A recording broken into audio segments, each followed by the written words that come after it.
Good morning, and welcome to RCGP Sunday, round one. No, round two, I suppose. Event one, round two, S&B Raceway. I am joined by Keenan Lefty the Great, and we are both wearing many layers. Not this time because of the wind, but now because of the cold. Yeah, no wind so far this morning. That's a blessing, but it's a little bit colder today, so we're going to have to brave the elements once again today, but we have a race to go. We have the 16th final up here. The 116th, I believe it's the A group. So these guys will line up. There's no gate starts for them today. Yeah, I think after the gate starts didn't work so well, they've decided that possibly they might have decided to just go with the grid start.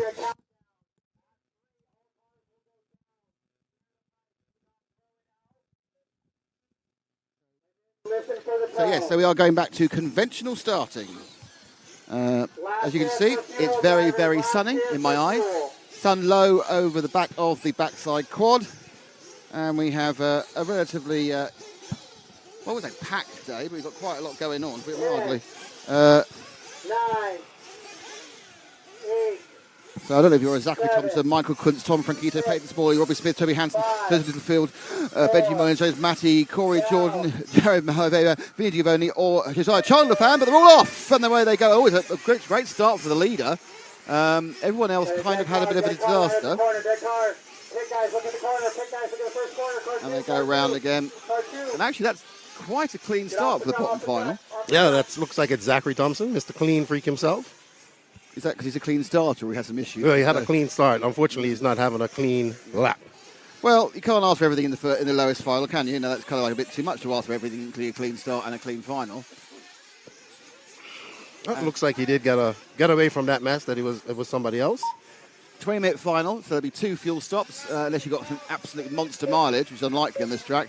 And of course, 4 to bump up. First 2 have broken away, literally, which is number 11, Jared Malveda and Zach Thompson. So it's a bit of a battle at the front. It's obviously both of them are bumping up, so it's fine. Yeah, looks like Jared Malveda was the big winner on that start. He moved all the way up from 11th to 1st. You can't argue that, can you? Him and looks like Jared and Zach going to go at each other. They go over the double here, up around the beach 180. God, I can't see a blooming thing I look in the sun.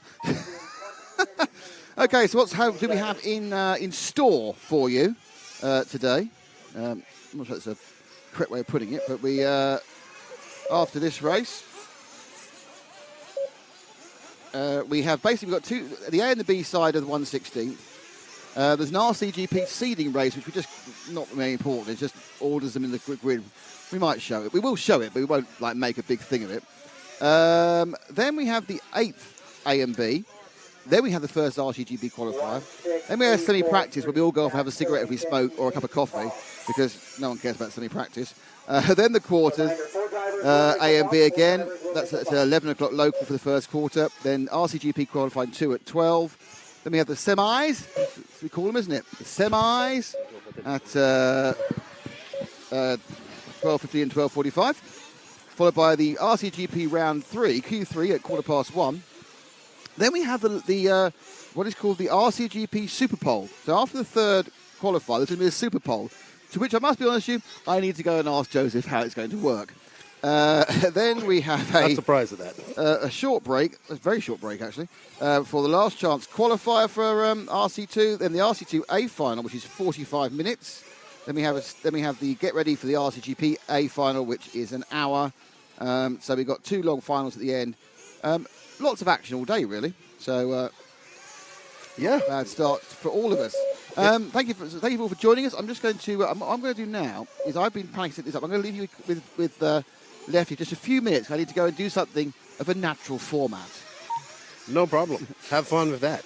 I don't know if I will, because apparently the block of toilets is not quite as inviting as it was yesterday. Oh, that's not always a good time.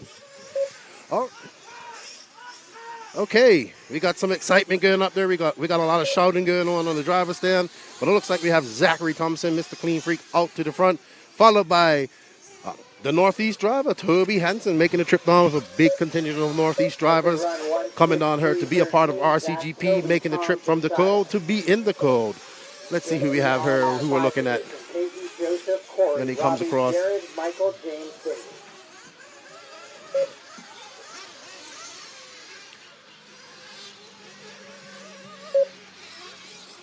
That's our 6th car of Toby Hansen.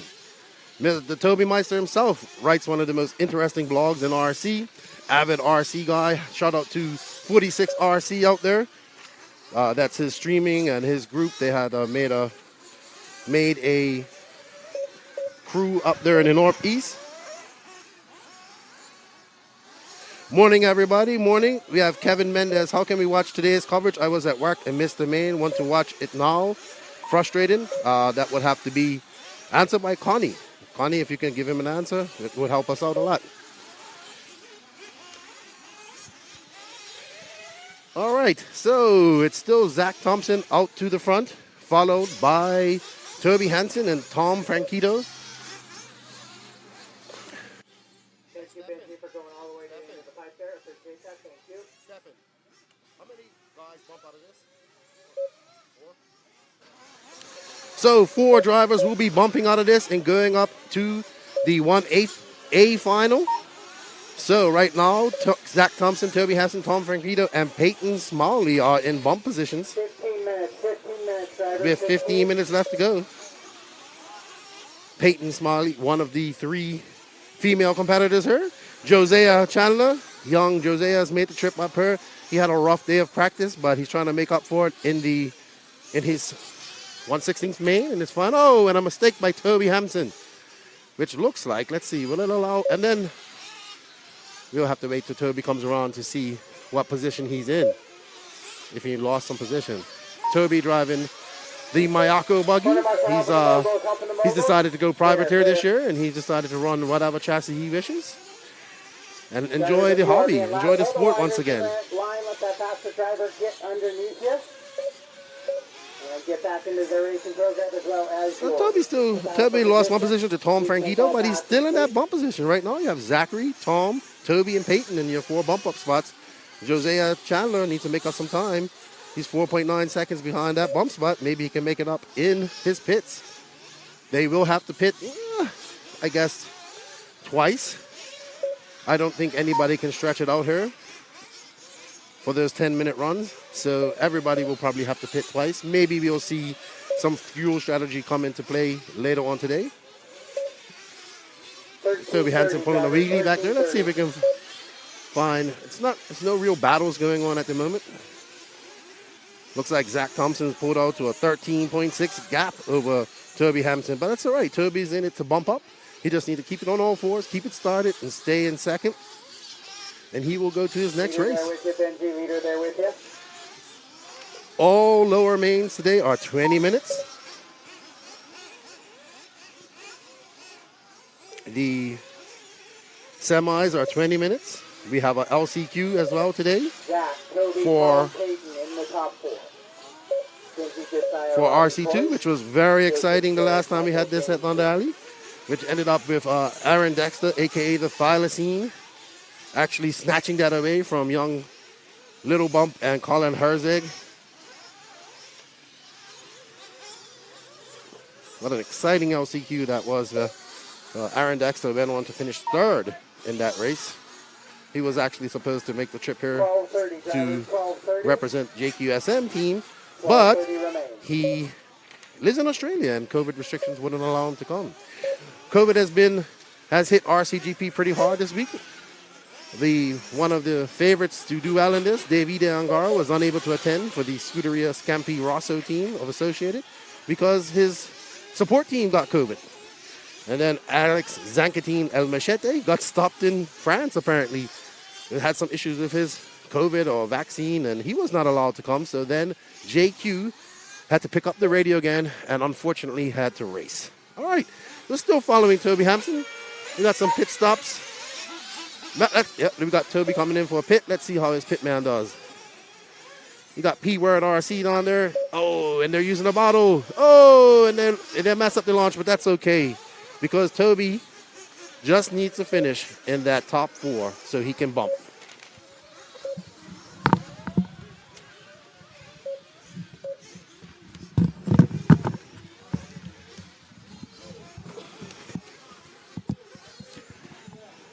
Did the dance of the microphones then as I kind of came back in position. All right, so what's happened whilst I was temporarily away? Oh, well, Zach Thompson still out to lead, followed by Toby Hansen, Tom Franquito, and Peyton Smalley are 4 bump ups at the moment. We've had a round of pit stops. We got probably 1 more to go at some point. And Toby's on camera.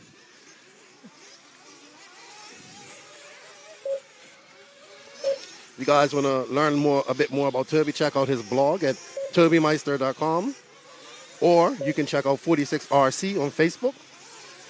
Great group of guys that started doing some things up there in the Northeast. Carpet on off-road and whatnot. Robbie, you have Toby's brought a big contingent of the Northeast guys down here to race with us, and it's good to see them down here having some fun. Got to meet all those guys. Nice bunch of guys. Yep. So, 3 cars appeared not to have started. We didn't get Michael Kunst's Matty or Vinny Di Givone.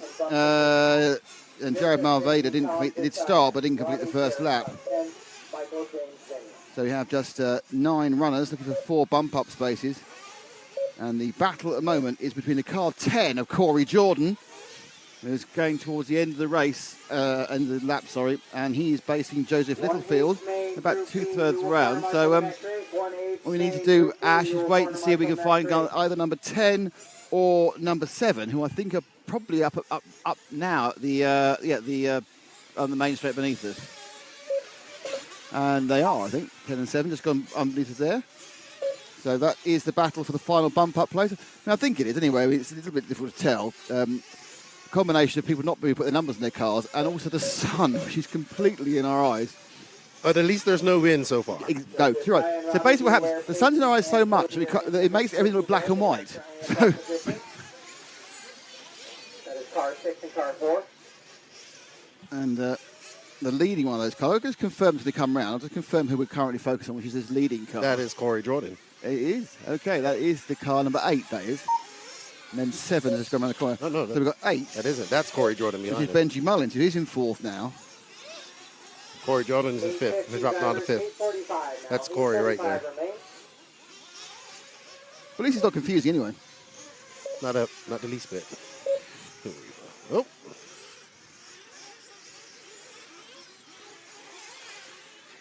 So the interesting thing is, you at home have actually all got a better view than we have. As a quadruple Sarko there. Oh, that's not good. Sarko the pike. He's got off the pike. Well done. He's lost steering upstairs. Somebody's lost steering. I've lost steering.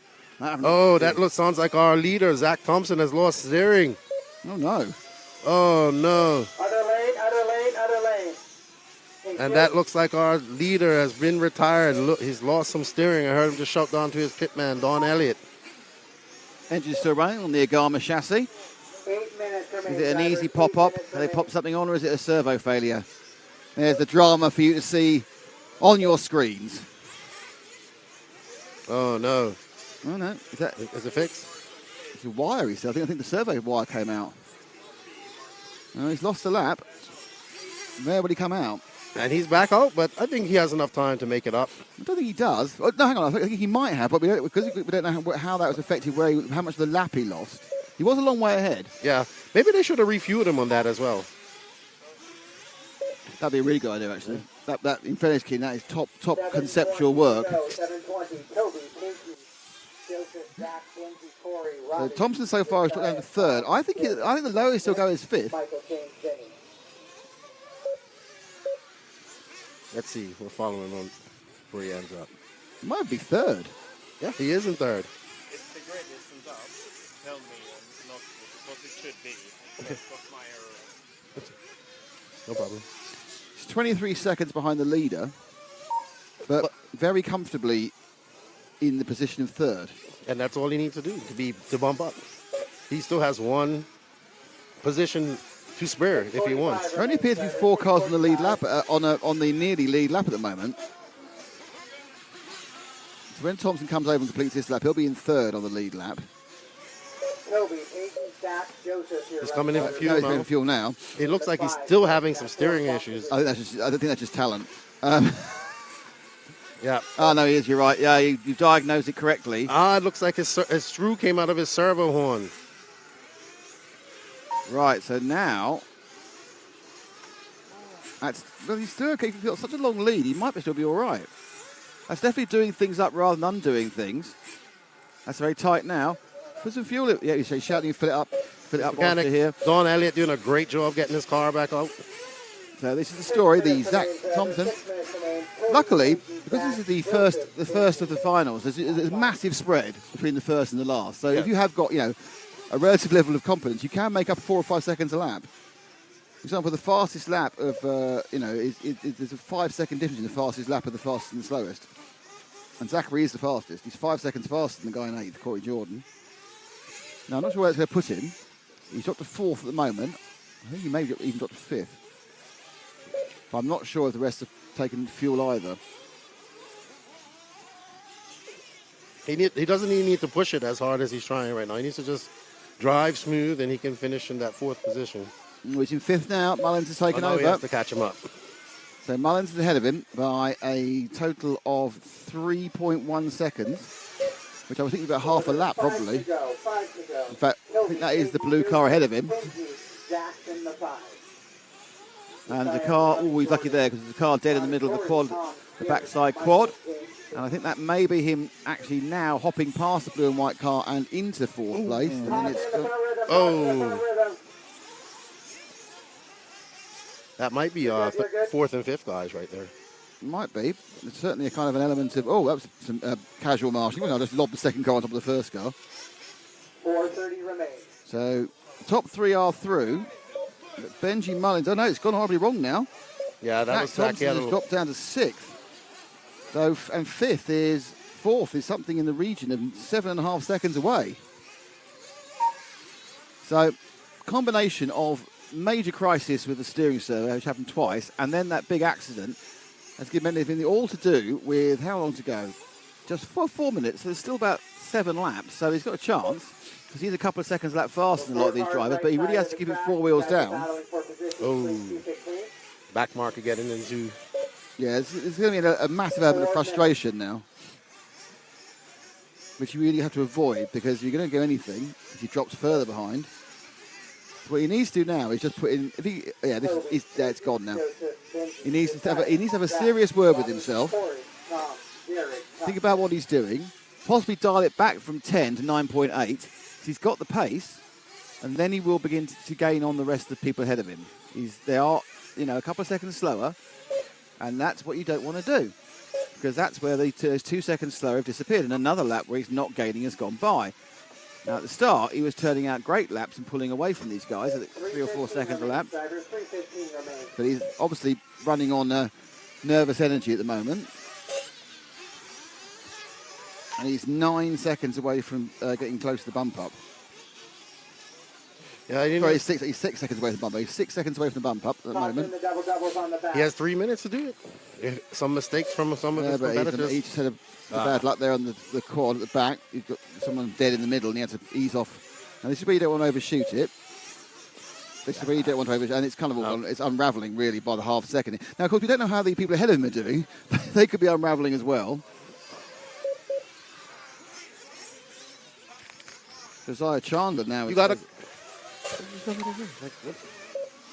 You destroy my piece of paper again. This one is mine. Oh, okay, good. After the horrendous mess you made the previous ones. Hey, it happens when you only have one working hand, one working arm. Is that the excuse? Is it? Yes. A paper butcher. So Thompson is set. Oh, no, yes, I think he's in sixth now. Was that our guy? I don't know, got lost. Who did another accident? I think we've backed the wrong horse there, I think. Yeah, there we go. Yep, we might as well That's see. back with him again. I think he may have got a position there. No, he didn't.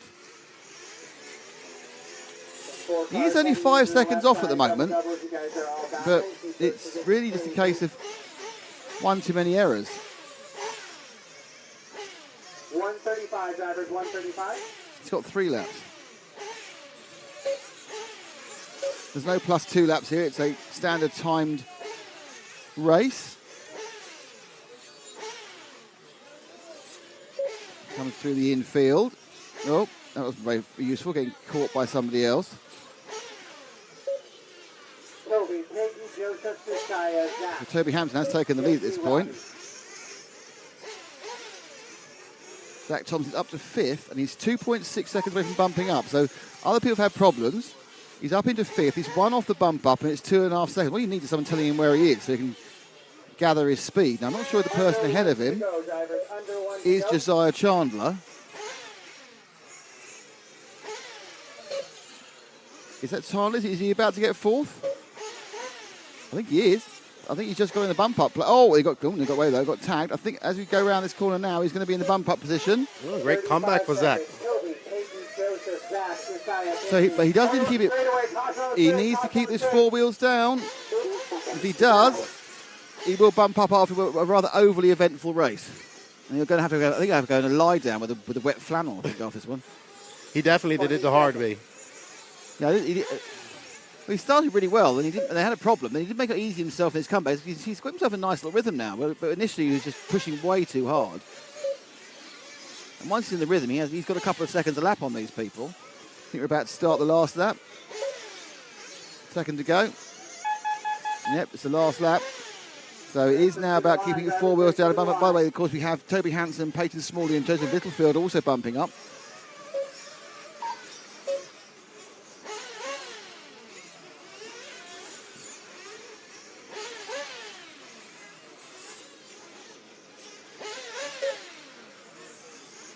So always, very high in the air. Got away with that one, didn't he? Right at the end. Look like we did last. That was a good save. Error, but he's going to come across the line, and he takes the bump up.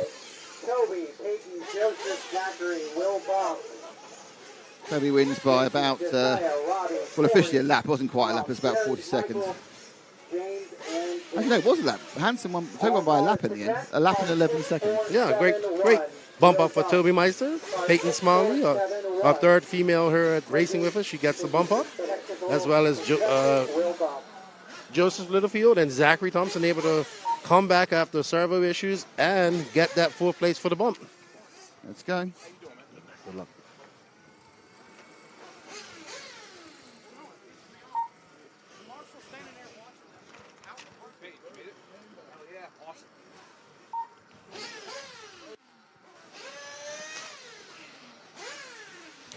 You hear the drivers coming down the stands, voicing their Happiness and sorrow. Yes.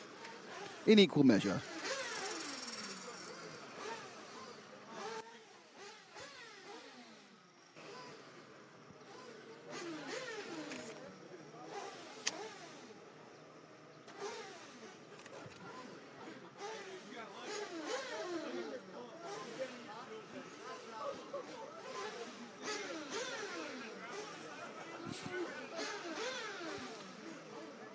That's it.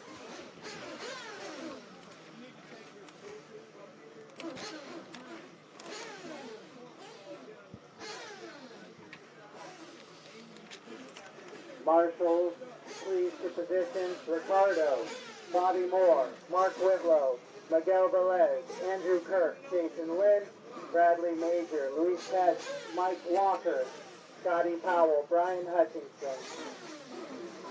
Marshall, please. Any of those 1/16th drivers that can stick around and help Marshall, that would be great too. Next up is your 1/16th B final, and starting on pole is Jacob Savage. Second is Anthony Edwards.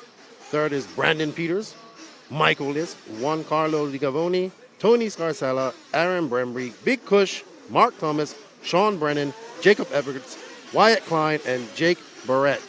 camp life.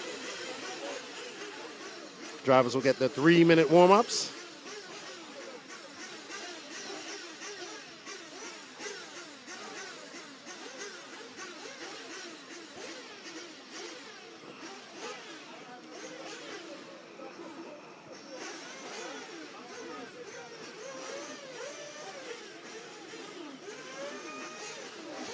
There's Matt Dickinson. How you doing? What's up, Matt? How you doing? Good chatting to you last night. Thank you for tuning in. Why, was he here?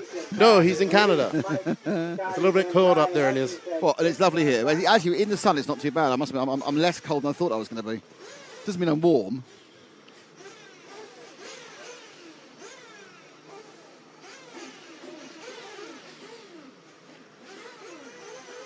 Remember, everybody, this is a 20-minute main. The top 4 bump up to the 1/8 final, or 1/8 B. Let's see if who will bump up and who can play the bump game today. That'll be interesting. The bump game, I say. A lot of people having some not so good qualifying. Probably down in some mains that they probably should be up a little bit higher. Let's see. Who can bump up at the farthest today? You get rotten, should be getting bad shots of me all day, Chris. I look awful, every single one. Do I look 50? Do I look really old? God.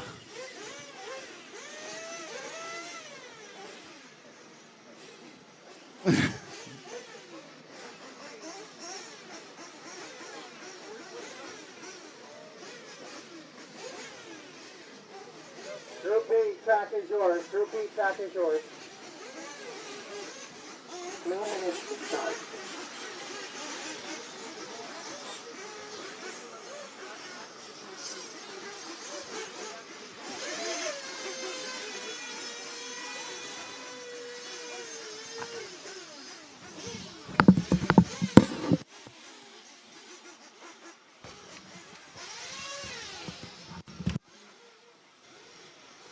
Okay, so another 3-minute warm-up. On the 3-minute warm-up, 20-minute final. Sun rising slowly over the back of the circuit, so over that backside quad. That's where the sun's coming up. Here you are, Jacob Savage, Antonio Edwards, Brandon Peters, Michael Lee from Canada, so everyone else is from the US of A. Giancarlo Di Giovanni, Tony Scarcella, and Rembry Big Kush. Mark Thomas, Sean Brennan, Jacob Edwards, Wyatt Klein, and Jake Burritt.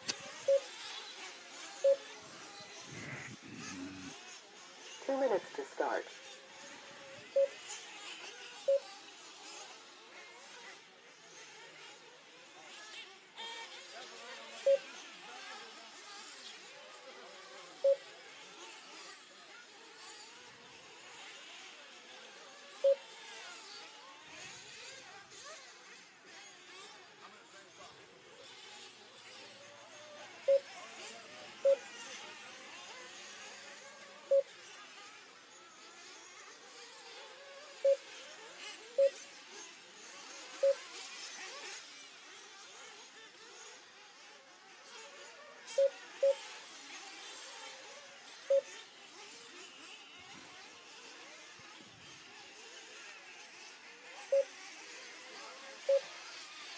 Can I get one of the 3 marshals on the back corner to come into bucket 12? Can I get one of the 3 marshals? So more marshal rearrangement, marshal marshalling, marshal wrangling. Justin doing a great job. 12. Race director. 1, 2, 12. Now running with the flags.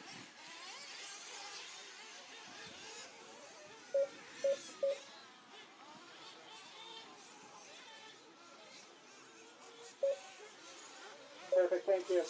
All right, drivers, straightaway is closed, straightaway is closed, straightaway is closed, grid them up, straightaway is closed, grid them up. Driver, straightaway is closed, grid them up.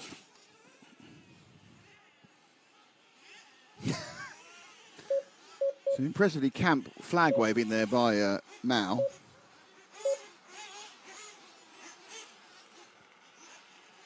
I will count down down at 3. Instead of saying 3, I will ask you to put the cars down. Please put the cars down next to the pipe.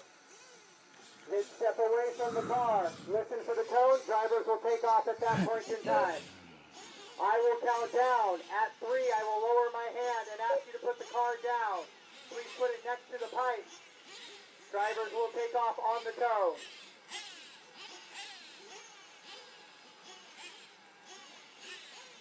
Drivers, last chance for fuel. Fuel them up.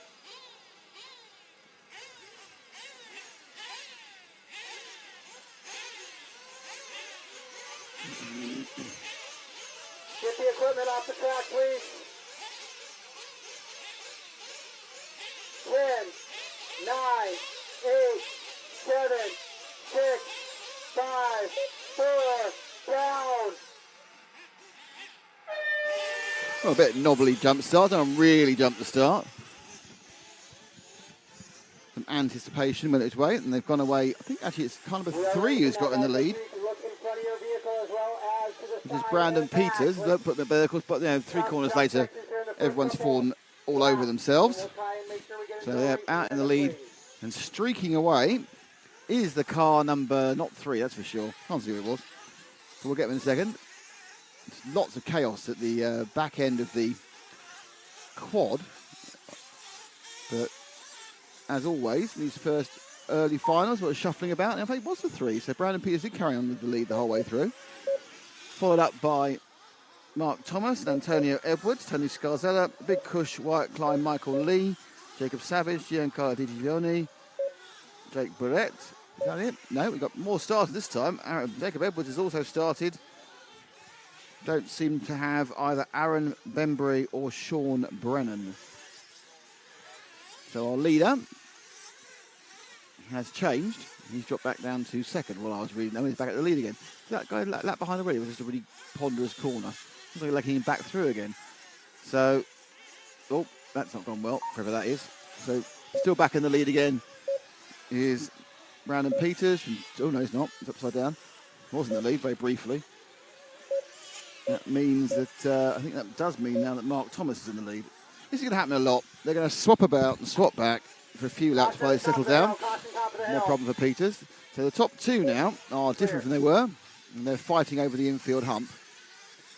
And you got the triple, oh dear, the triple over the, is it a triple or is it a big double? The big double in front of the rostrum into the switchback. And then they drive away. It will be timing position, mainly from the apologies through the moguls.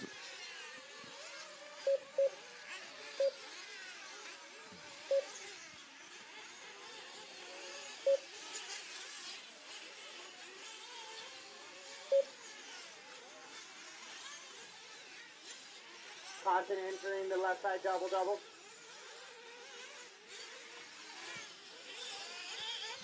So, a little bit of a break by Thomas. But always these 20-minute finals, they kind of warm them up slowly. There needs to be a settling down period. There needs to be an element where everyone they don't really get going until after the first fuel stop. And then we start seeing people trying to make up for bad starts or trying to lose an advantage. Corner marshal help short shoot after the double-double. All looking for their top 4 position. We're not doing anything special for that.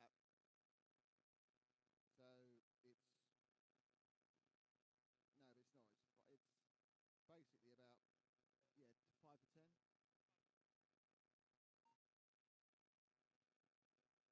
to 10. So it's Thomas, Savage, Scarzella, Lee, Klein, Edwards, Cush, Big, Di Giovanni. So, second place, you can see the big white car. Big white car, and now he's upside down.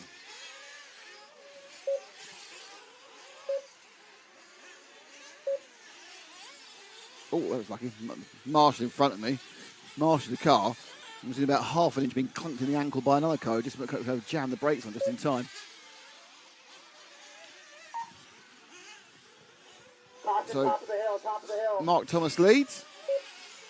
We're with the white machine. I can't miss who it was actually, who it went under, but it's recovering slightly. That's actually the car one, isn't it? That is Jacob Savage in third. He's fallen off that twice in a row now, that jump. I mean, in fairness to the guys, you are staring directly into the sun when you look at that part of the track. And it must be really difficult. I mean, even with a cap on, I've got cap and sunglasses. I'm just trying to talk and it's hard enough. So, you know, driving into the sun and trying to just judge it at the really far end of the circuit on a tricky double, but I like to call it the quad because we've got enough doubles as it is. The sun is very, very, very tricky and will continue to be tricky, really, up until about midday when it kind of moves away from the driver's eye line and swings round the back. Oh, no, that's off again. He's not enjoying that top part of the circuit at all, is he?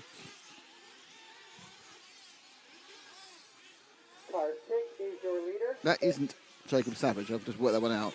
So let's stick with him. That isn't Jacob Savage, the car one, because there's no way that last lap was that time it says. So let's see who it is when he comes back round again. My guess is I think it was one, it wasn't one. It may well be 7, but let's have a look. Staring out the side now, desperate to see what car number this is. No, he hasn't got one in the car. It is the one car. Okay.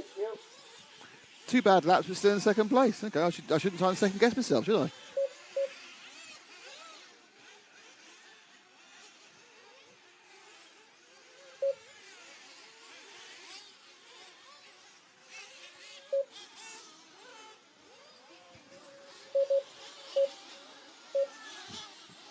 In the mogul section, you guys are all racing for position. Keep it clean.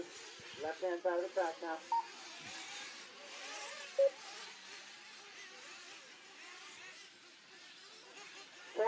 Minutes remain, drivers. 14 minutes remain. So coming up to the first stops. Savage on camera in second, and he's got a massive lead over third. He's only 2 seconds behind our leader in the last lap round, which is Scarzella. I can't see where Scarzella is. I'm looking. Oh, he's just. Oh, there he is. Oh, is this first and second back together again? Marshall, put it down. Just put it down. Oh, in comes the fuel. Let's take him through the fuel stop.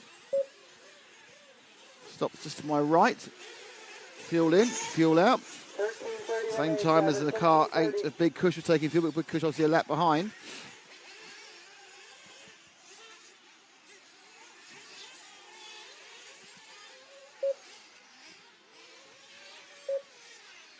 Car 6193. Tony, Jacob, Mark, Brandon. Giancarlo in the 5.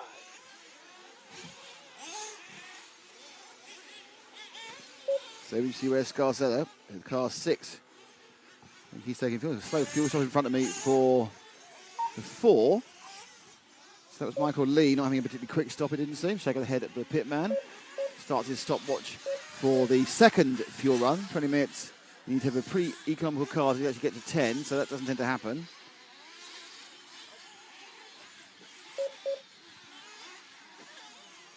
Stop now for the 3. Fuel gun goes in. And Brandon Peters, who was the early leader, exits again in 4th. Was stopped by his team mechanic.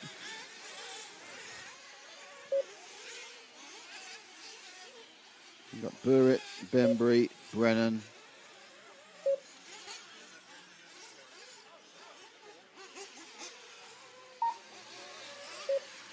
I think it's settled down again after that first set of pits. Scarzella leading by only a second now. You see them together. Caution, the double-doubles on the left. Oh, I think that's the moment where Savage went into lead, I think. Brandon Peters is third. Mark Thomas is 4th. He's a long, long way ahead of Michael Lee in 5th. So the top 4 have a massive breakaway from the rest. So Michael Lee has a lead of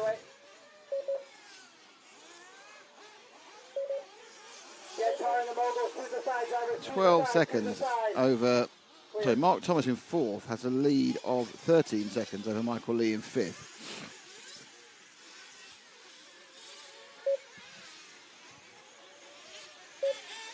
Savage leads Scarzella second. Savage leads by a long way. That was a tricky one. Good job. Keep it up, keep it up. An 8-second lead.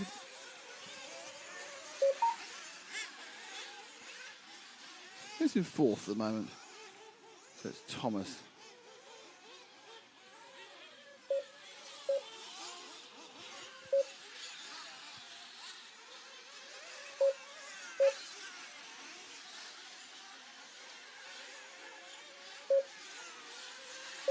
Caution, left side double double. Caution, left side double double. Clear. Okay, let's pick up the car that's just about to go towards the camera turn now. Had a bit of a swiggle. That is your 9. What are you waiting there for, are you? No, it's next one. He's off the track at the moment.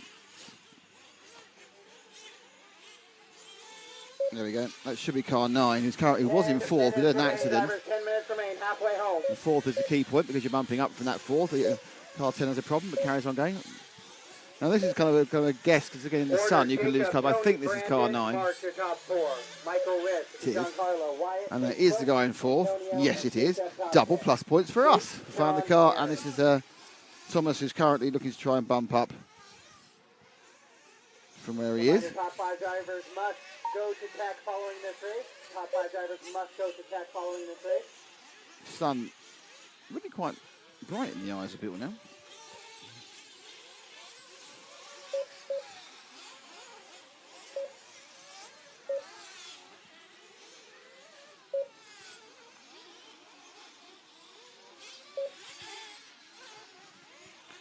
So, sort of halfway on this one. It's looking good for Jacob Savage and Tony Scarzella, Brandon Peters and Mark Thomas with the moment. But Giancarlo Di Giovanni is getting closer. Jacob, Tony, Brandon, and Mark currently running in those bump positions. Giancarlo is in So he's actually 1, 6, 3, 9 in bump. no, he's actually 13 seconds off. So Thomas is about 13 seconds ahead of Digivone. I must say this, get it wrong. Di Giovanni. You have a leader with you there, so be So aware. just call him Giancarlo. Giancarlo. That is car 6 of Tony, currently running in the 3.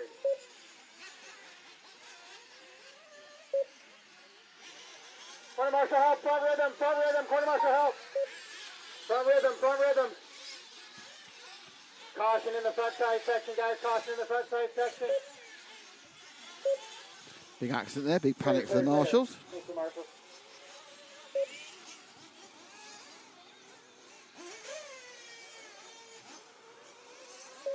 So people think about second fuel stop. Yeah, there's been some problems with the cars.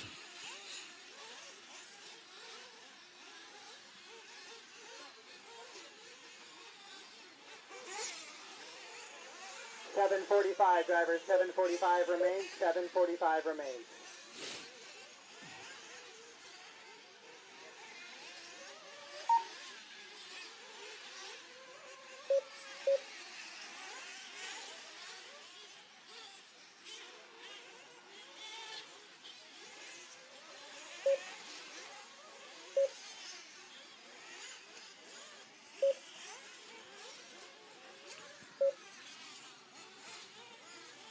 Struggling. Coming towards the end of another lap. Just trying to see if he's been caught. His lead last time round over Michael Lee again, it was large.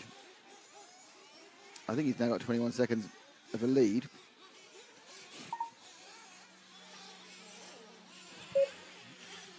There's a bit of pit action going on now.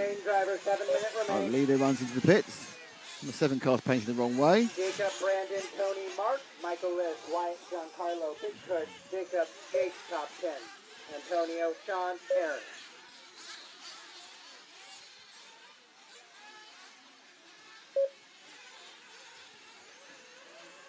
$6:30 remains, driver. $6:30 remains.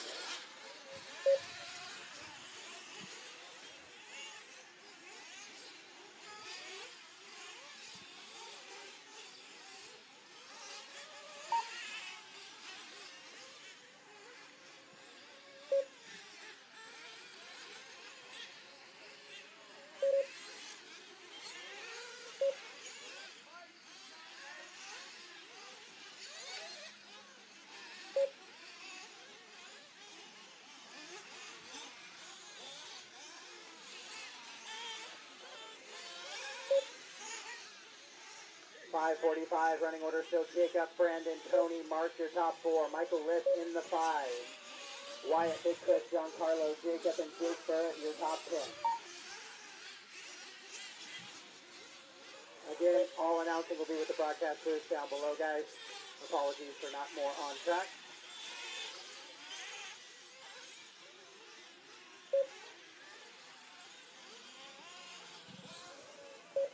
Savage lead, Peter seconds, Mark Thomas third, Michael Lee is in fourth.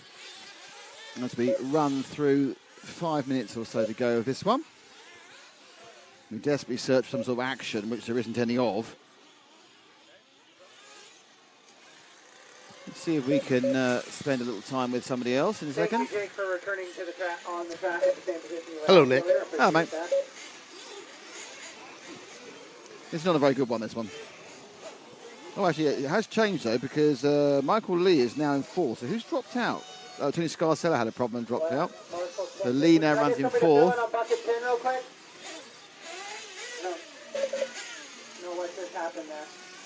Biggest problem is it's hard to tell. I think the blue and white car coming down towards the camera hairpin now, maybe car 4. I'm not guaranteeing it, by the way, Ash. So it's the car that's blue and white just about to go over the back quad.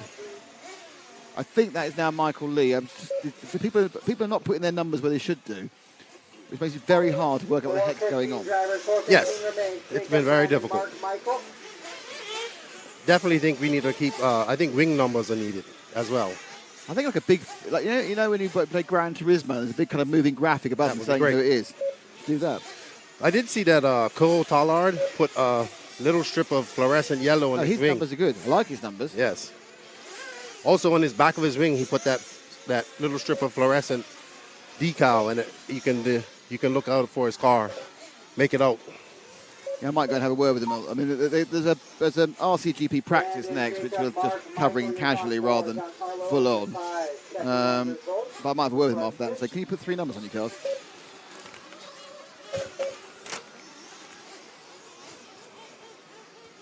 In RCGP, the problem I am actually having is differentiating the Beach RC cars and the associated cars, because Yes. they all look the same. Very similar colors. Maybe Associated should have been all blue. Thank you, car 11. Thank you, car 11. All right, Brandon, Jacob, Tony is the running order. Mark in the 4, Michael in the 5, Big Chris up to 6. Right. Second race is up now. So So you, Lefty's now giving some advice to the a racer behind us. I've no idea what the advice is. That's Tyler, that's your reader with you there. You can see why you ruin the pieces of paper very quickly. Nick has a thing about me ruining paper. Honestly, I mean, look at my schedule. Still iron fresh. Yours is screwed up in the middle of your hoodie, having been mangled on many occasions prior to that. 2:30 to go, 2:30 to go. But I keep it on hand, so if anybody asks me any question, I have it there. Showing off. So whilst we've been chatting, Michael Lee on camera has dropped out of 4th and into 5th. And now he's upside down. And taking his place will be Mark Thomas,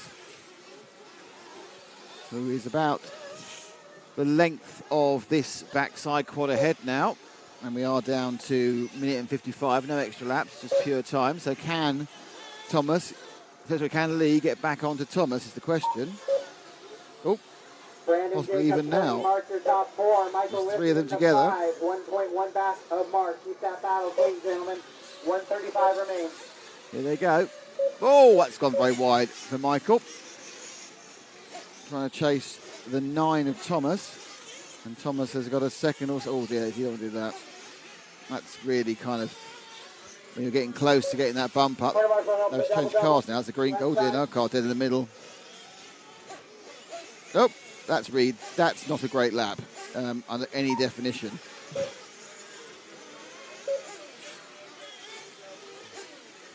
You know, the velocity, so you double it, so you double singles. Oh dear, up on 2 wheels.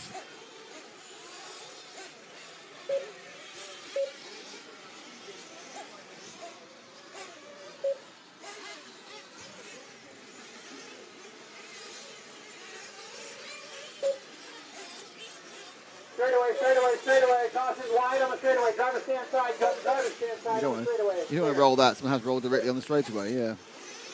So Thomas, who was right behind, so Lee is right behind Thomas, is now 10 seconds back. That's all gone horribly wrong.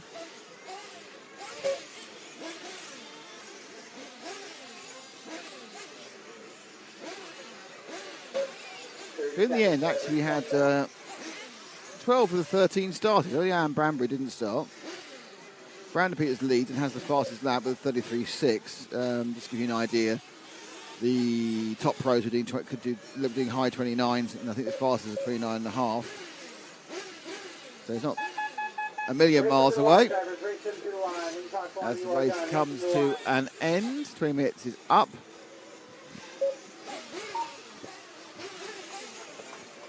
So next up we have an RCGP seeding race, which is really kind of like a morning practice for them. It doesn't really achieve anything at this point. At the end of the day, they can just choose where they go on the gate. They've all found out it's completely random whether that works or not. It doesn't matter. I know we should try and build up more tension. It's really, really important. They've got to be in the right position in the gate. It doesn't matter. You can start well from the second row. You can start badly from the inside and the front row. Yeah. So it looks like our bump ups are going to be Brandon Peters, Jacob Savage, Tony Scosteller, and Mark Thomas. Congratulations to them. They get to continue on. And they get 20 minutes off. Well, they get more than that. They get the A side of the eighth final.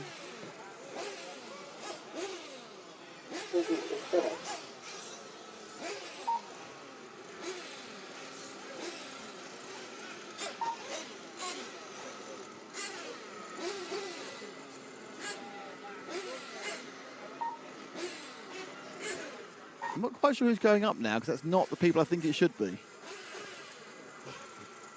RCGP.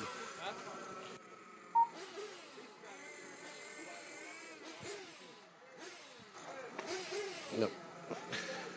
I try to help. They're on the pit lane and everything.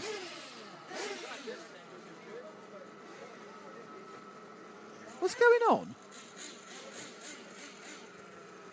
It's all very confusing. There are people on the pits who think they should be in the...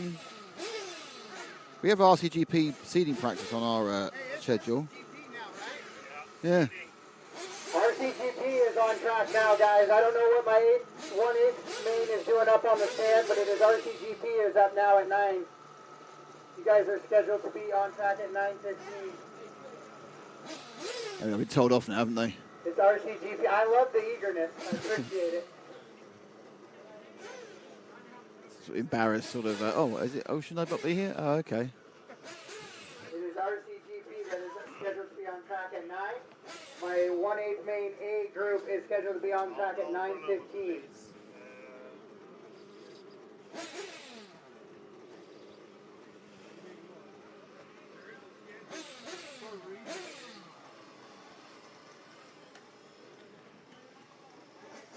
So, assumption. Starts, you can press this button, and then the countdown will start 3 minutes. Okay. This button. Right there.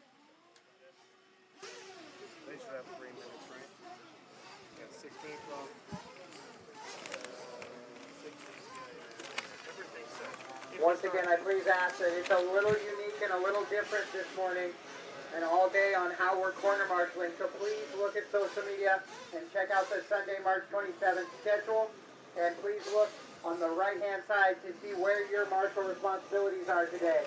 The quarterfinalists, Group A, you are going to be responsible at 9:15 to corner marshal for that 1/8 group. So you are corner marshaling before you race today. Please be aware, all drivers in the pit, please be aware and check out the schedule on So social the engines you media. can hear are the RCGP for their warm-up. Or anybody else to see the schedule so you can know when your marshal responsibilities are. All drivers, please check the schedule for today and know your marshal responsibilities.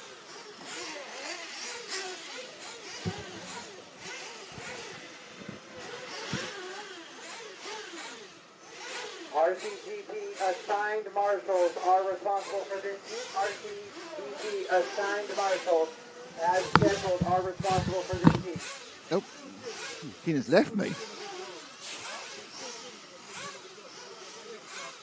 So Ronald Falk, Martin, Bornhorst, Lime, Tollard, Rose, Watsonberg, Hackett, Provide own marshals for Vale, RCGP all day today. Aidenhorn Provide JQ. own marshals This is just a practice, so it's not, all day today. well, I say it's a So if practice, you it's a are seeding, an it doesn't really assigned do anything, it's just a RCGP chance for a marshal, bit of track time when it doesn't count at the start of the day. Cover buckets 1 through 12, please. So obviously we'll have a look at it. We'll try to see as many of the drivers we can during this few minutes.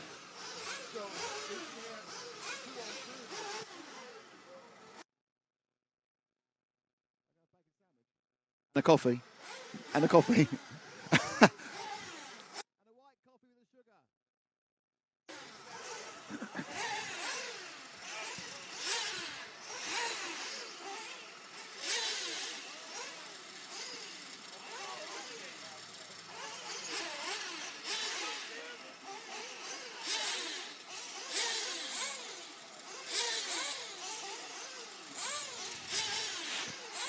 Everyone's down below us, on the pit lane, pit wall, pit whatever you call it, edge of the thing.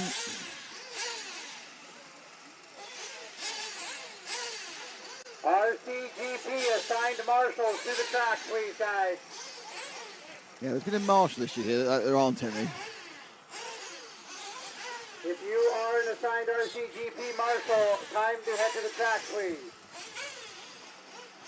I want to release these guys, but I need to at least see some marshals heading towards the track.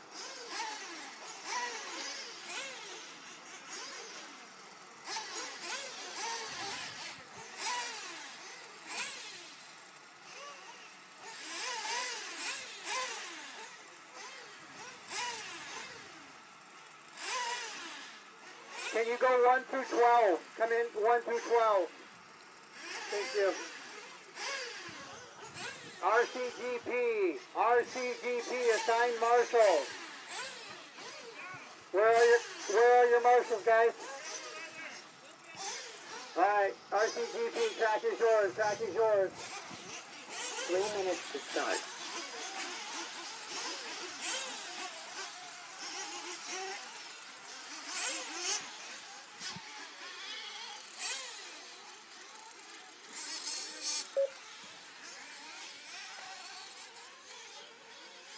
Out they go.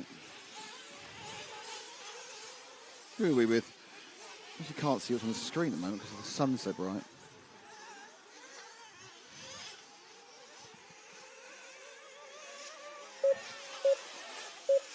So this on the screen right now, he says relatively confidently, is, I think it's Brandon Rose. I don't think it's Lee. It's only a warm-up anyway. Lee's supposed to have a flash on the side. There's a dead car in the middle.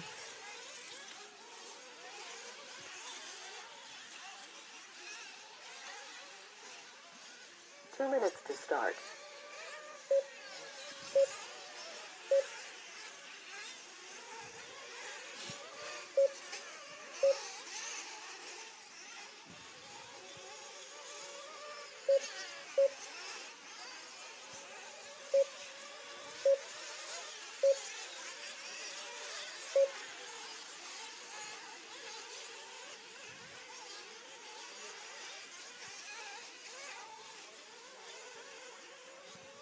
Just drop back one, Ash.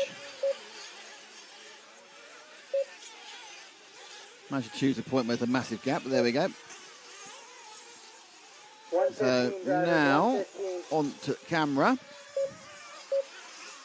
That should be Spencer Hackett. Crashing at the top there.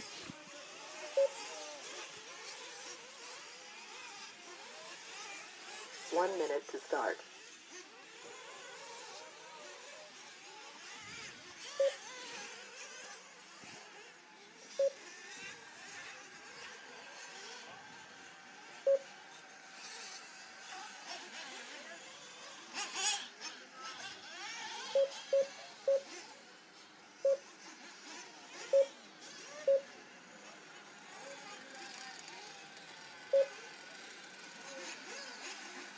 Seconds to start.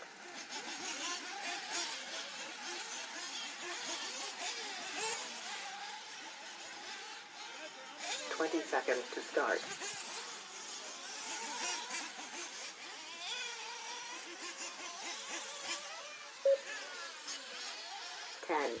9, 1 through 12, guys. 1 through 12. Seven, Cover 1 through 12 for me, please. 5, I need 3 and 4, 4. Left-hand 3, side, 7 in the back. 2, 1.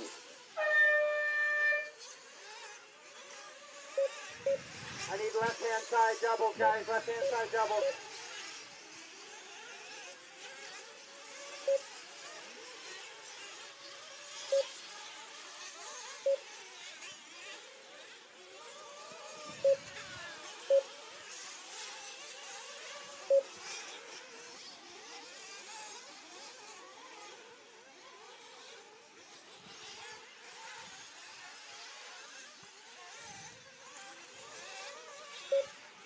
Yeah, let's go back one more, Ash.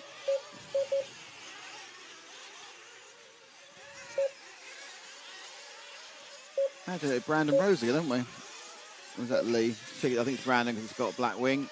Yeah. Okay, go back one more, but you're going to pick it up. It's JQ in the green on the infield because he's a long way behind everyone else. I need to check his, I'm sure it's JQ with the green wheels and Cody with the white wheels. So he'll come past and I'll see that big shining 100 on the front of the car. Or not, as the case may be.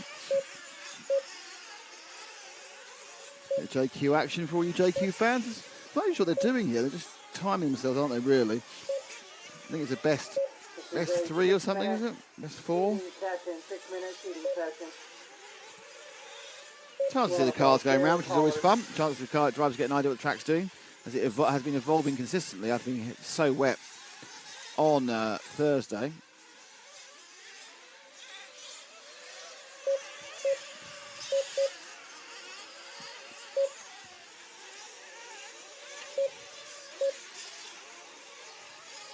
Okay, drop back 1. And that should be Hampus Bird, young Swede. I'm pretty sure I caught the Mayako with the yellow wheels is Hampus. I've been wrong. I could be wrong again.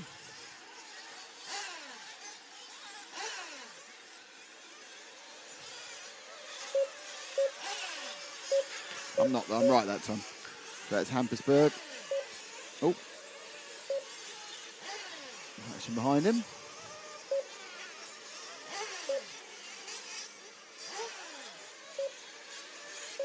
That's Spencer Hackett from S-Word, giving him a bit of hassle behind.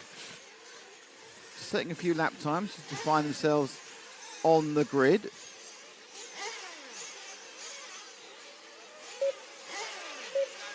Ronafal, Collard, Horn, Dale, Rose. Horn horse, Ronafal, Collard, Horn, Dale. Rose, Hecker. Berg, Martin, Line, Quadrant, Watson. Hey guys, for the next race, do not warm up in pit lane, please. Do not warm up in pit lane. Next race, please do not warm up in pit lane.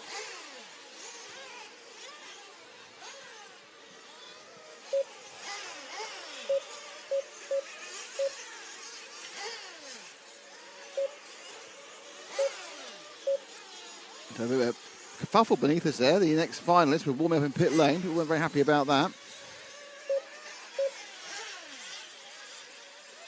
Okay, drop back 2. So avoid JQ, and it's oh no, it's changed who it was now. That's going to be we're going to be going with. I think it's Spencer Hackett again actually. There's a white wheel one there. So it's Spencer. One of course, one of the qualifying races yesterday. And right behind him is Cole Tollard, who came second overall yesterday in the finals. And we're picking up with Cole now from Associated.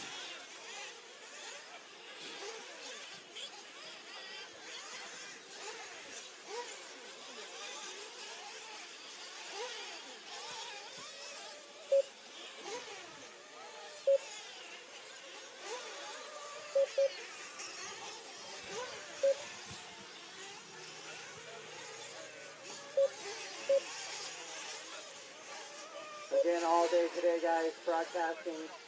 We'll be doing the announcing live. So come back one more again. It'll be just And that's one of the very similar painted cars. Now I need to work out, I think that is the Beach RC machine. I've got a feeling that's Camden Line, but I'm going to have to try and check it out.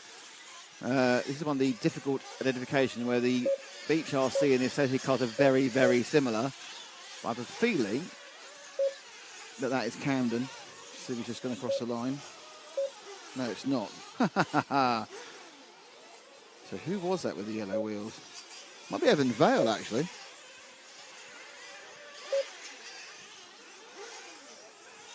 So Evan Vale is the yellow-wheeled car behind him.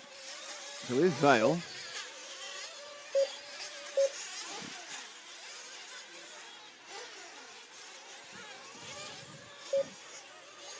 he comes up the inside.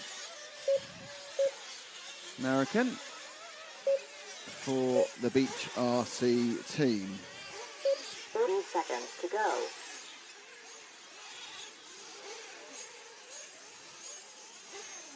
Horn, Norfolk Road, top 3. Collinsdale, top 5. Heckert, 3rd. Horn, Quadrange, Martin, top 10. 15 seconds on the master. So just the overall. Bornhorst is the fastest four-lapper, 29.3. So they got some pace today. 29.7 over 4 laps of Ronafalk, 29.8 for 4 laps over Brandon Rose, 29.9. Bornhorst is flying, isn't he? 29.3. He's 4/10 a lap faster. Hecker, 30.1. Cody Watson didn't make this warm-up this morning. JQ, Lee Martin and Camden Lyon are covered by 600ths of a second. That's over 4 laps. Average. They all have a chance for a slight improvement. They've got just completing their final laps. It's 4 fastest individual laps, remember. It's not 4 fastest consecutive laps, 4 fastest individual laps. And they're coming over the line now.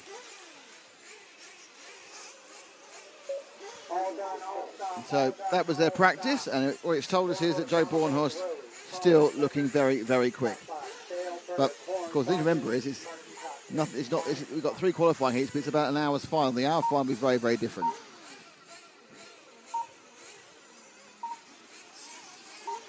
RCGP, as we get going into the gate start qualifying next time, please find There's your marshals to sort have of result. on the track prior to the start of the race to avoid any penalty or not being able to run.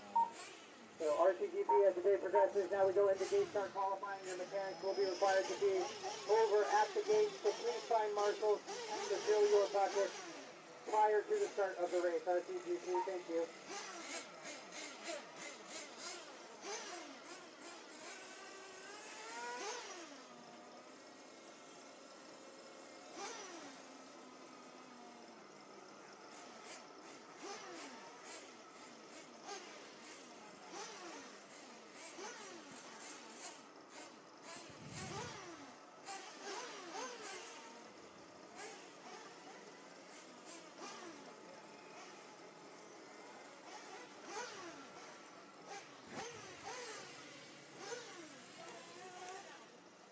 Guys, this should be the quarterfinal. Group A should be corner marshalling.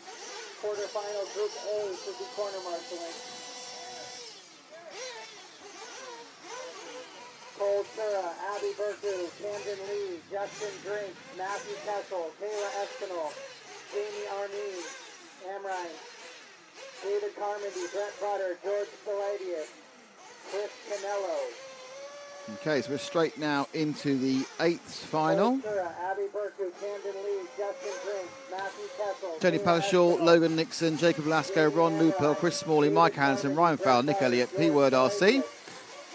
I don't know, so no idea what P-Word RC is. Non de plume. Steve Taylor, Brian Cothran, Toby Hansen, who bumped up, Peyton Smalley, who bumped up, Zach Thompson, who bumped up, and Benji Mullins, who bumped up. So back up to 15 car heats now. 4 bumps. This is the 8th final, A and B, 20 minutes each. Following which we will have the first qualifying round of RCGP.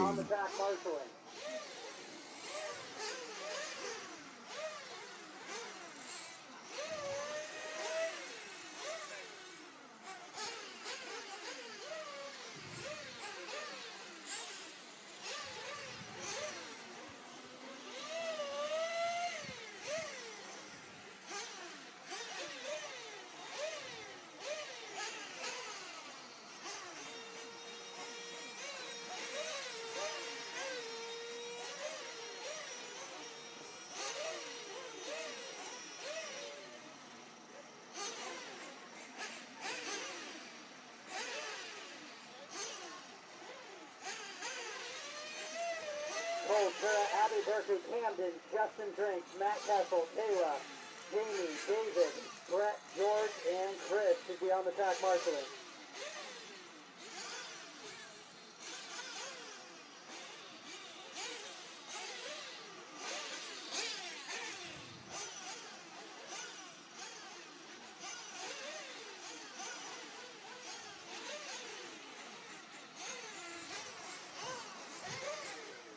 All right, Group A, track is yours. Group A, track is yours. To start.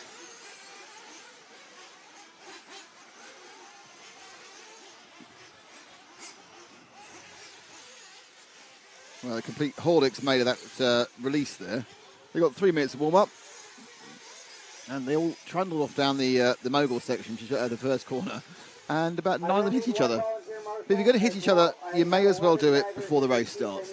That's what I think. If I could get one volunteer to help me out, that would be appreciated as well.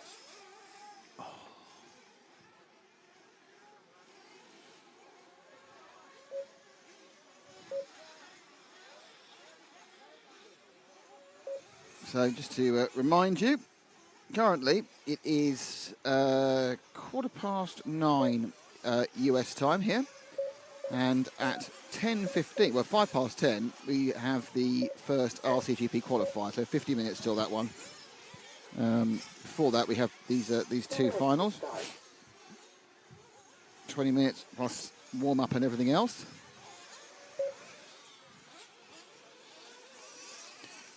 Then there's some semi-practices. Then there's the quarterfinals. Bucket 10, bucket 13, go to 10, please.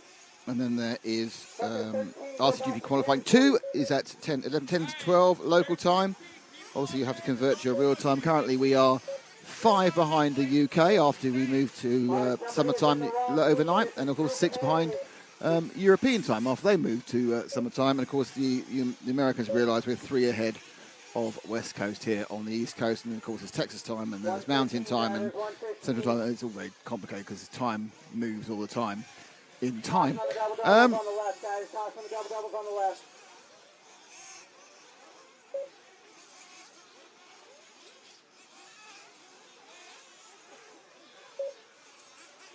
One minute to start.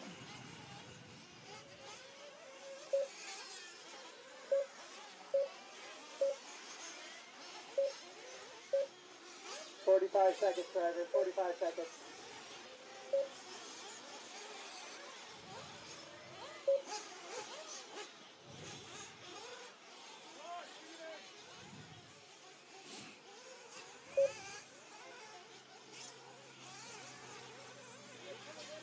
Seconds to start. Okay, 30 seconds before they get going. On this, the first of the 8 finals for RC2. The A. Not quite sure it's Camden to start, but they haven't even stopped practicing yet.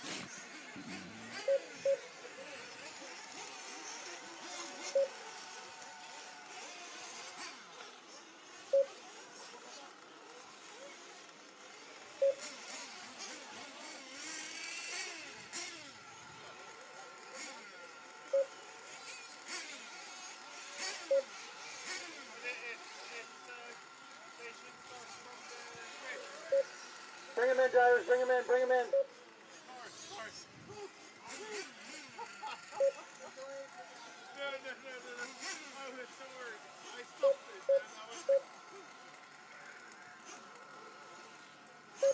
So, just a little timing glitch there.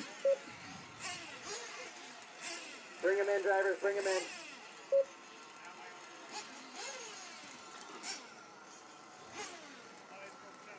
Right on cue. Lefty rejoins me.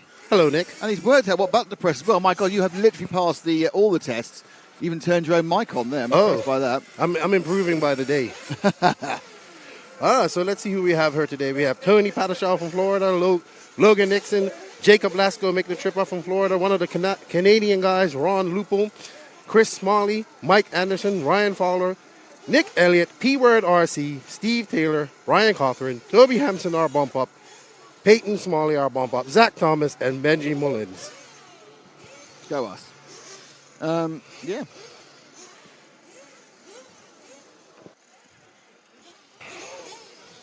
right, drivers, mechanics, last chance for fuel. Fuel them up. Remember, I will count down. At 3, I will ask the cars to go down. Please put them near the pipe. 3-minute final. 10, 9, 8, 7, 6, 5, 4, down.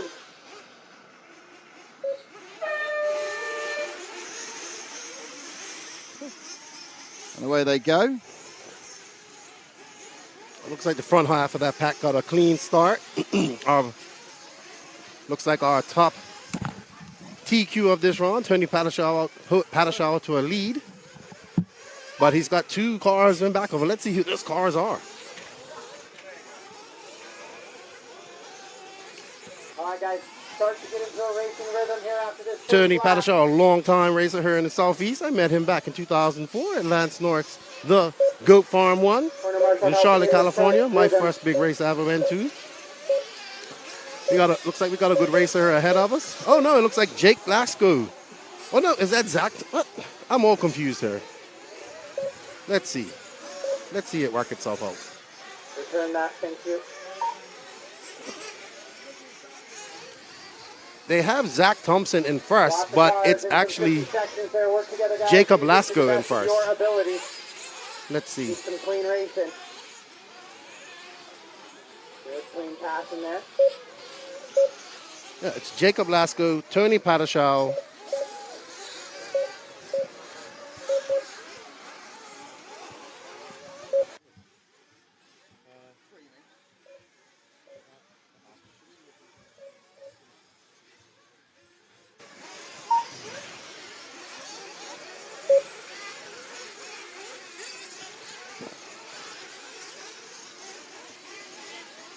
Out. Give me a second. 18:15 to go, drivers. 18:15 to go. Again, announcing will be for the media tent down below.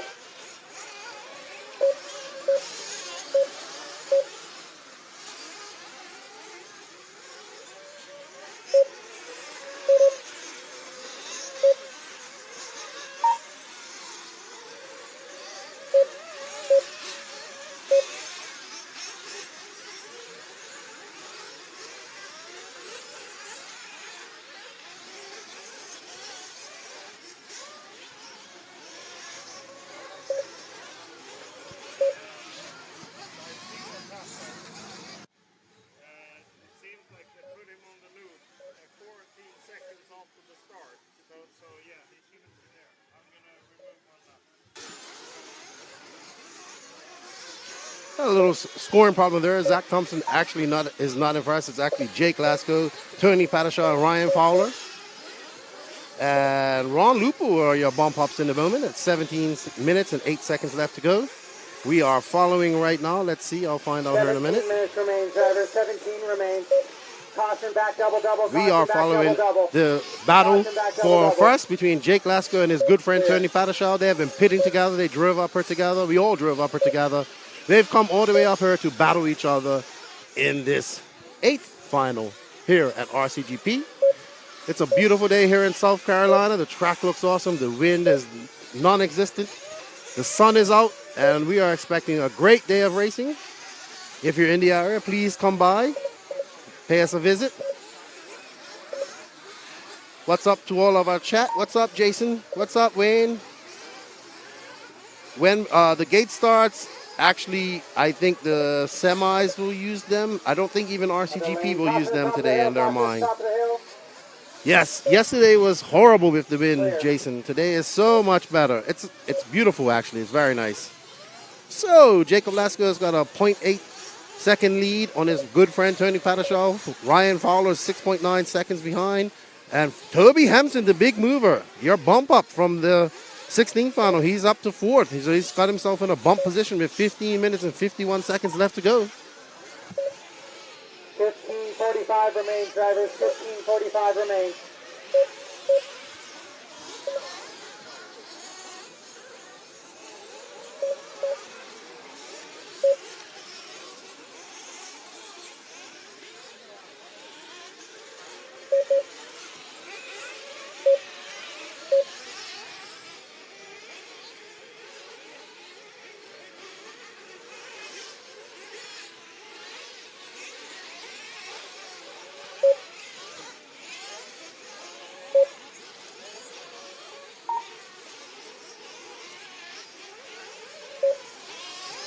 15 minutes, drivers 15 minutes. Car 3, 1, or car 3, 12, 7, 1. 3, 12, 7, 1, currently in bump. Jacob, Toby, Ryan, Tony.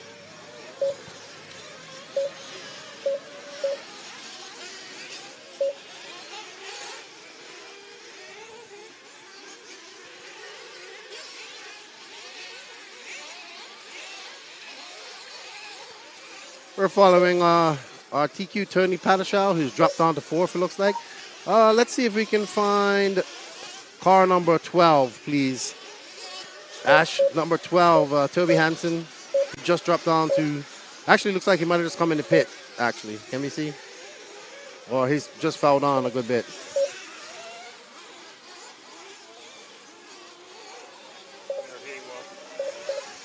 Winter Marshal, help on the hill climb.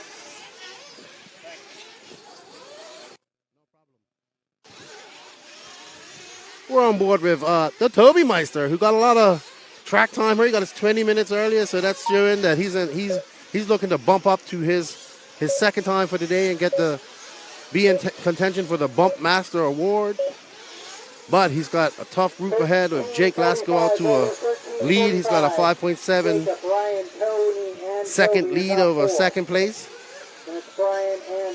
A 12-second lead over his biggest competitor, Tony Padashal. But Toby Hansen back up to 4th. Remember, the top 4 of this race bump up to your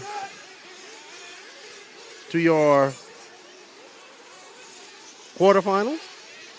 We're gonna get some fuel stops here. Let's follow these guys into fuel here. Can we, Ash? 13:15 remains, driver. 13:15 remains. Looks like we got Toby Hansen. No, is that Toby? No. Coming in for that was a great pit stop.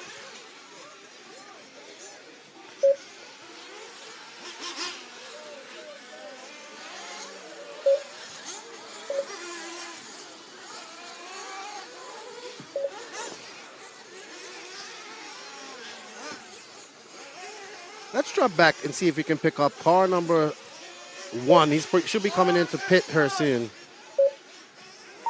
He'll be fitting on the very end here. Here he comes in now. Right there. Right underneath him. Got Jimbo on there.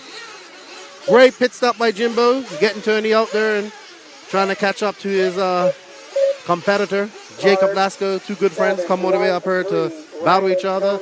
Looks like Tony, that was a great pit because Tony just came out behind Jake. Looks like he's gonna. Caution on the front side ribbon. Clear. He's got that. Oh, actually, Fowler just moved up. So Jake came in for pit at the same time as Padashal. No, car 7. Now he's in front. Oh, car 7, let's see. turn that. Thank you.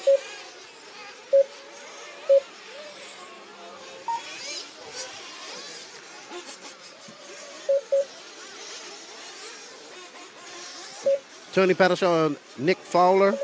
Ryan Fowler look like they have a little bit of competition going on here, the battle for second and third, but they don't want to take each other. Oh, and looks like Fowler jumps right over Padashal.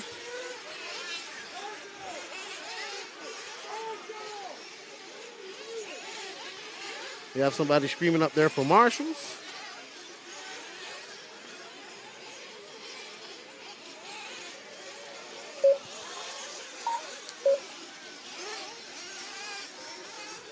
With Tony Padashal. He's trying to catch up his good buddy Jake Lasko. Let's see how far behind they are. Oh, it's 4.9. Oh, looks like Ryan Fowler has moved up to second. Zachary Thompson seems to be on the move. He's moved up to 5th. Toby Hampson seems to be dropping down. I don't know what happened to Toby. Maybe he had a pit. Maybe he's had a long lap. Looks like, yeah, Toby had a very long lap. 52 seconds. Dropped him all the way down to 8th place. Tony has 10 minutes and 45 seconds to make it up and get that bump award. If he can get up there, he'd be the second person to bump. 10:35 to go, driver. 10:35. Jacob, Tony, Ryan, Ron, your top 4. Jack bump chasing the bump.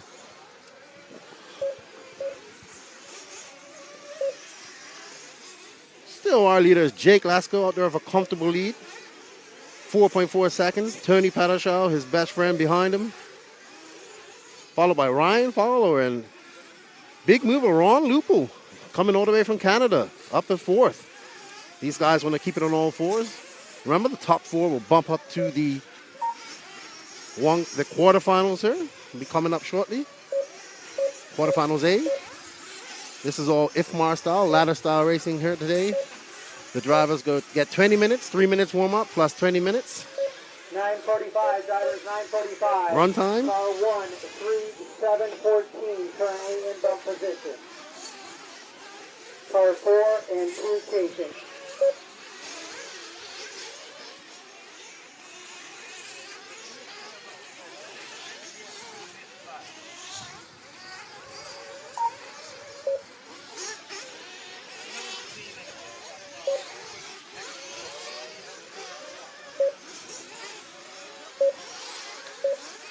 Tony Paddleshaw out to the lead. Oh, and just as I say that, Tony makes a mistake. He's over there, and Marshall gets him. Where's his competitor? Where's Zach Thompson? Zach Thompson has moved up to second. From 14th to second. Zach is also one of our bumpers from the 1/8 main, looking to continue his drive and bump up as far as he can today. These guys want to be trying to bump up to the semis. Remember, everybody has to bump into the finals today.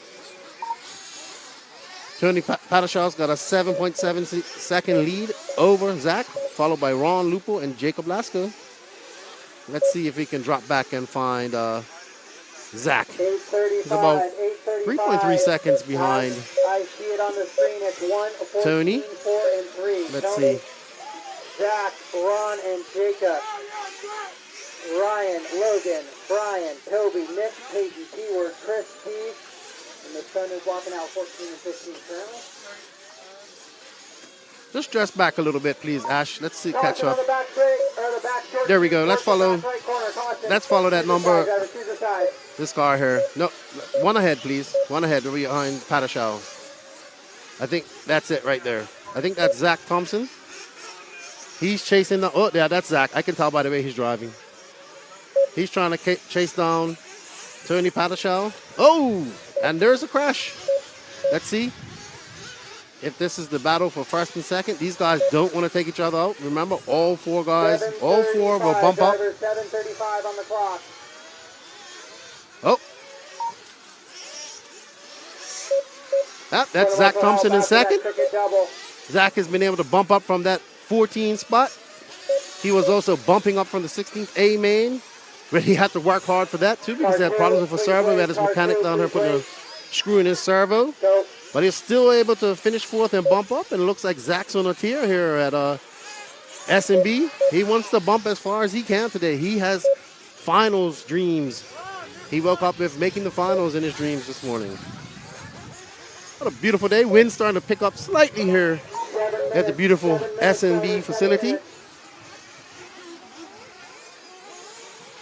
We got Tony Paddleshaw still out front for comfortable lead. Zachary Thompson, actually not a comfortable lead. He's 0.5 seconds behind him.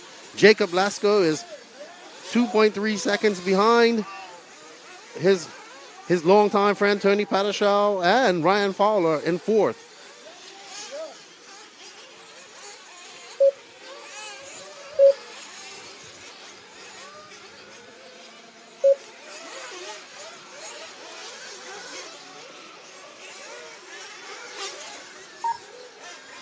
We got Zach coming in for some fuel. We got our leader coming in for fuel too. It's a race on pit lane, and Jimbo gets him out just in time. Great pit by Jimbo. Great pit by to get Zach out. Let's see where they fall. Zach's gonna have to make up some time Order on the screen: Tony, Jacob, Zach, and if he wants to Ryan catch up to top four. Tony. Ron in 5. Logan, Brian, Toby, Peyton, Nick, Keyword, and Chris and Steve. Oh, and Zach just make. Oh. Benji Mullen in 14. Zach's got to calm down. He's making too many mistakes out there. Slow down. He just has to bump up. He doesn't need to win this. Tony Paddleshaw's out there for comfortable, just driving comfortably. Come on, guys, clean it up when you're coming back. Jake Lasko, 9.5 seconds behind. These guys came all the way from Florida to race each other again here at the beautiful Shake and Bake Raceway. What a beautiful Sunday morning it is here. So much better than it was yesterday. And just so you guys know how we're doing it here at RCGP is that you actually marshal before your race. So we have the quarterfinal A out here marshaling for the 1/8 A, and so on and so forth. A little bit different than people are used to, but it ensures that we have marshals out here. Something Joseph has been talking about for a long time, and we finally get to see it here on American soil. But what a beautiful day it is here today. We got a good race, 4 minutes and 40 seconds left. Tony Patashaw out to 11-second lead over Zachary Thompson. Jake Glasgow has fallen on to third, Ryan Fowler in fourth. Remember, your top four bump through, so they just need to keep it on all four wheels and finish up. No mistakes, no flameouts, no DNFs, and they will be going to the quarterfinals. That's the beautiful thing about ladder mains. It's easy to bump. 4 bumps, A and B. Lots of chance for racing, lots of chance for bumping up.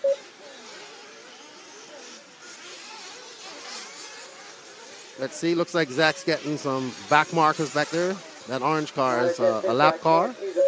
Oh, and Zach makes a mistake. Let's go drop back to third and fourth. Car number 3 and 7, if you can, please, Ash. Don't be the reason, guys. Don't be the reason. Good job to the off-camber right there. Everybody being smart. It's taken I think today it's taken 3 days for everybody to get these moguls here. Bobby Moore's done a beautiful job here building this track. Very technical, very hard track for many. Those moguls out there, they don't look too hard, but I've watched the pro guys, the RCGP guys struggle through there as well. Looks like guys have finally found a line. Some like to go right down the middle. Some like to jump them. Some, like Greg Degani, was going way out wide and hugging the pipe. Oh, on the inside it would be. No. We got Jake Lasko out there. He's in third. 16.7 seconds behind Tony Patashaw, who's out there. I'm watching him now, driving a great race. He'll be happy to bump up. Remember, they got 20 minutes. They're gonna have a 20-minute 8th final.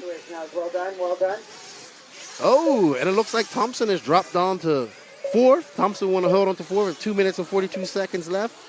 He does have a comfortable lead over Ron Lupo. He has a 12.2 second lead over him, so he just needs to calm down and he can see himself bumping again. That would be 40 minutes of runtime for Zach, and it's not even, what time is it? 40 minutes of runtime for Zach, and it's only 9:30 in the morning. Isn't that incredible? Runtime is the name of the game here at RCGP. Many talk to many people. They're shocked at how much runtime they've gotten with just one class. But the Southeast racers, they love to race. They don't mind getting a bunch of track time, that's for sure. Nick and Keywords are top 10. Then Chris T, Brian, Mike, and Benji.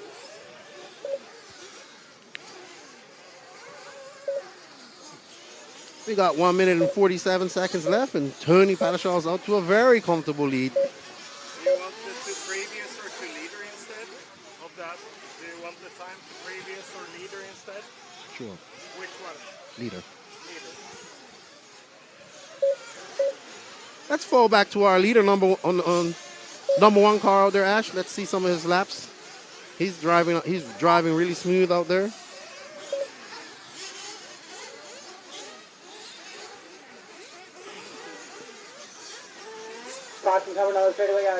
Shout out to our sponsors: Sidewinder Fuel, TZO, House of RC, Testlogger, S-Works Associated, Nemo Agama Racing, Beach RC, JQSM, Mayako, Invisible Speed, TZO Tires. Shout out to The Control and RC Racing TV. Shout out to David Isherwood for bringing this to us. The RCGP, the RC Racing TV crew are working hard, tirelessly to bring you this awesome broadcast. Shout out to our scorekeeper, the man from Sweden himself, Stefan. He's keeping everything under control here, watching that loop like a hawk, making sure everything's done. Probably one of the best time scorers in the industry. We got Tony Patashaw out here. Maybe we could get his lap. Tony, he's got a comfortable 13-second lead over second. His good buddy Jake Blasker has dropped down to 4th. But he's all right. He's got a 10-second lead over fifth. He just needs to bring it home. Remember, top 4 go straight through to the 1/8 final. Zachary Thompson is one of your guys bumping up from the 16th final. So Zach is on a tier. He's your first bump. He's your first double bump of the day if he finishes.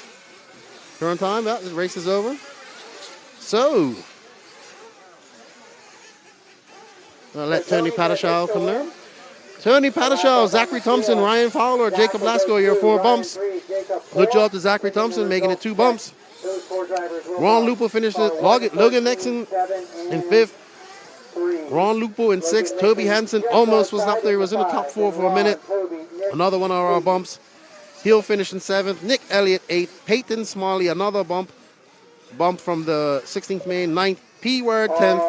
Chris Smalley 11th. Steve Taylor 12th. Brian Cothran 13th. Mike Anderson 14th. And Benji Mullins 15th.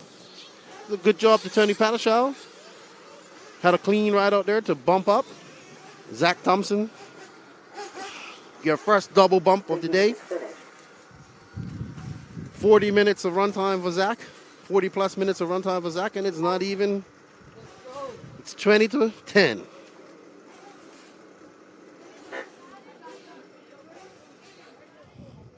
That's a busy morning, isn't it? Jeez. Actually, this is like the warmest place you can have here, you know.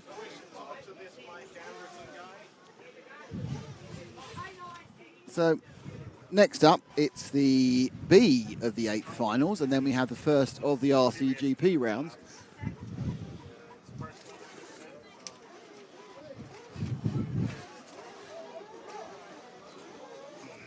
As we rebuild what was taken down yesterday. Wind's picking up a little bit, not to the level it was yesterday, but it's picking up a little bit.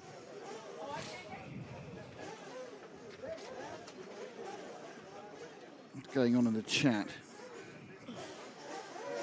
Not much. All right, D group from the quarters. D group from the quarters. Used to be on the track marshaling. D group from the quarters. Diego, Cameron, Nick, Zach, Ever, Steve, Caitlin, Lane, and Luke Denny, Marlo. It's been a constant battle to get marshals out this today because they're doing it in a slightly different order. People aren't quite used to where they're going to be marshalling, not when they're going to be marshalling rather than where they're going to be marshalling. All going well now, though. Lane Deming, Luke Deming, Marlo Bright, David Harvey. You guys should be out on your bucket. Plus 1 volunteer. So that's Ricardo Fouch, Bobby Moore, the track designer, Mark Whitlow, Miguel Velez, Andrew Kirk, Jason Lynn, Bradley Major, Louis Betts, Mike Walker, Scotty Powell, Brian Hudson, Brandon Peters, Jacob Savage, Tony Scarsella, and Mark Thomas. Peters, Savage, Scarsella, and Thomas, of course, are the bump-ups from the previous round. 16th, so they've got the engines are warming up. I think they've now actually managed to get the selection of required number of marshals, which means that any second now they will begin to release.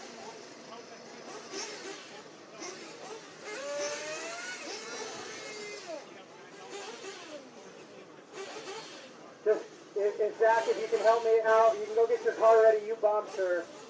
If you can help volunteer, take one of the other buckets, please. I need my group B from the quarters out to the track. Diego, Cameron, Nick, Zach, Ever Lobo, Stephen DiPlacido, Caitlin Carmody, Lane Deming, Luke Deming, Marlo Bright, David Harvey.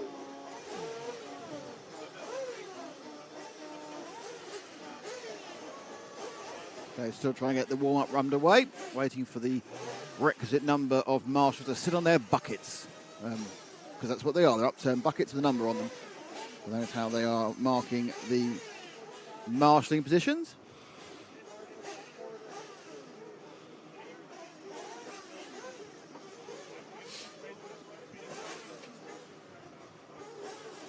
How's he going to warm up? That's a question. Currently it's about no degrees. Let's see how many degrees he's going to get to. I mean, it doesn't matter to you, you're at home, but it matters to me. All right, Group B track is yours. Group B track is yours. Apparently it's 8 degrees. I need Getting as high as 17 later. one Very covered, bucket one. Actually, now I might have to take one. I might even take one of the layers off by the end of the day. A bit of a cleaner exit there. Cars all managed to get up and running relatively effectively.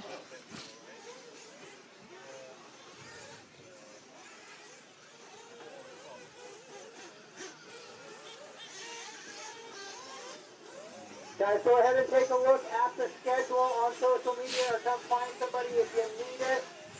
It'll tell you when you marshal. You are marshaling before you race today. You are not marshaling after you race. You are marshaling before you race today. Not directly before, but it is sometime before. So you marshal prior to any racing today. So it is not a race corner thing, it is prior to. 2 minutes to start.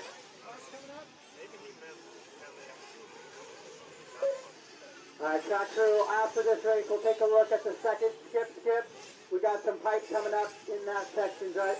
We got some pipe coming up there. We might have to take a look at that on the skip section on the left-hand side of the track.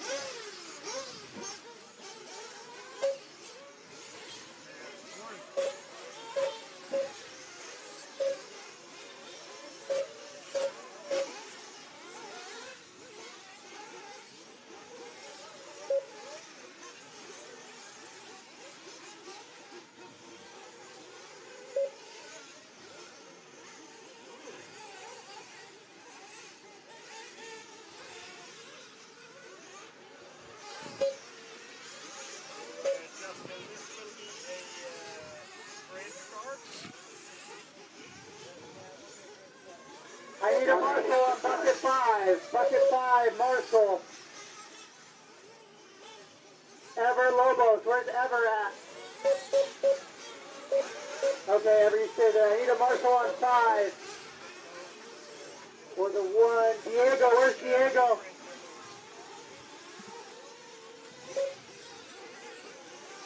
Okay, we're going to get a volunteer. I appreciate that, guys. Thank you.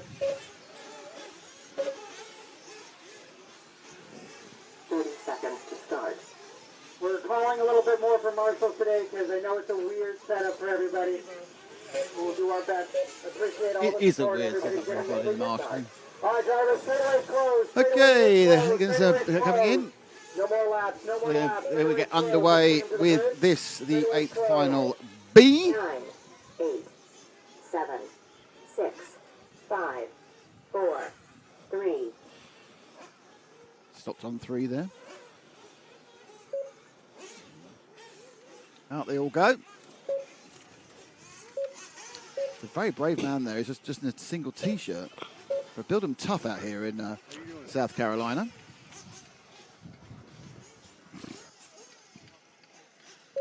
So they line up. 1 and 2 have got numbers in their cars. 3 hasn't. 4 has. 5 has. 6 has. 7 has. We've actually read several of these numbers. This is a bit of a plus point. 9 again as a camo look. Last chance for fuel. Race out a little bit. Getting close to the point where we'll actually be able to see what's going on. Last chance for fuel. Not quite there yet. The sun's about to move out of our eyes. Alright, I thought I had a volunteer on 5. Hold on, guys. Hold for me. Hold for me. Oh, He's coming back. Okay. Alright. 10, 9, 8, 7, 6, 5, 4, down. and away they go. It's a relatively clean start. Some unenthusiastic waving by Mal there, but they're off and away. And I think they've got a pretty much in race order. Looks like it. To that point. I was just about to say, it looks like Bobby Moore's on the front, then he made a mistake. Unfortunate. Bad landing. In fact, everyone in the top 4 has made at least one mistake, but still 3 of them are still in the top 4. I think it's everyone's getting used to it. They flew over the first couple of jumps and certainly over the big quad at the back. But I think what we're going to see, who's going to come up? I'm waiting for a car to come past me. Massive tank slapper, and it is from pole. Ricardo Fausch, and behind him it is Mark Whitlow in the bright yellow machine, and third is Bradley Major. There's a bit of a gap then to the next gaggle of cars which are screaming past in a selection of less than apposite ways, but we've got a breakdown. Yeah, got a suspension failure for the blue car, the 14 car, one of the bump up machines. That is who's the 14, Tony Scarzella. He's out, or he's temporarily out. He's lost the steering on the front left. Nope, gone. He's got the universal sign. This is not going on. The waved hand across the throat. Yeah, so basically, I always think that's like the guillotine, isn't it? It's a French thing. Marie to the guillotine, the car, she's dead. Ricardo Fausch is one of the guys from Mexico coming up here. This is his second RCGP. I believe he's the S-Works importer there in Mexico. Nice guy. So I guess he's driving S-Works then. Yeah, most definitely. Very nice gentleman. I was talking to him yesterday. He wasn't even upset that he missed his 40-plus final. He was like, I didn't know, and then he was just smiling and drinking he should beer. have been in it and didn't realise. Yeah, he packed up all his stuff and was drinking beer and was like, oh, fair enough. He was like, by the time I packed up my stuff, I said, I ain't packing it for that. I was 7 beers down. There's no point anyway. So it's now into the lead. It's gone the 7 car of Bradley Major. He's not on camera. In camera, actually, is our second place man still, which is Ricardo Fausch in the blue car. So the other blue car's gone ahead of this blue car. So the blue car leads the blue car. The blue and white car ahead of the blue and white car, but there's less white in the second blue and white car than the first blue and white car. And it's the bright yellow car in third, which is Mark Whitlow. We still following Ricardo? No, we're Ricardo, yeah. He's catching up. You can just see ahead of him as we went through the hairpin after the moguls. That's your leader in actually white and orange now, which is interesting. So the car I thought it was, it's not the car it was at all. Also, that's going to. I thought it was going to change the lead. There wasn't. He rolled ahead, just got in and out, and we have got a change for the lead as Fausch takes back over from Major as they come over in front of the rostrum. Switch back right, and then you've got that kind of double before you kind of try and clip as tight as possible to the Beach Advert hairpin, and they get the final bit where they can finally open up the throttle and relax for about a second and a half, and they ram on the brakes for the mogul section, and then come around this hairpin, down across this double, and they go away from there is a camera. They go away from the camera hairpin and accelerate over the quad, big backside quad. Everyone's taking this double. No one's taken any of these larger jumps any more than double, have they? Nobody's seen no tripling at all. No.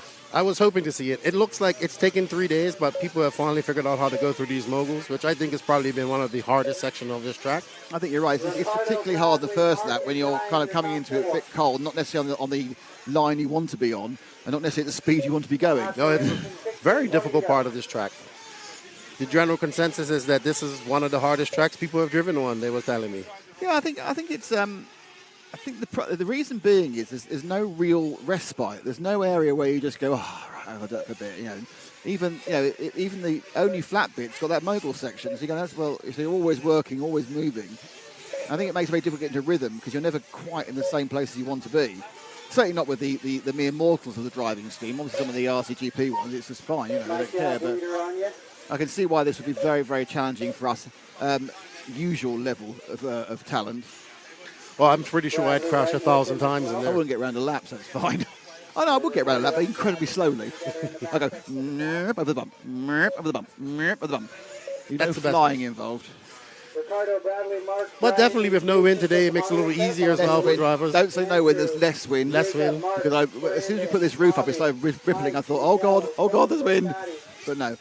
I think the amount of wind is not going to either A, affect the event, which it massively did yesterday, or B, affect the cars, which it majorly did. So, we've got a much better section. It's a bit chilly, but the temperature's looking quite nice for later in the day. Yeah, it's a beautiful day, though. Could be barbecue weather by the end.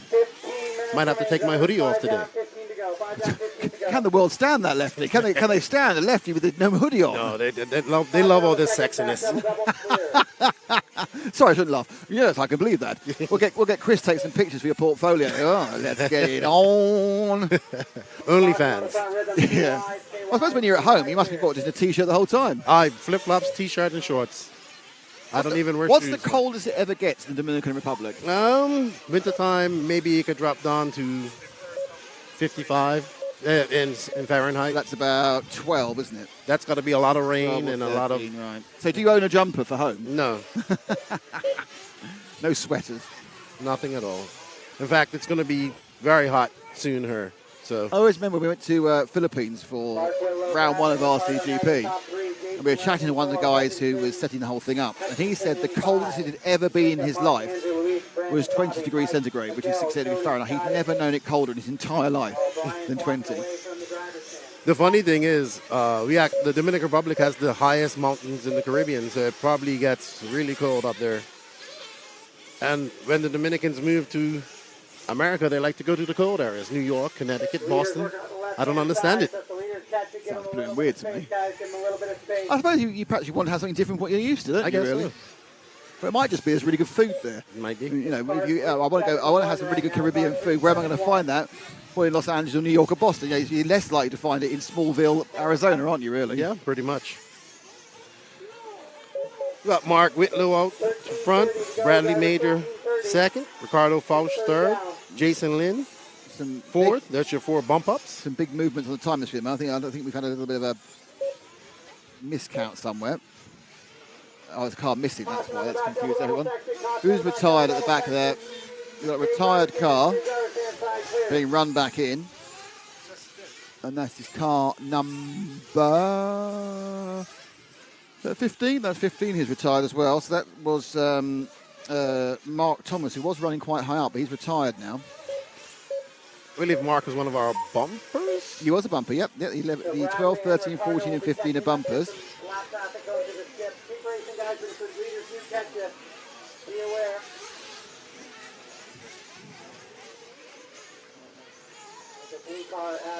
Slightly, it's coming and going, has slightly upset the timing. They'll be back in a mile. It's near enough there, it's fine.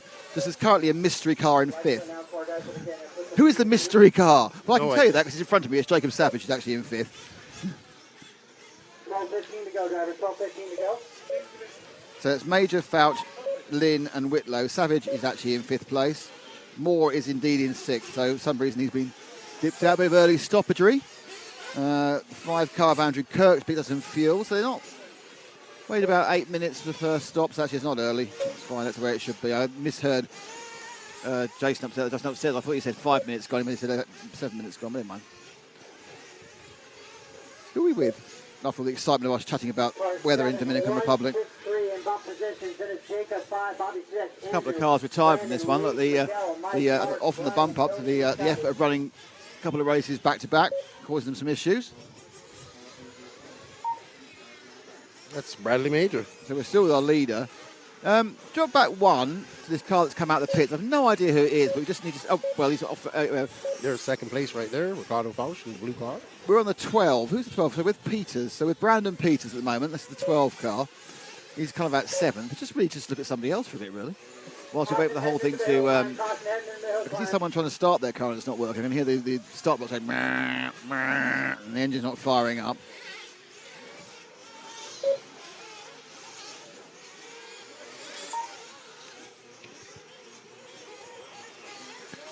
For those of you just tuning in, Hey, top 4 bump tuning in. bump up. A little bit different turn marshalling schedule here. We actually are turn marshalling before your race. Apparently, That's very confusing. yes, nobody's really done it, but apparently this is normal in Europe, says Joseph. No, it's not. Honestly, Jacob thinks of something, then justifies it. Brandon, Miguel, Andrew, and Luis to the top 10.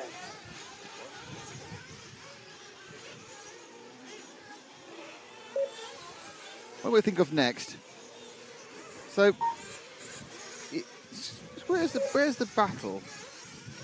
Where is the battle? There isn't a battle. 10:15 to go. There's 8 seconds between 4th and 5th.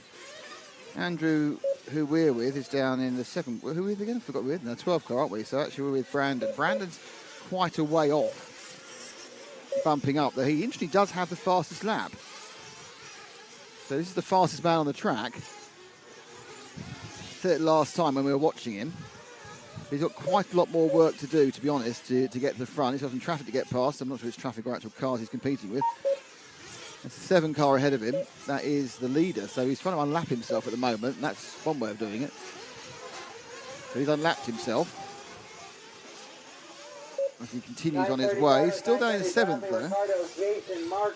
2 seconds Brandon, Bobby, Miguel, Luis, Andrew, Mike. 6 Mark, seconds off pitting Brian, fifth. Tony, and Scotty. So obviously he's had some problems at some point.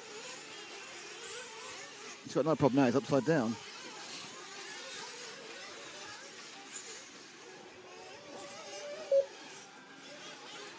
See if we can find 3 car, Mark Whitlow. Bradley in car 7. It's the bright yellow car, Ash. He's just about, he's in the infield and is about to go out towards the other camera positions. It's a bright yellow car. That is your 4th place man, Mark Whitlow. Oh, emergency. Someone's had a bit of a wobble in the in Chili's again. Did you see that? Yeah, I was there. Some old guy, I think, either had one too many beers or had a bit of kind of a turn.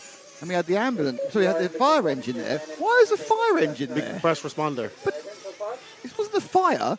Then 2 police cars and an ambulance turned up for one bloke being a bit kind of unwell. Well, he's. I was talking to the bartender about that. He said he fell down, but he's too drunk. The guy was too drunk, and he fell down, and he's trying to get a liability claim going. He was too drunk, I see. He was an older gentleman too. He was. Old people are allowed to get drunk as well, you know? Yeah, but they wheeled him out on a gurney. All right, I'm really sorry, I'm going to have to leave you a couple of seconds because I realise I need to do something before we start the RCGP thing. Sure. Happy for. Go for it. All right, so Nick's going off for a potty break, it looks like. We got 7 minutes and 42 seconds left. We got Bradley Major out front. We are following Mark Whitlow right now, a North Carolina native. He's made the trip down here to South Carolina to the beautiful S&B Raceway to do some racing.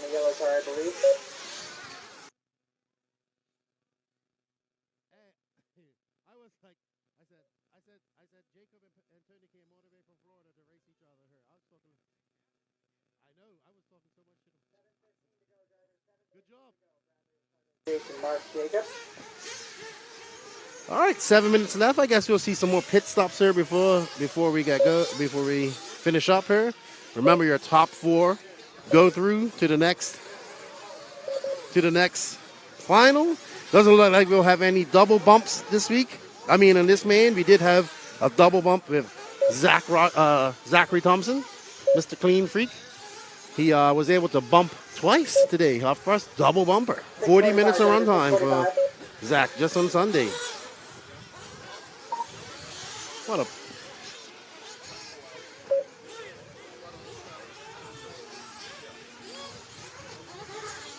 Mark Whitlow is following Mark Whitlow right now. He's down in 4th, but he's got a comfortable 17.3 second lead over 5th, which is Jacob Savage. He's in that last bump stop, Mark is. He wouldn't have held on to that position.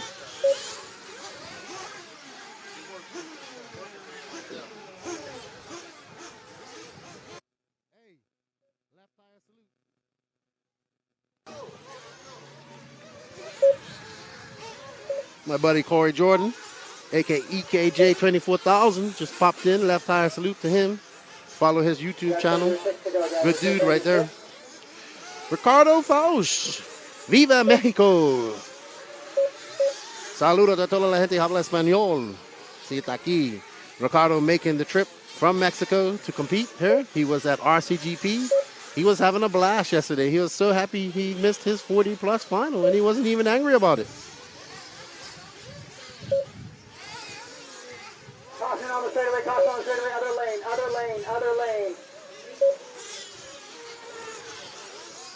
He's got a 7.4 second lead over Zach. Oh, and Bradley Major has taken the top spot. I guess Ricardo came in for fuel. Let's see. No, he made a mistake. So let's go back here to this blue car coming up over the 180 here. Number 1 there, Ash. Doing it a double-double. Out to the back stretch. Andrew, Mike, Mark, Brian, Tony, and Scotty. It's that old blue car with white wheels. There we go. That's our second place. He lost his first place lead. Is he battling with first place? Let's see. Let's see. We'll see when we come by. I couldn't see his numbers. If that was first place, he just made a mistake.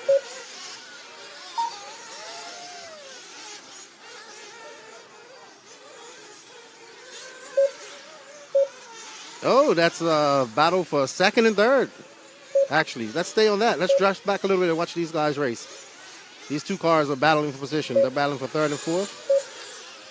Actually, for second and third. Ricardo and Jason, you guys are battling for position on the backside of the track. Let's keep it clean. Both in bump position currently.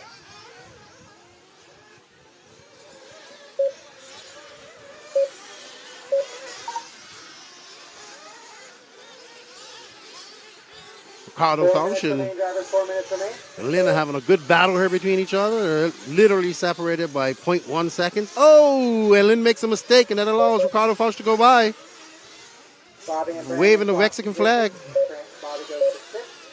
So you guys are battling for position there. Let's see if Lynn can make it up, but he doesn't really have to. He just has to finish in third, and he gets that bump spot. That's what these guys want. It doesn't matter if you win, as long as you earn that top 4.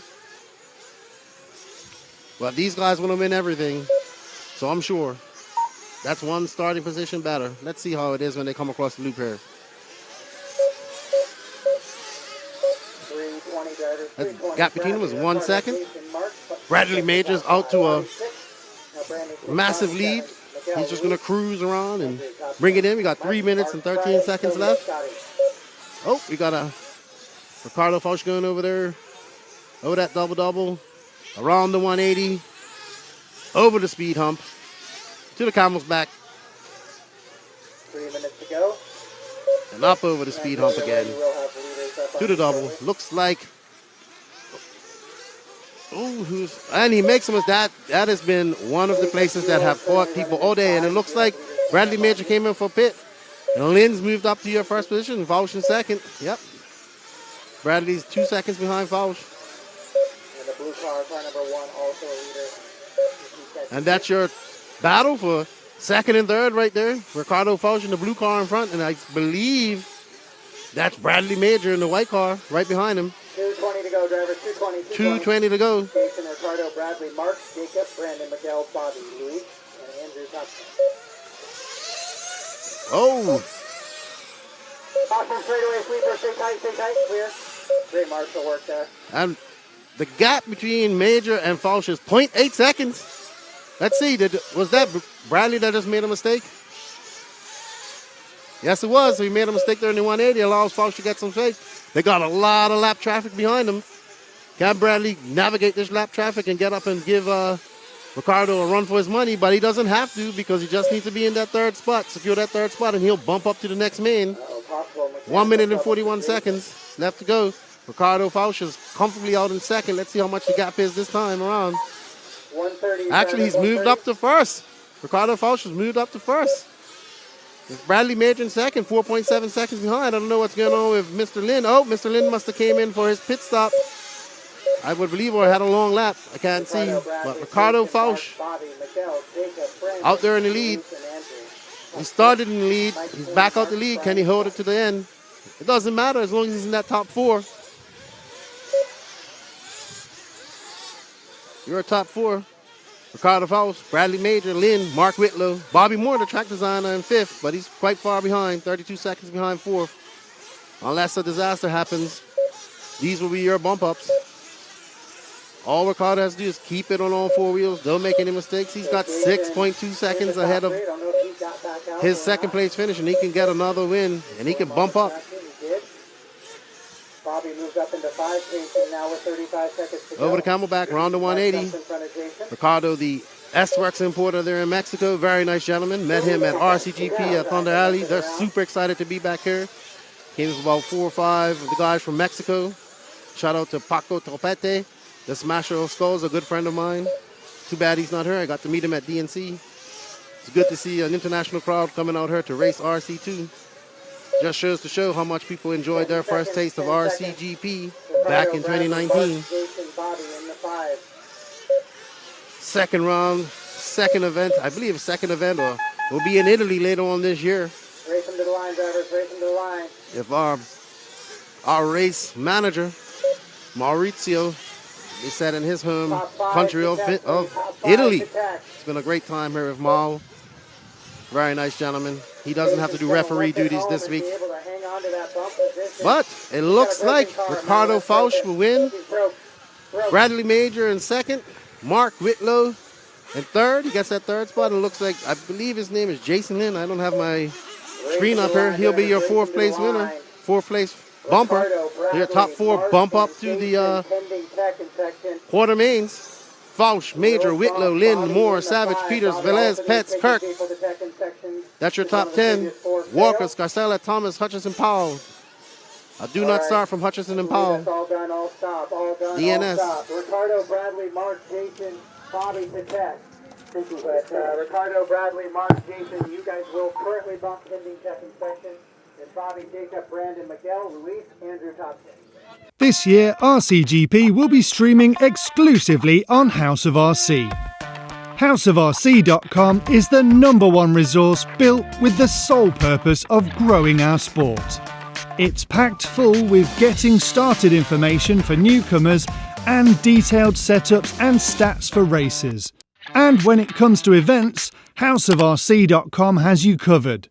From finding tracks to browsing races and even sign-ups. All available in one place at houseofrc.com. There is no better route for newcomers to learn about our sport than here, with everything you need all in one place. So let's grow RC together by signing up for House of RC's media package. Our aim is to broadcast more and more RC events professionally, but to do this, we need your help. By subscribing, you can watch every lap live, and you'll be helping to fund more free content specifically targeted at newcomers. When you subscribe to houseofrc.com media package for $14.99 per month or $100 for the season, you'll get to see every lap of RCGP. Plus, the more people subscribe, the more races we'll cover. So you RC fans get more in-depth coverage live as it happens. And newcomers get a thrilling taste from more bite-sized highlights packages, promos and action sequences. So head over to houseofrc.com/media and let's grow RC today.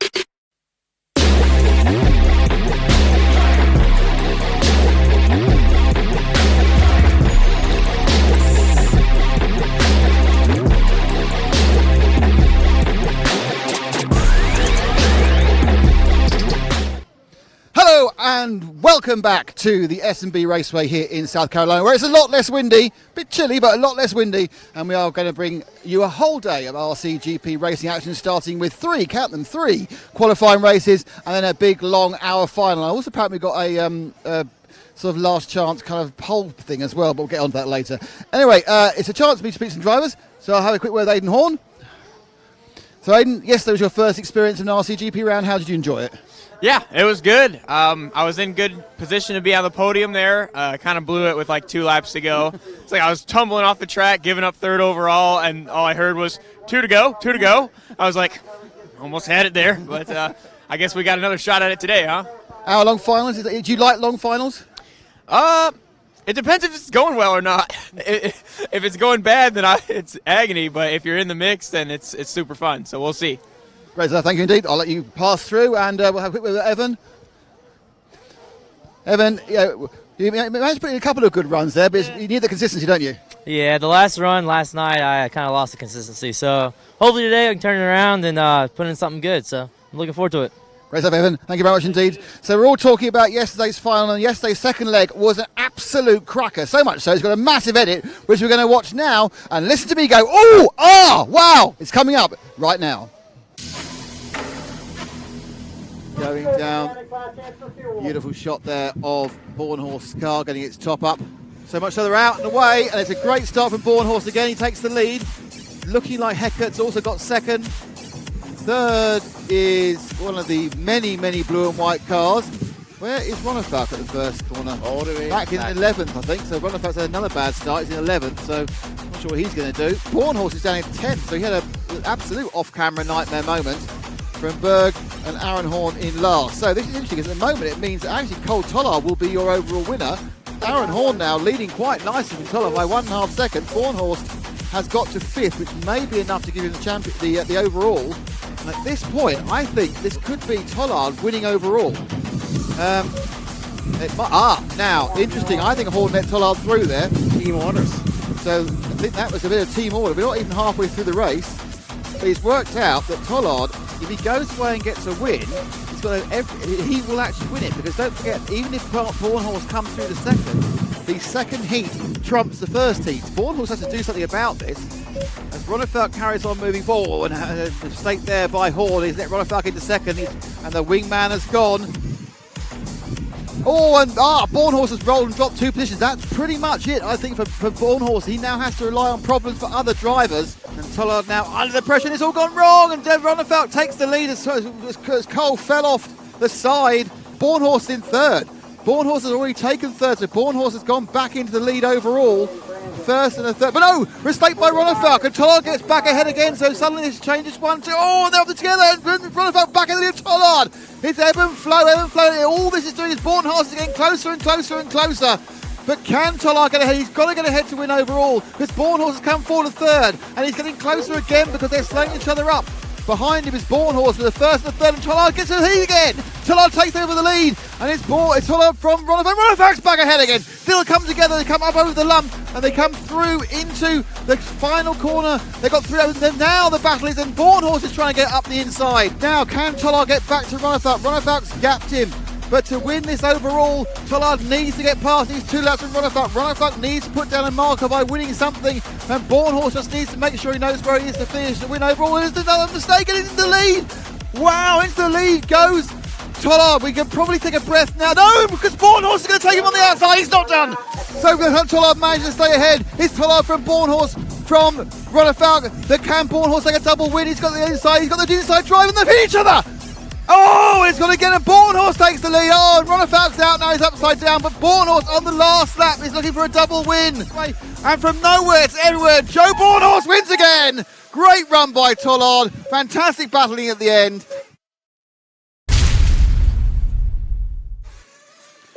Well, that was a cracker. Hopefully we get more like this. But let's see who's had the starting grid for this first qualifying race. So, in your number 1 position, representing the USA, S-Works, OS Speed, and J Concepts is Joe Bornhorst. From Sweden, representing Mayako Corsa and RCGP, David the Viking Ronnefalk.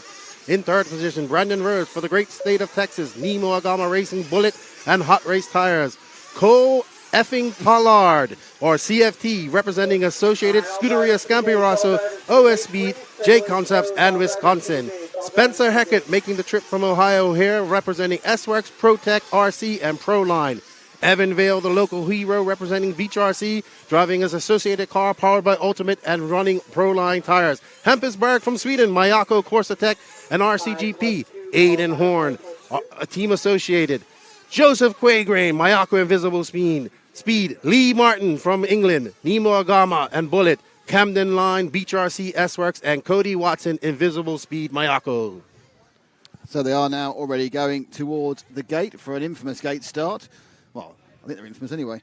All right, mechanic, Let's see what's going on. Last chance for fuel. Right close, they're fueling up at the gate. Close as it can be, bouncing, the revving into the little spring. Top 6, we can see that's the J Concepts S-Works of Joe Bornhorst. They're away, and they leap off the line. Into the lead goes Cole Tollard. Gets a bad bounce on the moguls. There's 3 cars upside down, and out of it, I think, is rather unsurprisingly, the leader is going to be Joe Bornhorst. I think it's Bornhorst from Aiden Horn is my guess. It's a little bit harder with the numbers. It might not be, actually, because the Beach RC and the SOG cars are very, very similar. So we'll wait to see who it comes round. But it's Bornhorst who's definitely leading. It's not Tollard in second. I know that because he had a bit of a problem. So I'll let them come over and get the list of who's who and where's where. It actually is Evan Vale. Yes, it's a Beach RC car in second. It's Vale with the yellow wheels. And Bornhorst from Vale, from Brandon Rose. Behind him is indeed Aiden Horn in 4th. And Watson, Martin Berg, and Ronnefalk, again, is back in 11th. Ronnefalk's really not getting the rub of any greens at the moment. But this is just a qualifying race. Bornhorst continues to lead away. Not really gapping Evan at the moment. They go up and round on the straight. There we go. Into the first corner. Over the moguls, now up to the hairpin. Brandon Rose beginning to get a little bit closer. Rose in the red and black Agama beginning to close down on Vale. It's the blue and white Beach RC car, and then keeping a watching beef is the blue and white Associated Scampirosso car of Aidan Horn. Just seen another mistake for Ronafalk. So Ronafalk, even though he's trying to gain through, he's having a lot of issues. So Ronafalk, I think he's playing hard to push on this track. Bornhorst now with a couple of second lead. We're looking at the battle between Vale and Rose for second. And Aidan Horn's definitely beginning to get a little bit closer. But it may become a three-way battle for second in a minute. Ronafalk has been getting the tail end of these starts all weekend, and it happened again this time around. So he's got a charge from the back of the pack. He's had a charge from the back of the pack every race he's had so far this week. Battling in seventh and looking to get sixth, and he's up against Spencer Heckett, I think, actually. Yeah, just literally got past Heckett. So, as we're still watching, Evan Vale, who's managed to put it, well, he's got himself to, I was about to say something. He's normally managed to retain some sort of lead, and as he did that, he fell off. So let's see the curse of the commentator. I was about to say something nice about him, and then this happens. He comes up over the backside quad, just loses the car was offline, rolled side. Luckily, it only wheels up. He has to go and pick up the line again, which does mean, and now what we're seeing is that Brandon Rose finally released, seems to have enough pace to kind of get back to Bornhorst. We've seen this from Rose all along. He's not made many good starts, but the cars look pretty quick once it started getting rolling. So Brandon, with the Agama, absolutely looking to move forward, looking to perhaps win a race. He's had several thirds. He's been third so many times, Brandon, and now he's looking for a second. Well, he's in first. So Bornhorst leads. Brandon Rose comes through. Horn and Vale are third and fourth. Horn's got past Vale. Oh, and a mistake by Bornhorst. That's going to give you a really, really good chance there. So the first and second are right together as we go over the backside quad. Just a little bit of a loss there from Rose. He didn't quite keep the momentum up over that double away from the camera corner. So Bornhorst knows he's there. He's got a kind of a comfort gap. He's got a kind of enough. He has a bit of a squiggle or a bit of a lurid oversteer moment before. Oh, beautiful there. The inside turn there by the Agama, absolutely. Gave him, 4 or 5 car lengths, just one corner, and they come across almost together. As we are now with the leaders, Bornhorst and Rose. Oh, it's all come on because Rose has rolled. So now we're going to stick with Rose. And Rose now has to get second and third. Let's see what happened there at the end of the moguls.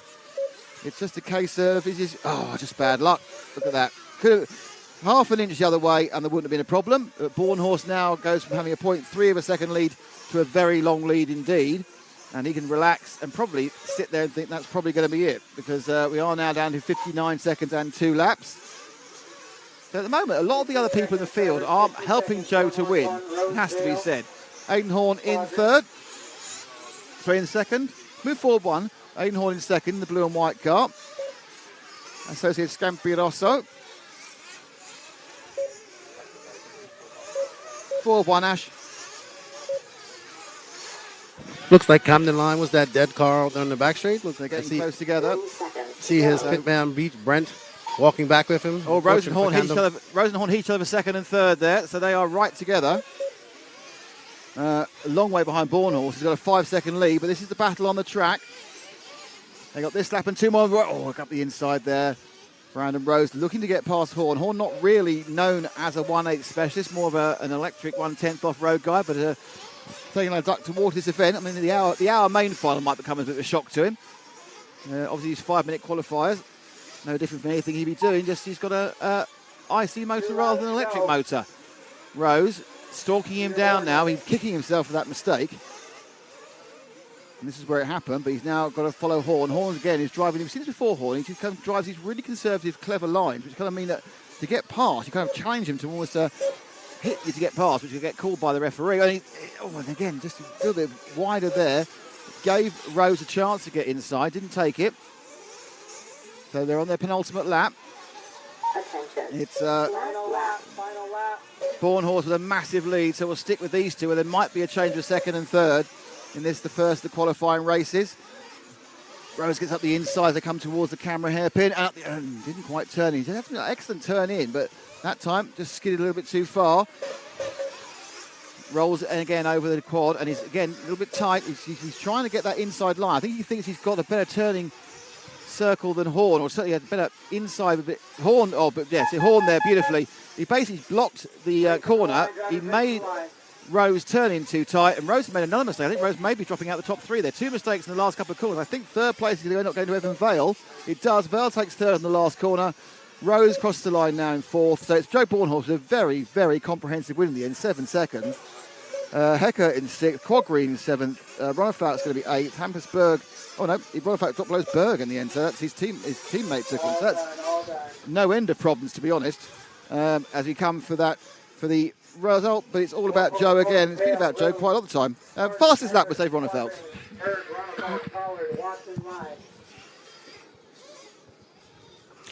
All right.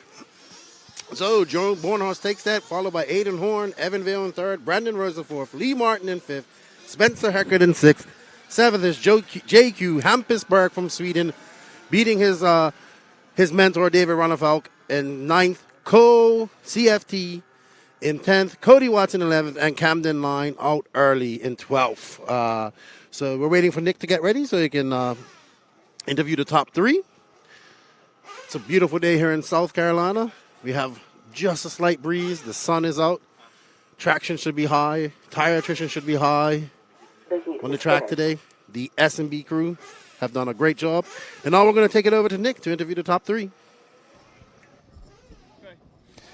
With Evan Vale finishing third. Evan, another battling race, couple of mistakes. But see, you speak to us before you get a top three. Yeah. I kind of got lucky then. I guess Brandon wrecked in the last lap, and I got around him. But, I think my speed's there. I just got to get the consistency. So I'm going to try to clean it up next round and see what happens.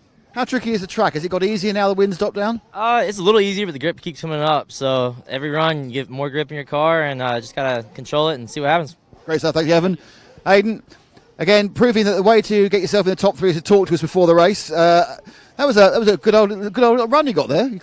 Yeah, the starts are really important, and we've been catching some breaks on the starts. I had a back row start. I didn't seed very well, but I think I came out third or fourth, which is always a good way to start the race. And then, just kind of got to the line. I think my tires actually started coming unglued with like a minute to go maybe, but it was a little bit squirmy out there. But we'll throw some PL glue back on them bad boys and get back out there for the next run, huh?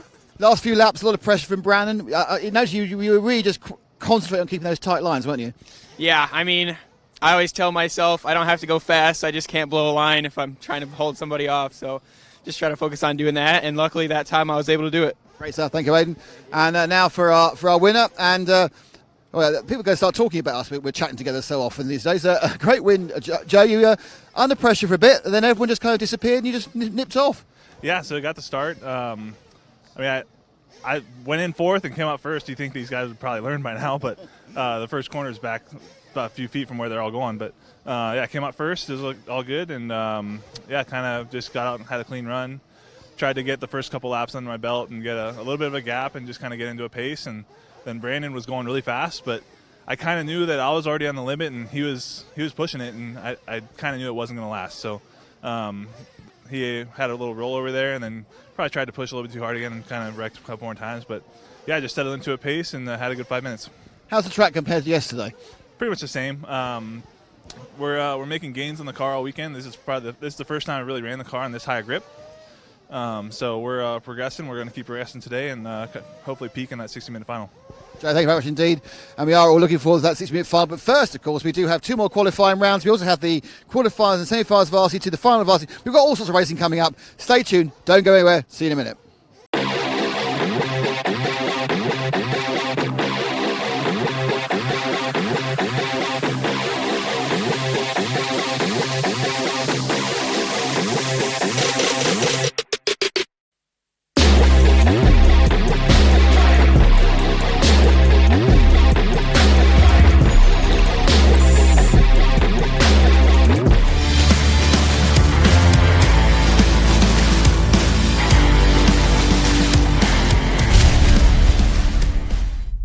A-side quarterfinal.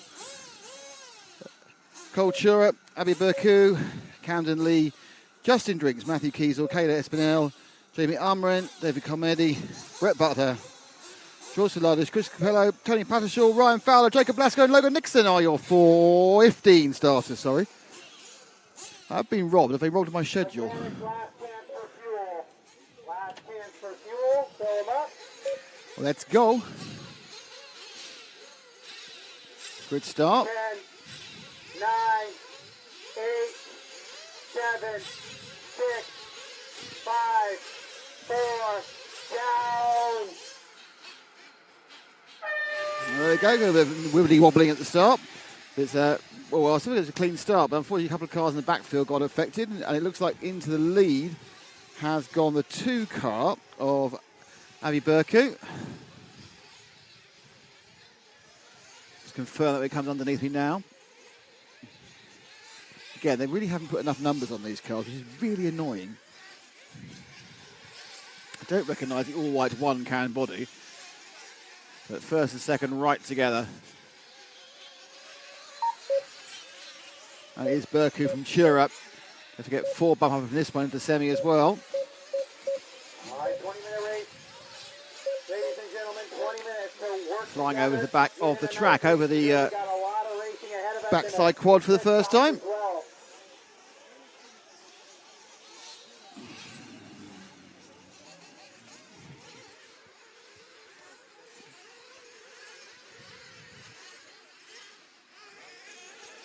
And it's a nice little lead now for Burku, pulling away. Couple of seconds. Third place is the bright orange car of George Tilardis. And in fourth place, Camden Lee. A couple of bright orange cars, one's a little further down. In fact, the bright orange car of George Tilardis was always getting through then. He rolled out well. The second place man had dropped back. Chura had dropped back. Was in the the clutches of Stilardis, which Stilardis rolled off, so now it's going to be Camden Lee who's coming up behind him. Look up the far end of the track there. This is second and third. It's not his first and second. Oh, it's second. Burker's long gone. So the lead now is pushing 5 seconds. So the battle for second and third go away from the hairpin where the camera is. There's 2 camera hairpins actually, but that's the bottom one, most obvious one, up to the infield hump. Through the rollers in front of the rostrum, and they turn in the switchback.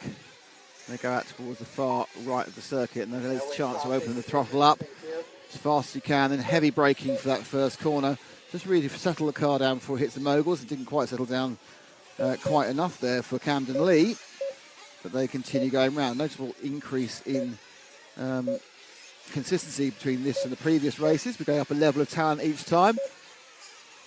And of course, you say that Camden completely wrecked the car, but there we go. Drop back one more, Ash. There we go. Oh no, one more again, please. Coming back into the lane, guys, after a mistake. Guys, Zeppelin coming back into the lane. There we go. I think this is now the 4th and 5th battle, which is a bump-up battle. I'll confirm that in a second. That is the 6th car, and that is 4th and 7th. So it's Brett Butter and, sorry, yeah, it's Kayla Espinel and Brett Butter. Kayla leading.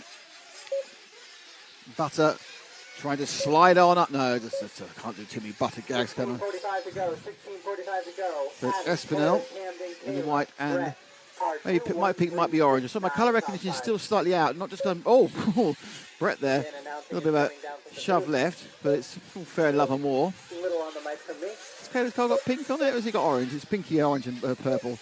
Maybe well, they're a long way away. But the sun's just next half hour, the sun won't be in my eyes anymore. So I might be able to improve my overall level of the rubbish I'm talking about. So Butter and Espinel fighting for the final jump pump up. We're a long way we're a long way through. We've still got 16 minutes, but just coming inside there. Flows quite nicely, quite respectful running. Don't forget the whole of RC2 are running on TZO 200 tyres, and that will be the same for all 4 rounds of the RCGP Championship. I think they'll be enjoying that. I think we're getting a third joy now. I think it's Justin Drinks making a trio battling for 4th, 5th and 6th. Drinks in the yellow and orange car. So it's Butter from Espinel from Drinks now. Oh, Espinel makes a mistake, drops his nose. It's Butter from Drinks. and Espinel. Some drinks, some people do put butter in coffee, don't they? So the only drink you probably find butter in. You can drink butterscotch, I suppose.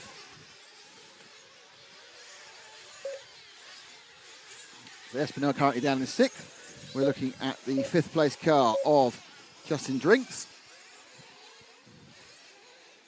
As they turn laps. This is really, I think the important part of this part of the race is just to get into the rhythm, into the laps. Really, you can't win anything before the first pit stop, but you can lose everything. So in fact what's happened now is a little bit of break, and Butter's broken away, and now it's Drinks and Espinel fighting hard. So Kay looking to get the inside with Justin. Oh. No. Looked like she lost a bit. She just took that hairpin really nicely and just gained it all back with it, which looked like she'd lost. Going to get the inside. Not quite. So we're now just coming up to 5.5 minutes gone. So about a minute or so from when they might start thinking about making stops. It's quite an easy 20 minutes, unless you've got a fantastic amount of. And then I think there's been a change there. I think you've got a fantastic amount of fuel consumption. You aren't going to make it in one stop, so it's a very comfortable 2-stop with a really wide margin of when you can come in. You can come in from about 5 minutes in the first where you want to, up to about 8. And obviously the second one, any time from about 12 to 16. And that's a problem for that car. Got stuck. There's a little bit of a rotation around there with Butter and Drinks. It's actually Espinel now has got past. I'm just wondering whether we did actually see a 4th to 6th position there. Sit there looking at the timing screen, look up and it's all changed again. One of the problems with these earlier heats. So they come round, and it's still Justin Drink. Brett Butter dropped down into 6th place. Espinel running in 5th, and Drinks in 4th. And they're not about 3 seconds now from Camden Lee in 3rd. So it's a good little run, this. It's kind of building up to something that could be quite interesting towards the back end of the race.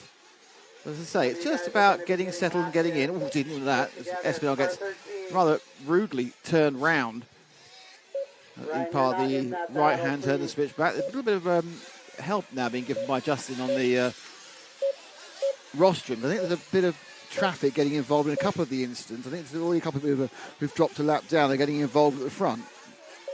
Lefty's joined me off whatever he was doing for his a little break there. Are you right, my man? How you doing, Nick? How's it going? It's good. We've got a quite nice little sort of slow boiler here. We're just coming up to first pit stops. As you know, when we get to these sort of races, it's all about 4th place. It's all about who's going to bump up. We don't really care about the top 3. Well done to them, by the way. Abby Burku has led from pretty much lap 3. I mean, we're now in a kind of a shuffle about because Cultura has dropped down because of fuel stop, so we need to kind of wait for this to cycle through. Because they are, being of a higher quality, they are much closer together. Yeah. So, unlike before, where someone would take a fuel stop and still be 25 seconds ahead, now you can drop like 7 places during your fuel stop and you have to wait for it to even back out again. Yeah. I just went for a little walk around, talk to the people, see how everybody's enjoying their RCGP. I'm sure more today without the wind. Yeah, still a little bit of confusion with the schedules and stuff like that. So I was just. Did you steal my schedule, by the way? No, I didn't. Because it's gone. My schedule. It probably blew away. You're right. You know why that was? It wasn't screwed up enough, so it was too light. Yeah, see. But yeah, people are having fun. The traction on the track is becoming immense. I'm being told as the heat, the sun is here baking it, and the wind isn't here to cool it down. So temperatures are going up, and the traction is going up here on the track. And it's looking good out there. A beautiful job that Bobby and the S&B crew have done here at Shake and Bake Raceway in Piedmont, South Carolina. Drive that Shake and Bake, yeah. So it is now, we have got the first set of stops running through. Yeah, you need to move forward one, Ash, the 2 ahead of the car you're with. So that's it. Because we were sitting with Drinks, and we're now back with Espinel and Butter, the 4th and 5th battle. Just to confirm, is it Abby or Abby Burku? Abby, is it? Abby Burku. Abby Burku. Cole Shura, Camden Lee, Brett Butter, Kayla Espinel. And that's Butter and Espinel we're looking at again as they battle for 4th place. Justin Drinks been dropped slightly at the moment, looking around there. Oh, nice one there from that. from Kayla. Got the outside line as Brett made a mistake, and a big mistake. He stops 2 places. Those 3 battling it out. They have a very good lead, actually, in this final bump-up place battle from Jamie Arman, who's about 7.5 seconds back from them. Looking very good for Abai Burku. He's got 9 seconds, so he's looking quite comfortable in first. The young Couture has moved up to P2.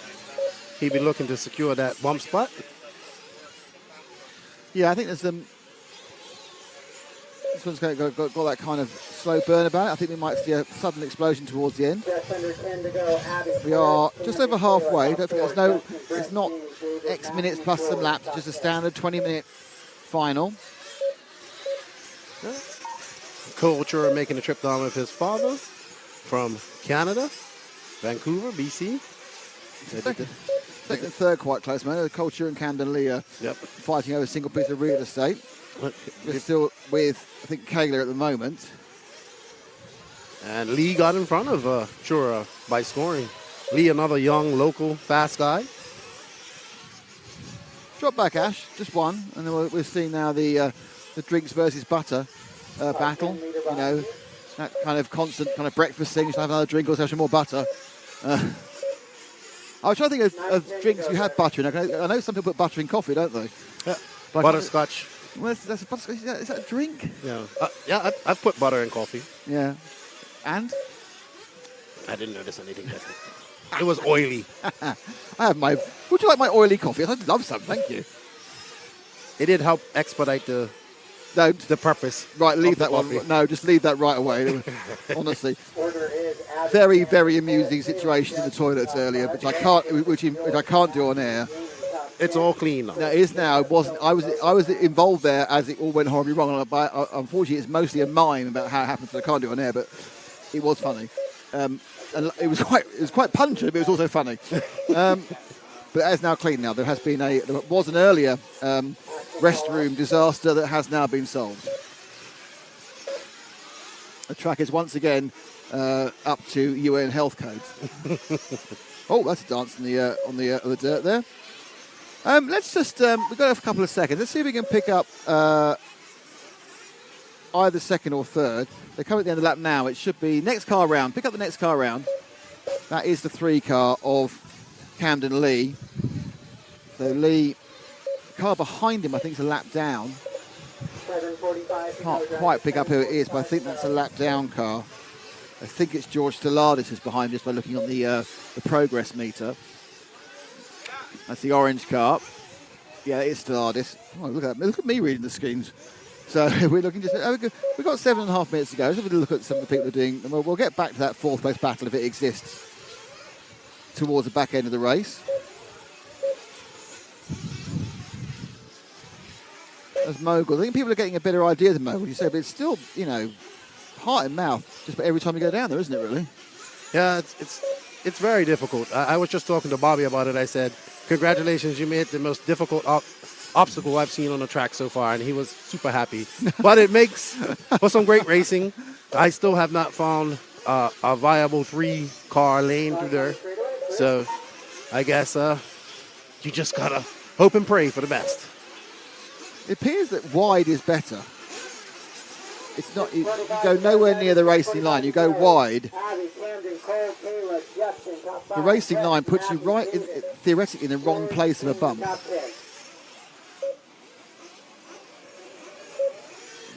Dan Moguls is catching people out.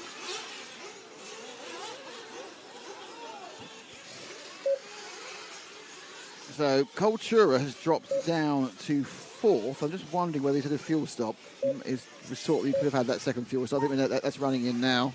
In goes Camden Lee. Oh, blimey, that's a tank stopper and a half, isn't it? Comes out the tank, out of the pit stop. So Lee was actually scored in the lead that time because he went in for fuel a bit later. Now he's off the track, so that might end that moment. Let's see where he comes out. Thrown right next to Kyler Espinel. Now, I'm not going to think Kyler may actually have picked up second there, because you've certainly gone past him. Now, it's all hard to tell because of the way the laps unwind, but my feeling is that Kyler Espinel, just ahead of Camden Lee has actually picked up second place. Now, I could be wrong, and I have been wrong before. It's happened on many occasions. I'm just thinking we're going to see a change for second, and we do indeed. Not see it. It's weird. Oh, that's why, because she hadn't been for fuel. So she was a few seconds behind, but she hadn't been for fuel. And actually, she went up the pit lane, she obviously had braked, then she crossed the line, then he got past again. So that's why she was right behind him, down to the fuel situation. Interesting, Cultura's 9 seconds back behind her. So once they've done the fueling, he'll still be behind. It's not a 9-second fuel run, is it? It's like 6 or 7. Muddy's still in that bump spot.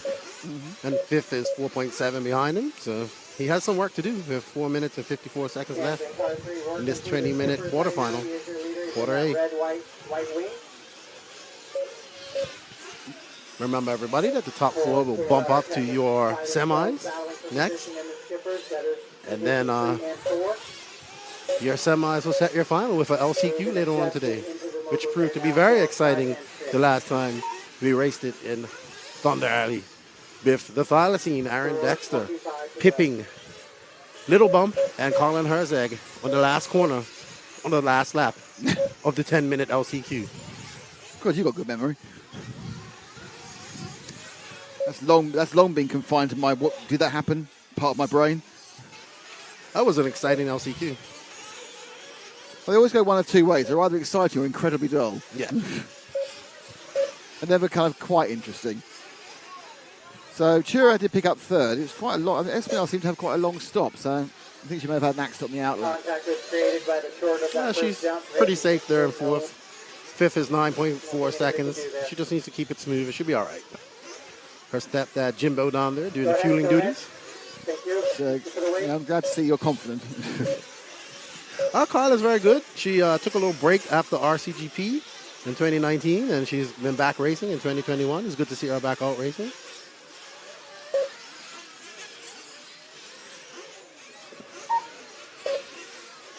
Careful. Thank you. Yeah, there's quite a few lady races in the States. There's not so many in the UK, but there's quite a few girl races these days. Yeah. Rhonda Drake probably being the most famous of them all. Obviously, the Trailblaze been doing it for years, but I've noticed in the last 2 or 3 years there's been quite a few popping up on Facebook timelines and such like. Yes. I still think that Rhonda Drake is still probably one of the best, or the best female racer out there. She's very aggressive, races a lot. She don't take no stuff from anybody. Then you have Peyton Smalley here, Kyla Espinal, Katie Carmendi. Katie Roxbury is another female racer here, girlfriend of Jared Wiggins, the Wizard, techno driver. Techno. I have to say that because I was round about in the 90s. So you go techno. And that's where the name came from. Did it? Because he used to be a techno DJ. Well, there we go. Who is it behind it? Who is it? Daniel Lewis is his name. So he used to be a DJ back in the 90s. And that's why he named it Techno RC. But with a K. Well, yeah, but that way you can trademark it. 2 minutes left. We got Abayu Berku. I believe is one of the Canadian guys. I could be wrong. Yeah, the top 4 now is a 17-second gap to the 5th one. Let's see if we can find our leader, because we haven't even shown him at all. There's no interest whatsoever in the... Actually, he's only just ahead of this guy, so it's made me a battle for the lead. I think it is, actually. It's suddenly given us a battle for the lead right at the end. I'm pretty sure the white buggy there is our overall leader, Abe Boko, but he's... and behind him are the people... is Camden Lee. So we've got a battle for the lead here on the last couple of laps. Doesn't mean anything apart from an extra, yard/meter, depending whether you're listening in the Americas or in Europe, on the grid. Oof. One of those cars is not involved in this. I'm not sure which one it is. 2 of them are. There's 2 of them involved in the battle for the lead. One of them is a lap down and has disappeared back with me. It's probably him. You guys are not in position together, so no need to battle there. And that's the lead change. Mistake there. So Abe Berku's having some issues. Just finishing the race off. Luckily, it doesn't matter. He's massively ahead of Cole Chura, and he's massively ahead of Kayla Espinel, but they're all going to bump up. Justin Drinks is nearly 13 seconds back. Afraid that Brett Butter has slid down the field. And we have a little bit of wind picking up here. I'll not say that. Not as bad as yesterday, but still a bit chilly out here. It's not as bad as yesterday because we put the tent back up again. Caution on the hill climb, caution on the hill climb. It's chaos up there, guys. It's just a bit of carnage. Cars everywhere. Be careful. 20 seconds to go, so this one and one more, probably, yeah. They'll probably get around this one just, oh no, they probably won't actually break the, I think this will be the end of, this will be the last lap. 10 seconds, drivers. Camden, Abby, Cole, Kayla.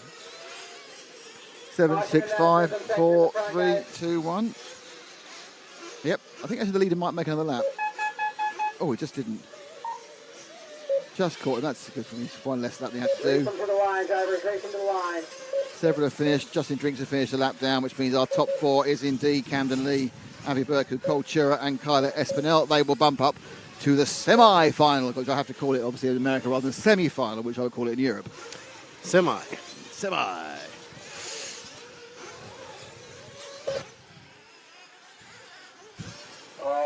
All done, I believe. That's it. Ryan. That race done. You're right, the wind is getting a little bit blowier. I think what it is, it's a little bit of blowing wind and we're out in the sun. It's quite nice in the sun. I need top 5 cars to check, please. Camden, Abby, Cole, Kayla. All right, so we have Camden Lee in first, Abayu Berko in second, Culture in third, Kyle Espinal in fourth. That's your 4 bump ups. Justin Drinks fifth, Matthew Kessel sixth, Brett Butter ninth, seventh, Chris Capello 8th, Jamie Armand 9th, George Stellatis 10th, Logan Nixon 11th, Tony Pattershaw 12th, Jacob Lasco 13th, Ryan Fowler 14th, and unfortunately, looks like David Carmandi had some issues. We will not have doesn't look like we'll have a triple bump, unfortunately. Oh, dear. So.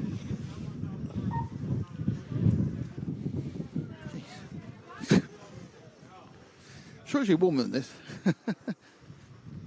Once the wind gets up, it gets a lot less pleasant. Semi-Group B to the track. Semi-Group B, you guys are marshalling. Semi-Group B. Okay. Greg Pagani, David Olson. Jake Steichleather. Trent Walker, Joseph Steichleather. Nick Hartman. Cole Katzen, Donald Elliott. Gabriel Montiel. Keep asking you questions, don't they? They obviously think you know a lot more than you actually do. You guys should be on the track. I think everybody knows me. Yeah, So- therefore, you must know the answer. If I don't know the answer, I'll find out. Or make it up. That's always a good way. I'll point them to the person who If knows. I don't know, I will make it up.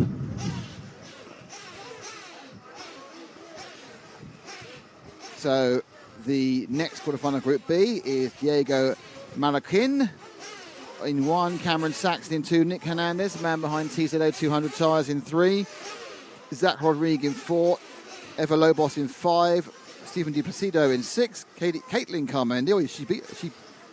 She was equalled her other half, but now she has a chance to bump up because he didn't.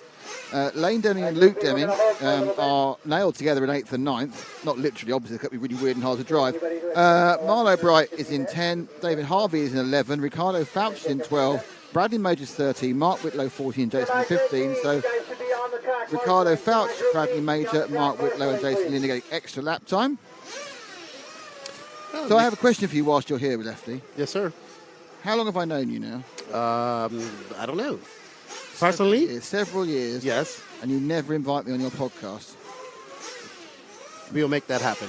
I've been on it once, ever. For the RCGP podcast. Well, yeah, that doesn't count. I want to be on the real podcast. We will get you on there. Don't forget, we're back in with an F season again this year. It will probably be a 5-hour podcast, but we'll get you back on there. Yeah. What is your longest one ever? 5 hours. Do you not feel that possibly that was a little bit too long? Yeah, I'll touch. But we decided to split them up. Right. So now you still get about 4 hours, but in 2 episodes. Right.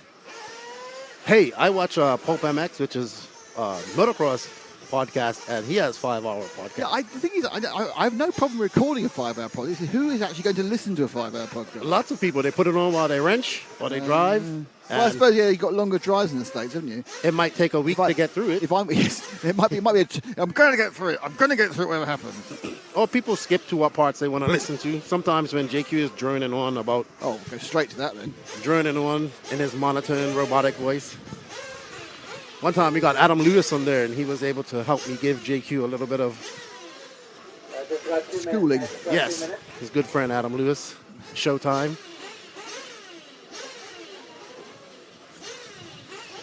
You remember Adam, because he signed a lifetime contract with JQ, didn't he? I believe so. And then, of course, JQ doesn't exist anymore. I mean, it's morphed into Myarko, though. We aren't allowed to say that officially, are we? No more JQ Racing. JQSM, JQ Scale Motorsports. Is that what it is? Yeah. JQSM, I always think it is. Well, a lot of people think it is. So who is Myarko then? Myarko is some investors that JQ has. I believe it's a factory or something like Are they that. Chinese, are they? Or Taiwanese? Yeah, something, I think Taiwan. I'm not sure.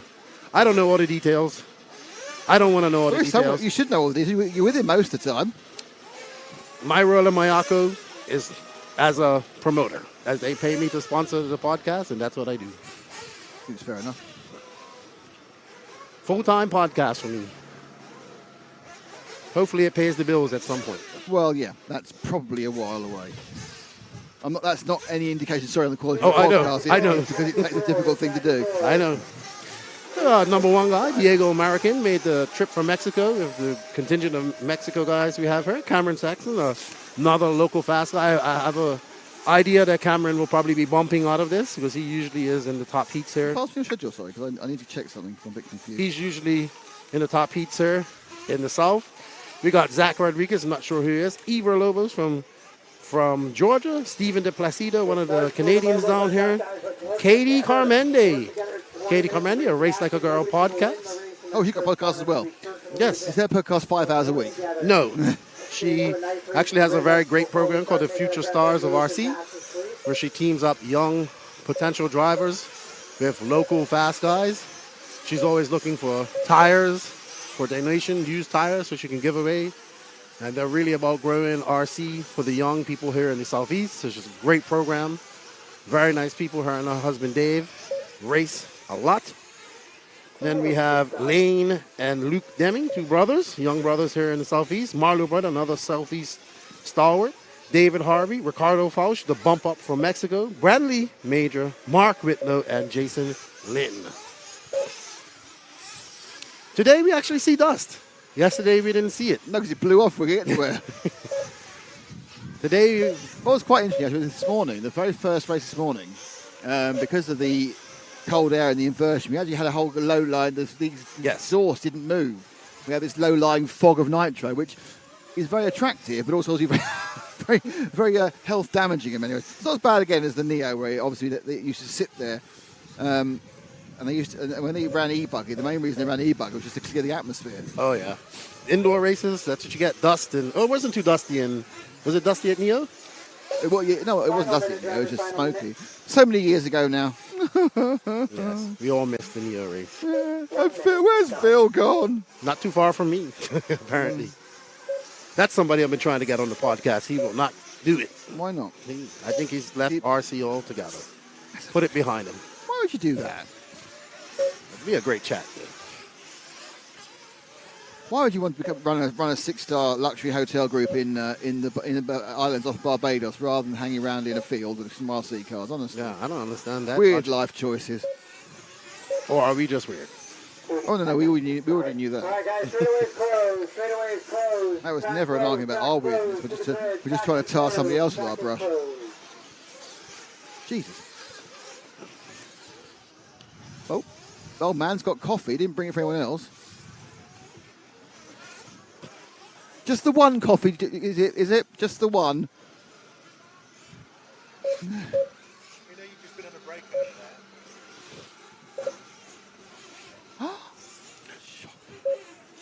Look at mechanics line up. Evan Vale helping, it looks like Cameron Saxon. That's his mechanic. He's been a mechanic for him. Tim Lime out there pitting one of the SRX Mexico guys. Diego, it looks like. Tim Lime's been hitting it hard too. The Nationals last week. Done a good job holding that. His first race ever at Derby Mountain RC Speedway here in Arizona. Country roads.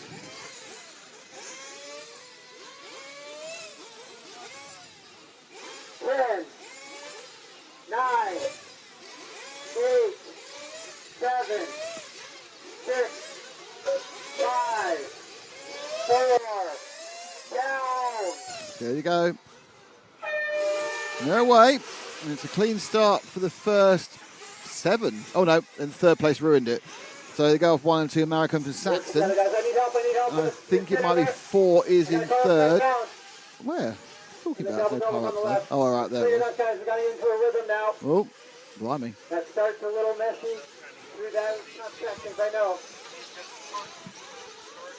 20 minutes. Magnificent there, managed to pull my headphones off by accident. So Maricon leads, coming now down beneath us. In the one, not a big lead from Cameron Saxon. And then it is the green and white machine, which I don't think it's actually, it might be Carmody actually. That's not Caitlin Carmody, is it? I don't think. Oh, there we go. Great result for the top two then, because the people behind all formed into a massive great pile-up. So there's a big gap. Oh, now the lead's gone off slightly drunk. And so we now have a great start for Cameron Saxon. He's going to be away in the lead by some distance. Saxon's underneath me now. And you can see it's a drop back now to this next bunch, Ash, because Saxon's away. And you can see it's a kind of 3 car as they roll over the moguls.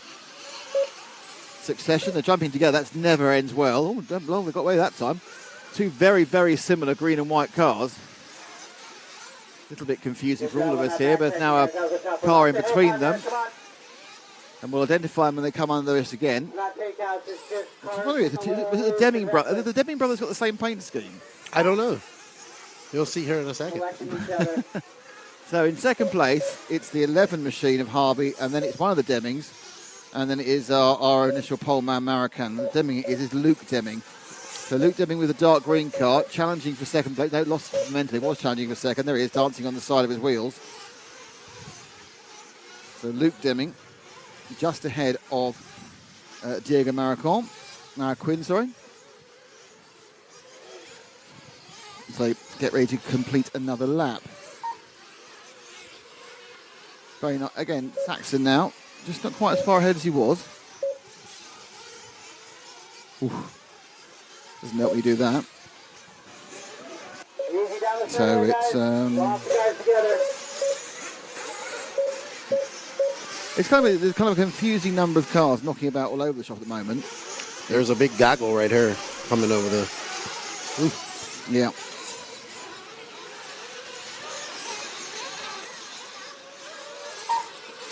So landing there, going up towards the far right of the track, then come down.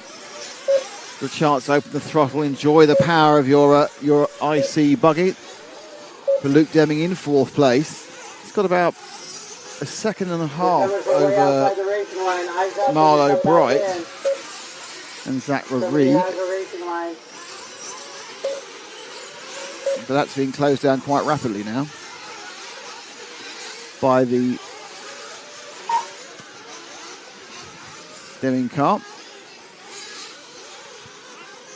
So there they go. There's the 11 machine underneath of Harvey. Deming now into third. Big gap now to Rodrigo Maricon. Drop down to drop back up to the pair. That's Rodrigo Maricon battle for the final bump up place. We're a long way from anything. We only have 3.5 minutes in. Plenty more to happen. Many more things to happen as we go. Cameron, David, Luke, Zach, and Diego, your top 5.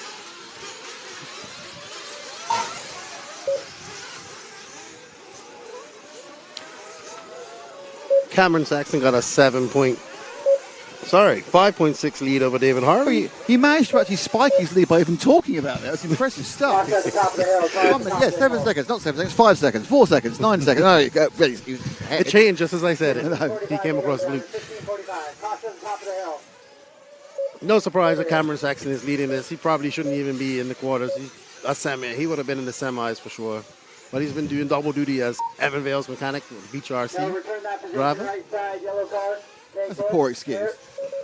I should have been done better, but I was doing other things. So, underneath us again. Kind of tippy-toeing, aren't they, at the moment? The main focus is the 4-car Rodrigue, who's in fourth. Deming's dropped back out of his pretty good position. I'm not sure whether no, there's been no fuel stops yet. I just wonder where if he hadn't put a fuel stop, he put an accident in, which is never a good idea. Rodrigue leading away. 14:50 Jones. in 4th place. So it's Saxon from, who's now got 11-second. Look, 11-second lead Saxon has now. From Harvey from Maricon. Looks like he's coming off the lap. Bradley Major. Cameron Saxon here soon. Oh, accident there. Shuffles down everyone. First and 4. Got car 1 and car 4.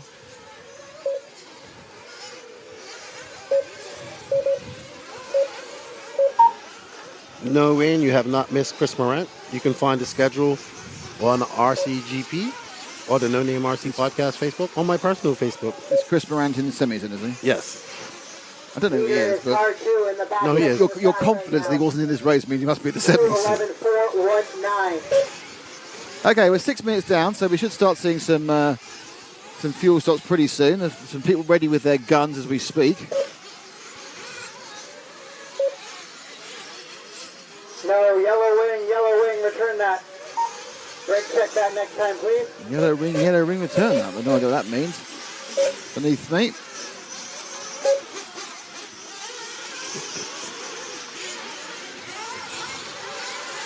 That's 13 minutes, 38 seconds left. One of your big movers is Nick Hernandez. Up from, he's way down low before. He's up to 7th now. He'll be looking to bump up. TZO Guy, he's here representing his tires. The spec tire for Time is 13:30. the RC2 class today. Ex-motocrosser Nick Hernandez? Yes, ex-motocrosser. California dude. I think he's the only Californian out there. Made the triple cross in his Sprinter van. Nick, Ever, Ricardo, and Lane. You know what, a truck? I thought everyone had to have a truck. I thought it was a truck or nothing in this country. No, he had to bring a bunch of stuff, so he had a Sprinter van. He actually has to go on his way back and pick up pinball machines on the way back home for his Why? boss. His boss. His boss? Yeah, so his boss let him come out here because he has a full-time job as well. He has a full-time job as well as being a tire supplier. Oh, yeah. He is burning the candle at both ends. Always burning the wick at both ends. I don't know. And his full-time job is pinball machines. Yeah, well, no. He's just picking them up for his boss on the way back. Apparently his boss collects them. Oh, okay, fair enough. Cameron is car 2. Seems like a deal. Green and Redo jumped off track himself. Well, he's up to 5th. 10 seconds out of 4th, but lots of time left. Let's see where is Hernandez. So it's car number 3. Should be coming under us any second now. That's kind of a 9, so it isn't just yet. There we are. I think it's the car just rolled. No, that's him going up around the 180 now. Yeah. So that's Hernandez, man behind the tyres. Interestingly, he's one of the drivers that actually put some stickers on the outside of his wheels, so they're not grey. He's now made them white because the standard control tyres got grey wheels. I think it's deliberate to make it so you can see that they are the control tyres, because people don't tend to buy grey wheels. No. A good instant visual recognition that they are actually running the correct tyre, because otherwise it's quite hard, because you just stuck on a white wheel, you might look at the right compound, is it the right, might look at the right tread design, but is it a different compound? And just for those who see people out here with white or yellow or different color wheels, they have used wheel cutouts. That has been the rage this week at RCGP. Wheel cutouts. So it's two sets of tyres, isn't it? And then one extra one if you make the final, is that right? Yes. So obviously all that massively reduces the cost of racing. You haven't want to take 10,000 tyres of 4 different manufacturers and 17 different compounds and 3 different designs. There's your tyres. Knock yourself out. So really you need one set for practice, one set for Saturday, one set for Sunday, and if you're really, really good, you get another set. So you do a maximum of 4 sets, and probably most people only do 2, because they're quite long lasting actually. No one's had real problems with in any way with excessive tyre wear. Oh, now with the grip coming up, we might see that. Yesterday I saw when it got a little bit warmer that tire attrition was a thing. Well, you've got 45-minute final for RC2 and an hour final for RCGP. And I'm absolutely certain the tyres, as always, will play a good part of the strategy. I'm not quite sure. This track, though, I'm not quite sure how badly it will react having ball tyres, whether the ball tyres will be a major disadvantage. But it has slicked up and become, some elements of it are pretty tarmacky, aren't they, really? Yes. It's just for when they get out, just outside the line. It's a little fluffy. Yeah. But I don't think slightly bald tires would be bad here. if you can keep it in the line. Yeah, I think remember is no one's really cleaned the track. No one's really blown. I think the track will get its dust blown off today. There's like a 20-minute break in between after the still to come Superpole for RCGP and the start of the final for the last chance qualifier. And they may well give it a blow off at that point.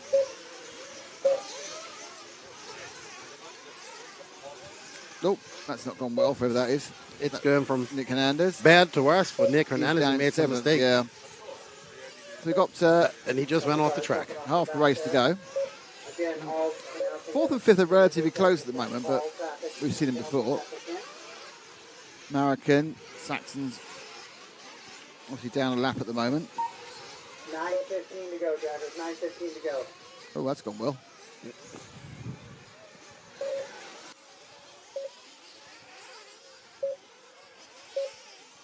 So it's Saxon leading by 6 seconds from David Harvey.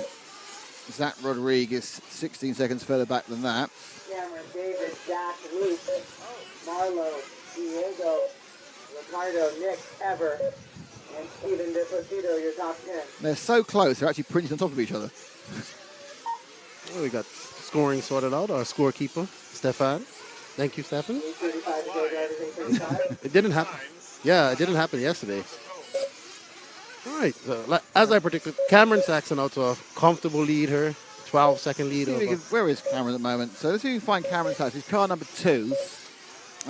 He's probably in the infield at the moment, Ash, so he's looking at his, I'll see if I can pick him up. My guess is he might be this car coming over the hairpin now in the orange. If not, it'll be the next one. No, he's the next one. There we are, the multicoloured car going up there now. That's our leader, Cameron Saxon. Give him a bit of love because he's been out on his own, doing his own thing, pulling away, sitting there going, as you said, I should have been in the semi-final. I've made a terrible mistake being in the quarterfinal. Why am I here? But it's extra track time. And, I know, in fairness, the semi-final guys have had their practice. They've had some 10 minutes of track time. But, no, mouse time. So...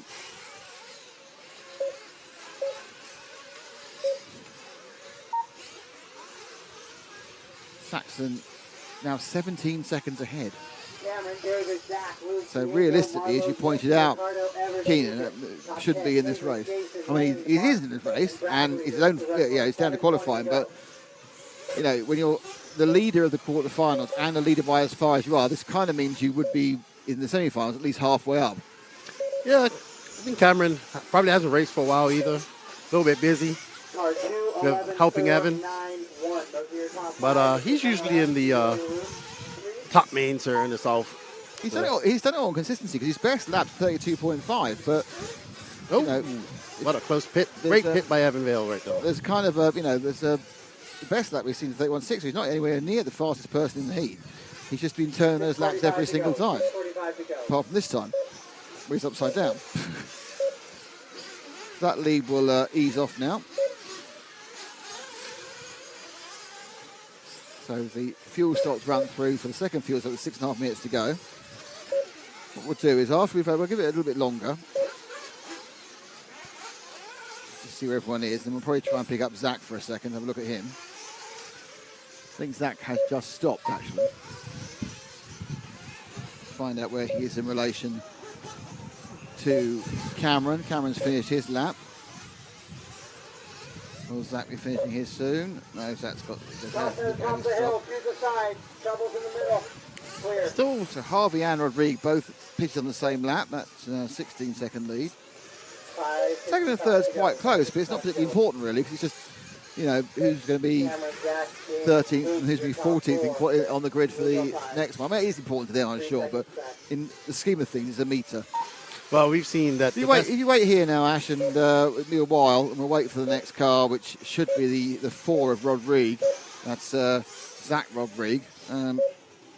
It's quite a long wait. Quite a long wait, Ash. Ash waiting, but not there because it's boring. Can I come back to start finish? Not listening to me. I feel like I'm not being listened to. So missed that. One of those cars going down to the hairpin now. Could be number 4. It's fine. No, it's the car. It's the leading car now going over the double away from the hairpin. So forward 2. That's it. The yellow wing. That's Zach Rodriguez. Thanks, Ash.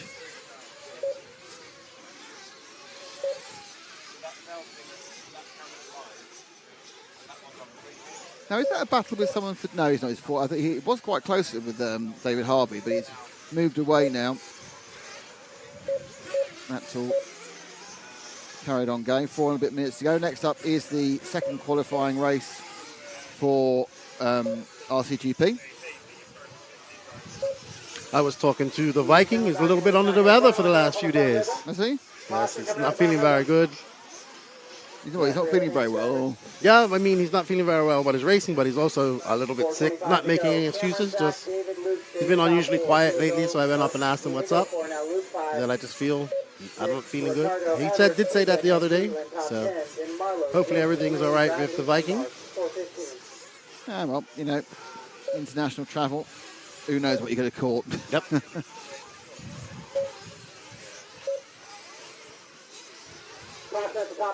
Oh, problem over there. 4 minutes of this one to go.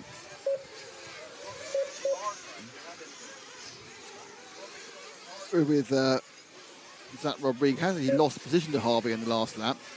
Also, we're discussing the elements of Dave Ronefeld.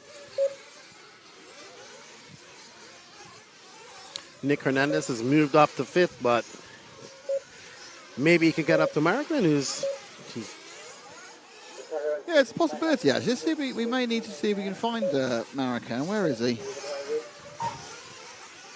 The 4th? Yeah, I'm just wondering whether he's in the track, actually, rather than where is he overall. Let me find him. What number is he? He is car number 1. Okay, we want the Ash, you want the green and blue car going down towards the camera hairpin now. Driver stand side. Clear. So Ash, you want the green and blue car at the top of the with the white wing going over the quad at the top. That back right, a lot of cars there. Leader is in there as well.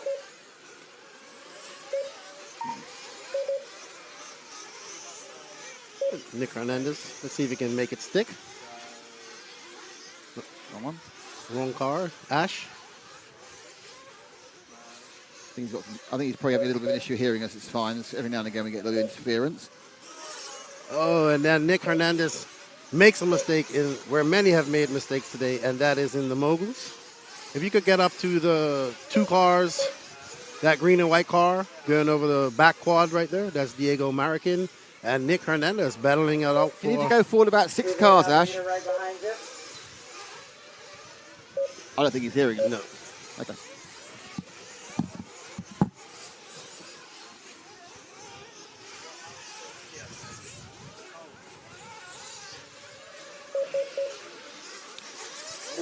As soon as we got Ash on there, we can show you this great battle between Nick Hernandez and Diego Marican.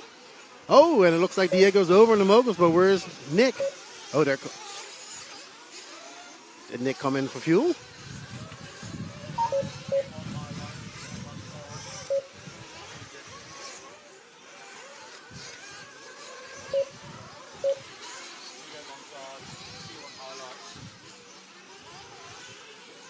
Final 130 Cameron, Zach, David, Diego top 4. Nick running 5. Nick and Diego right next to each other, swapping back and forth. Looks like Nick with a rough, or Diego with a rough lap. And Hernandez has got by Marican and moved up to that 4th, to that bump position. They got 1 minute and 13 seconds left. If Diego wants to catch him up, he's 6.5. He's 6 seconds behind Nick. Nick making the trip all the way from California here. TZO Tires, thank you to Nick and TZO Tires for sponsoring RCGP. At the moment, he's got a slight lead for that bump position.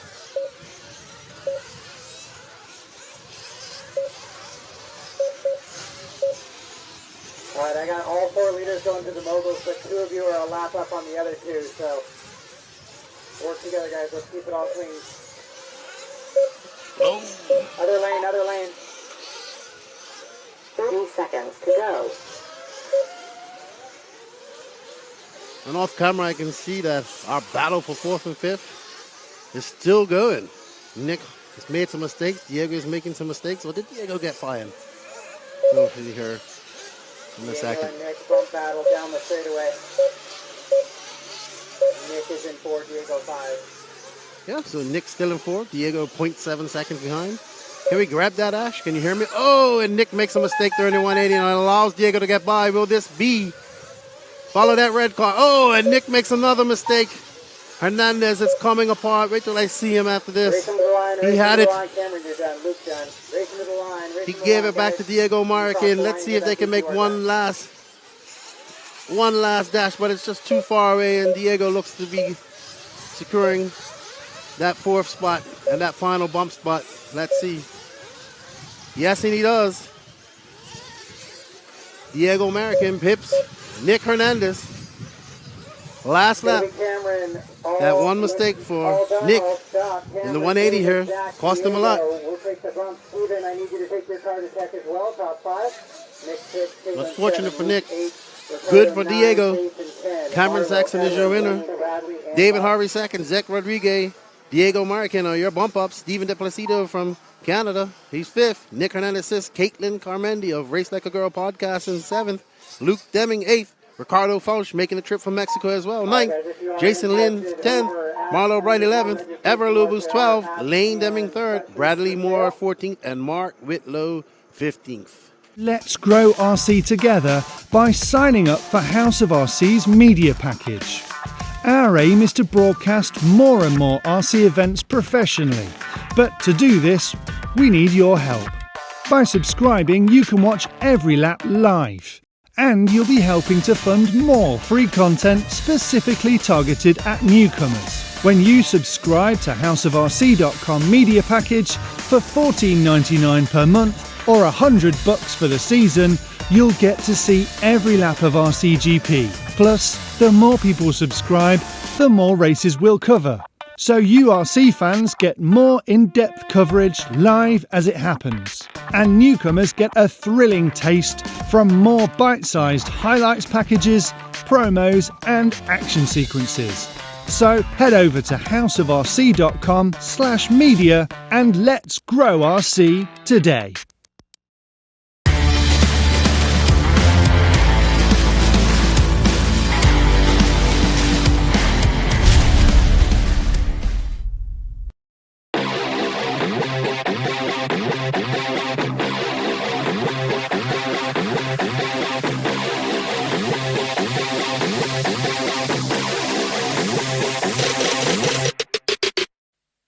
And welcome back to the S&B Raceway here in South Carolina for qualifying race 2 of RCGP. But also taking place at this event is the RC2 Championship. And the RC2 has a number of benefits, loads of track time, great racing, but also a controlled tyre. And controlled tyres really do reduce the cost. And the man who's supplying the tyres is the new company. It's TZO200. And the guy behind it is Nick Hernandez. And we spoke to him to find out more about him and the new tyre and his company.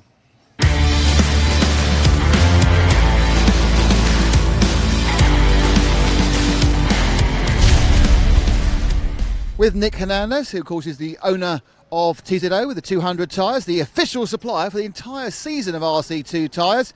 Nick, give us a bit of a background, a bit of a story about yourself and TZO. It all started, I used to race Supercross. I was a privateer, running the West Coast Series. Once I stopped racing Supercross, I came to RC Nitro and fell in love with it. It was fun. It was like racing dirt bikes, but not getting hurt. So it worked out perfect. Kind of got my foot in the door in RC and started a tire company. Thought that the demand was there, and I went for it. And now we have, 5 tread patterns, all the compounds, and now I'm excited, sponsoring RCGP. That was great, those few words, and then I started a tyre company. How do you start a tyre company? Honestly, just contacted my contacts in China and started working on compounds. The first time I tested them was, I think, 2 to 3 years ago at the DNC at Paris, the first one. And I was really sketched out about compounds coming from China because usually it's a harder compound.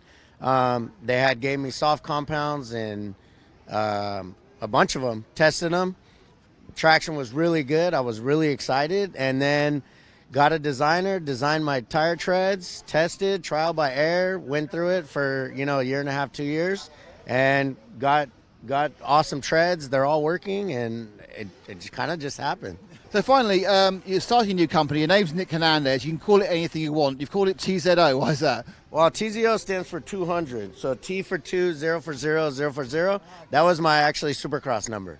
So everything that I've done off my life was been about 200 in my number. So why not? You know, you have a story, you put it on there, and you brand it, and you start marketing.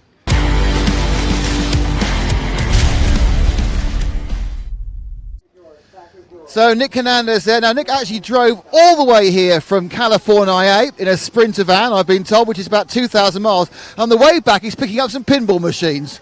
There you are, a bit of vignette about him. Enough about RC2, enough about RC2 tyres. Let's talk about RCGP. Let's see about RCGP. Let's see the highlights of qualifying round 1, which took place, about an hour and a half ago.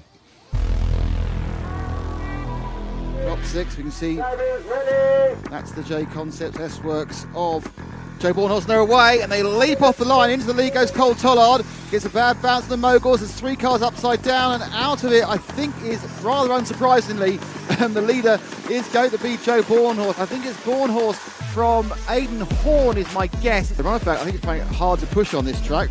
Bornhorst now with a couple of second lead. We're looking at the battle between Vale and Rose for second, and Aidan Horn's definitely beginning to get a little bit closer. And a mistake by Bornhorst. That's going to give you a really, really good chance there. So the first and second are right together to go over the backside quad, as we are now with the leaders, Bornhorst and Rose. Oh, it's all come wrong because Rose has rolled. So now we're going to stick with Rose. Rose now has to get the second and third. They got this lap and 2 more. Oh, up the inside there. Brandon Rose looking to get past Horn. Horn not really known as a 1/8 specialist, more of an electric 1/10 off-road guy, but taking a duck towards this event. I mean, the hour main final might become a bit of a shock to him. So it's Joe Bornhorst with a very, very comprehensive win in the end, 7 seconds. I went in 4th and came out 1st. You think these guys would probably learn by now, but... One more marshal to help out on 4 while these guys are counting down here in their warm-up. And we're back. Hope you enjoy the qualifying highlights. In fact, what we now need to know is, what is the order of the grid for this particular race? And to tell you that, it is none other than Lefty the Great, young Keenan. All right, so starting in 1, representing Invisible Speed, is the Finn, Joseph Quagrain, and second is his neighbor from Sweden, Hampusberg, also representing Mayako. The Viking, David Runnefalk, starts in 3rd, along with driving his Mayako car, Cole effing Tollard, driving for Associated Scuderia Scampi in 4th, Cody Watson for Invisible Speed and Mayako in 5th, Camden Line, Beach RC S-Works in 6th, Joe Bornhorst, S-Works and OS Speed in 7th, Aidan Horn, representing Associated in 8th, Evanville, Beach RC Associated, Brandon Rose, Nemo Agama Racing, Lee Martin, Nemo Agama Racing, and Spencer Heckett, representing S-Works ProTech RC and Proline. That was quick. You got through that one much quicker than I was expecting. So the cars are being called over to the gate for the start, which so far has resulted in mostly Joe Bornhorst coming out the front and mostly Dave Runnefalk falling off at the back. I like Runnefalk. I like that. I am with Runnefalk. I like that. I think like a Native American movie. Here is Runnefalk. He wants revenge. Yes. His woman. So are we going on the, what is this? Are they lining up? They are. Oh, they are. They are. They're lining up. Oh, here we go. In a minute now, we're going to see our special Matt Cam. Here comes Matt Cam. There we are, with the Mayakos vibrating. I've got it vibrating. That 100, that is, of course, JQ. So is the white wheels is Runnefalk. The yellow wheels are Berg. And they were, Runnefalk's made the whole... No, he hasn't. He made the whole shot almost. And as I said, he's made the whole shot. He didn't anymore, and he's actually last. Oh, no, next to last. So it's Hampusberg who leads. Unsurprisingly, in second place, it is Joe Bornhorst who's made it again. So it's Berg from Bornhorst. And then it's Cody Watson. Then I think that's Spencer Hecker.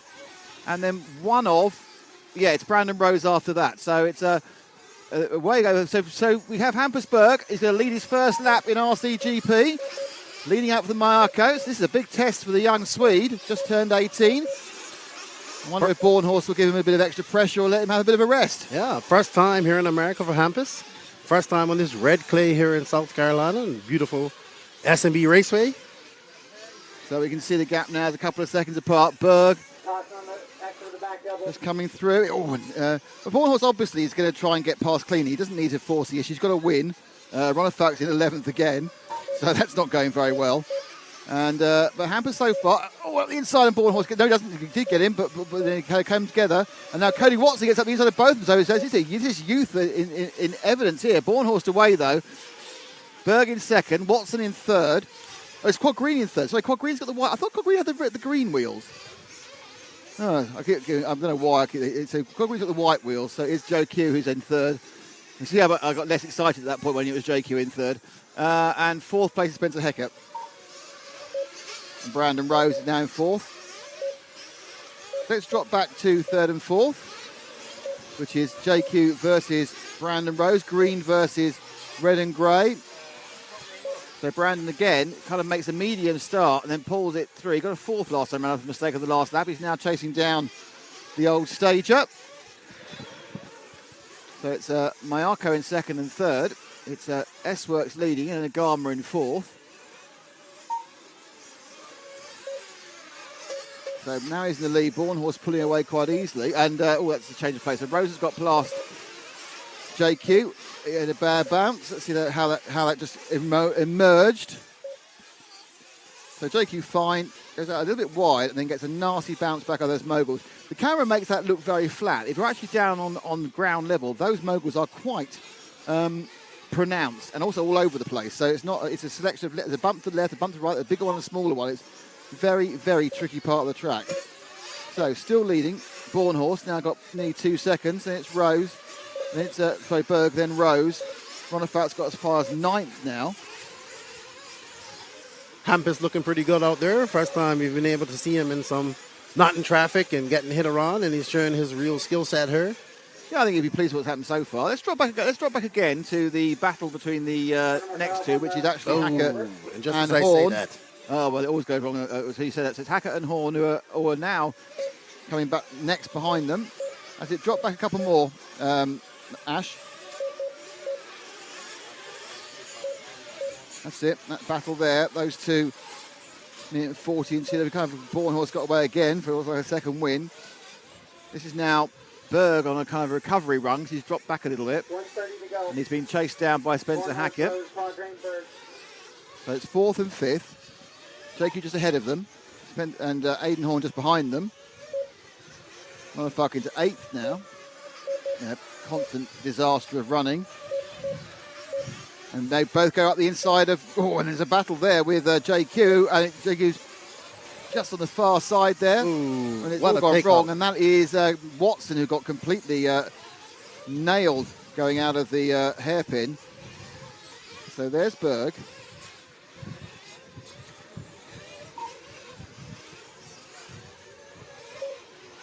JQ, Berg. So JQ's actually holding on to this one slightly. He's in third. Rose is nicely in second. There's a kind of a gap, and then in between there's a lapped car.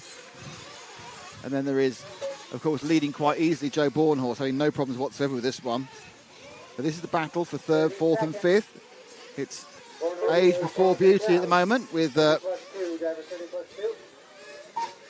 JQ leading Hampus Berg. And then behind him, Hackett now right on the tail of Berg. They come underneath us now. White car is Berg. The red and white is Hackett. Hackett just looks up, but he gets a little nibble. And then behind them is the recovering Ronafalk, who's got himself to 6th. So Ronafalk in 6th. We've got this one and 2 more. So what can Ronafalk do? He gets around the outside. There's a third of those 3 cars. Just sprints up. He's looking at the inside of Hackett. Can he do it? I think Hackett's giving it to him by having a mistake. So Ronafalk now moves to 5th. And he's looking to get to 4th as well. He's up to his teammate now. Oh, no, he's rolled out. Just as it was going right, it's gone wrong. Let's see what happened with Hackett then.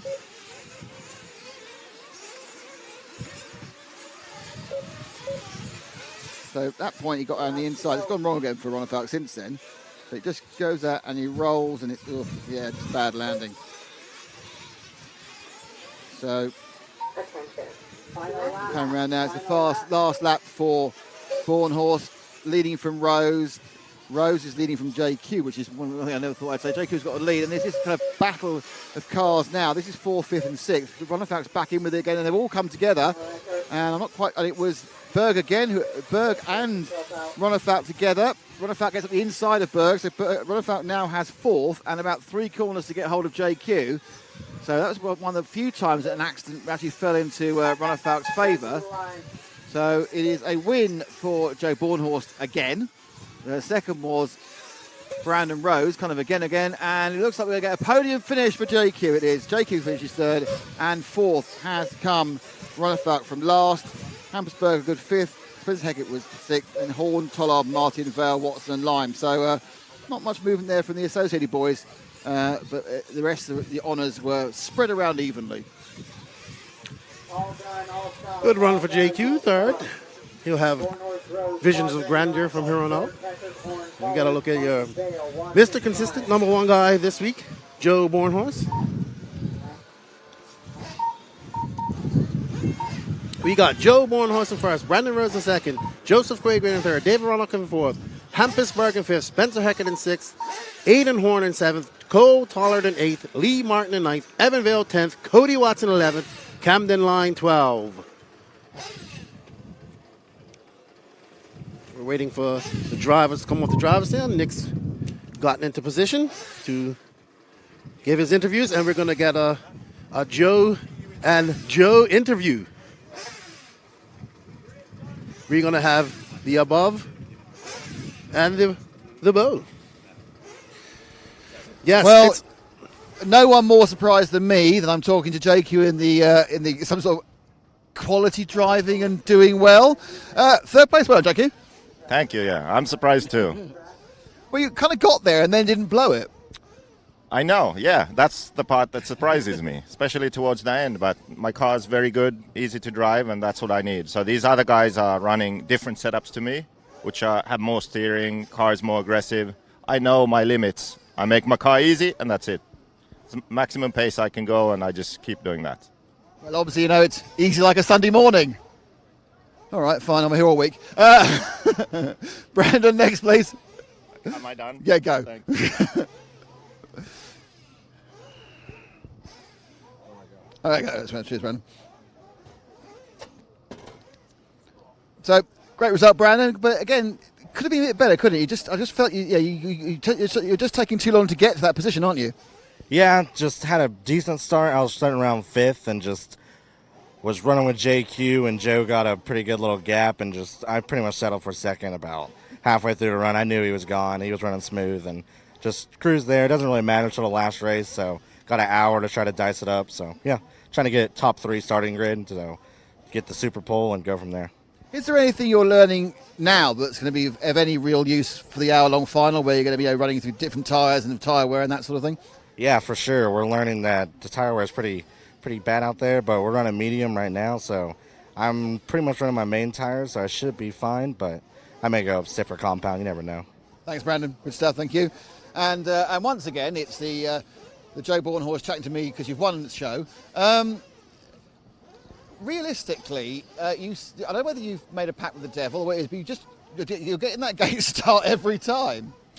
Yeah, I like I say every time. I mean, like the guys just go too far in, and I go right around the inside and go past them. So, yeah, I mean, I'll keep on doing it as long as they keep on letting me. So I'll keep on taking it. So you're probably quite disappointed in the main final as a grid start then? It's fine. I mean, over an hour, it's going to not really matter. I've set myself up pretty well to start at the front anyways. So, yeah, we'll kind of just maybe test a few things for the next round. I stiffened my car up a little bit that time to kind of test for the final. I think I'm going to keep going in that direction. We're testing every time, getting better. And is everybody going to be on bald tyres by the end of the final? Well, I don't think so. I got some good stuff in my back pocket for the final. Got some special sauce from J Concepts, and we're saving them for that 60-minute run. We'll mount them up and try them in the warm-up, have a couple sets ready, and I think I'll be all right. So it's Jason's special sauce is going to give it to you, is it? Well, not the sauce. Just like I got some special tires I've been saving for that final, and I'm going to break them out, and hopefully they're the thing. But if they're not, I'll have another set of what I ran basically last night. And, yeah, I mean, tire wear's high, we'll be all right. But yeah, this stuff, the J Concepts tires excel, so I think we'll be good. Great stuff, Joe. Thank you very much indeed. That's Joe Bornhorst, 2 out of 2 today to go with many out of many yesterday. So there's one more heat of qualifying to come for RCGP, but there's also after that we have the Superpole competition as well. So it's all sorts of action coming up in about an hour and a half time. But first we have the 2 semi-finals for RC2. Stay tuned.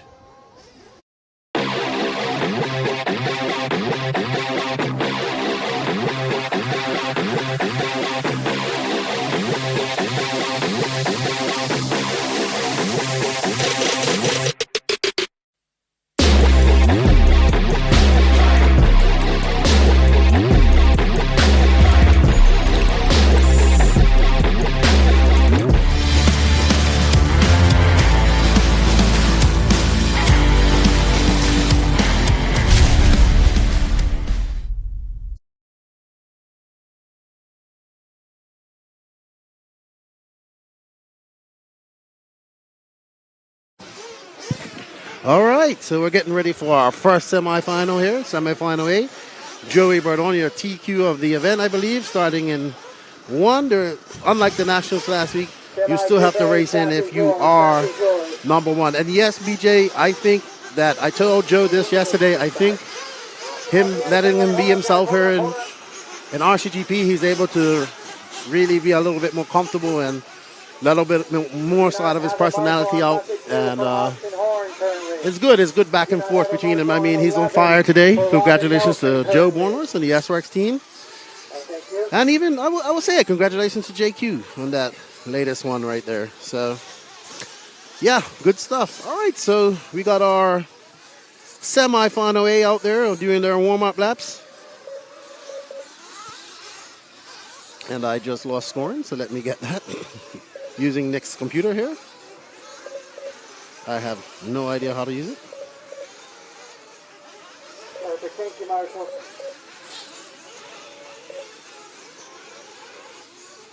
There we go. Everlaps, live timing.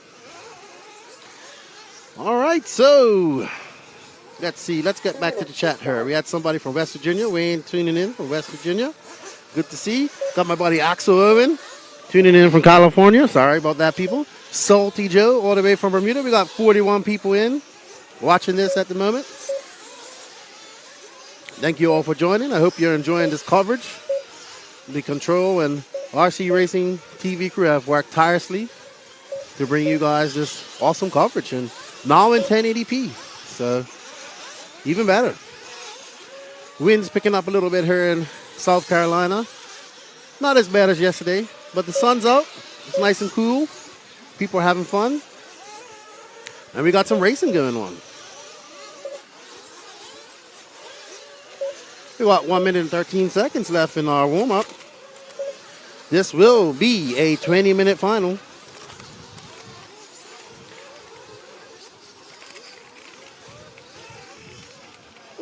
To start.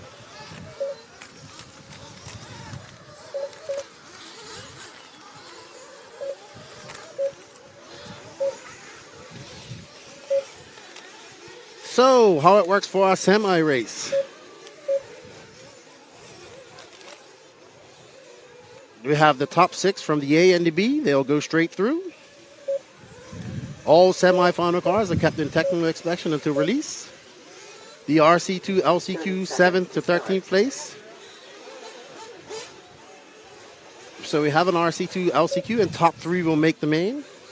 I'm trying to think if it was just one person that made the main back at Thunder Alley. I believe it was.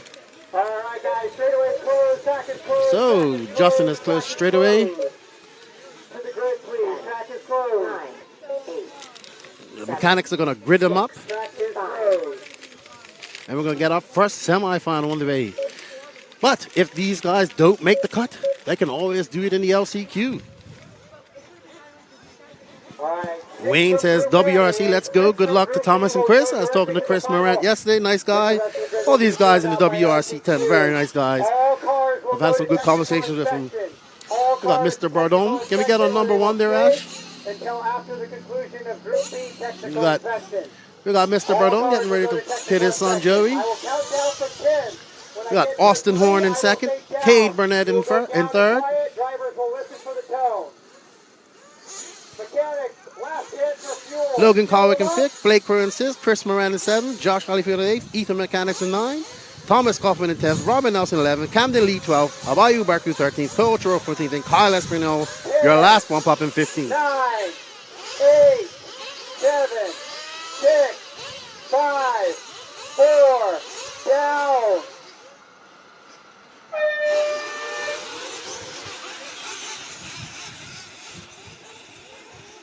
And it's a mess in the moguls. I know you can't really notice it from the television, but the moguls are very difficult. Probably the most difficult part of this track I've watched. All levels of competitors or racers have difficulty with that. And it looks like Joey Bourdon took your whole self from that first position, which is obviously the best position to start from today. As he goes up, oh, and Bourdon makes a mistake there on the Beach RC 180. Let's see who gets crossed him. And it's Cade Burnett to the front. Cade Burnett winning the junior final yesterday. An exciting race between him and Joey Bourdon. Cade Burnett out to front. We got Logan Colwick in second. Austin Horn in third. Blake Crow in fourth. Austin Horn, the older brother of Aiden Horn, or Garth as he's from now on known. Making it over to do some 8-scale nitro racing. Just taking a little break from the 10-scale. Says he's not a nitro racer, but he's doing pretty good today, this week. We got Clay Burnett out to a 2.4 second lead over Logan Colwick. These are both regulars here. They probably battle each other out every weekend here in the South. Both of them from the South here. Logan and his dad, great guys west. They travel all over. Oh, I see something's going wrong. Something has gone wrong. Oh, no. Sorry. I just saw Mr. Burnett going out to say something, but he was telling Spencer if he could move over a little bit. Spencer Heckett, let's see who we got here. Let's go. We got Cade out to a lead, but Logan Colwick is closed on him, 1.7. So, up over the double-double. And a mistake.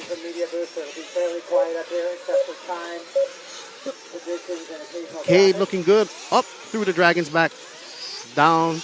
Very good, Cade. Impressive young man. Talked to him and his father yesterday. They're stalwarts here in the Southeast. Good to see them out coming supporting RCGP. Junior finalist winner yesterday. An exciting, probably one of the most exciting junior finals or finals I've seen in a long time. Great battle for first and second to the end. Loic. We got Logan Colwick. He's still in second, 2.7 behind, but they got plenty of time here. 17:33 left to go. Joey Bourdon's moved up to that third position. Joey picked as one of the favorites to win this, him, Cole Caston, but looks like Cade Burnett's got something to say, even Logan Colwick.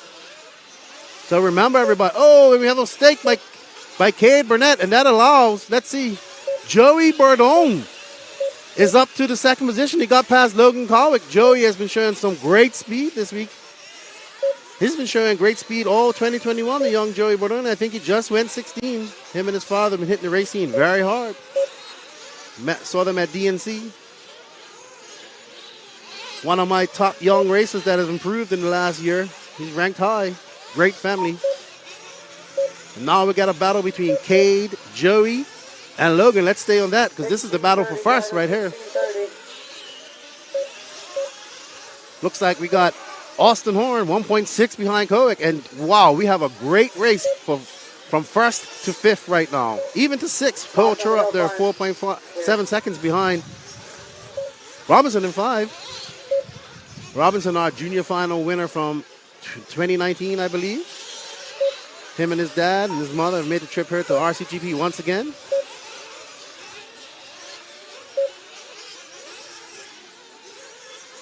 Oh no, Cade Burnett has dropped down to fourth. I missed that mistake, so we got Joey Bourdon out front.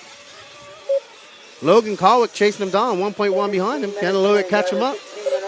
Logan, an excellent guitar player. Logan, Austin, Cade, 1-5-2-3. Great young man.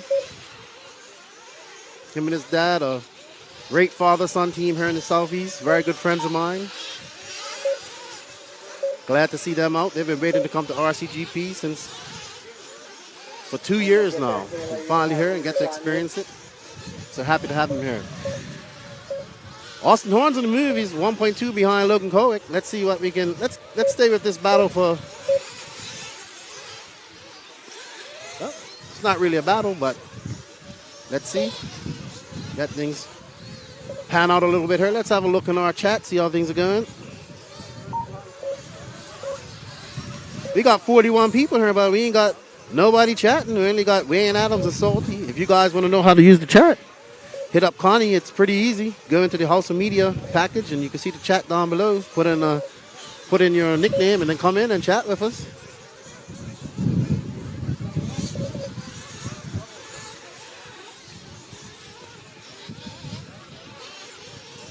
Let's see if we can find another battle out here. Let's drop back a bit. Let's find car number 4 if we can. Cade Burnett, our leader. There he goes, right there. He's going through the moguls. He's going up. He's coming over the. There he is, right there.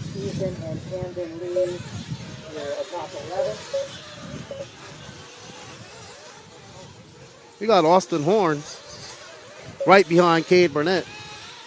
Austin looking to put that both associated drivers, looking to just get into the semis. Remember, the top 6 go straight through to the semis, and then we have an LCQ to put the last 3 in. Exciting LCQ. We love the LCQ here. We got Lucas taking film of us. Lucas has been tirelessly walking around capturing a lot of film. I can't wait to see his vlog from the RCGP race. Lucas loves RC. Beach RC employee, good friend of mine. Every time I see Lucas, he's got a smile on his face. He's just happy to be here at an RC race. Joey Bernard's still our leader. Cade Burnett, 4.9 behind him, making some time up. He is 13:30 to go. I guess we're going to start seeing some pit stops here. And we do, and there's Cade Burnett in. His father doing the, what a great pit. Let's see if it gets him out front a little bit. Gets him some more time because he's 7 seconds behind Joey Bordon, who's in cruise control at the moment. I heard Wes Kowick giving the caca for Logan to come in and get some fuel. He has this strange animal call that he just does, and Logan knows that he has to come in and get some fuel. I like it. No need for a headset with these guys.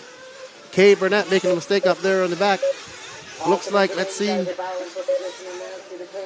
Joey Bordon still out to a comfortable lead. Has he come in and got fuel? Let's find Mr. Bordon. Where's our car number 1 there, Ash? Let's find him. He might be coming in for fuel.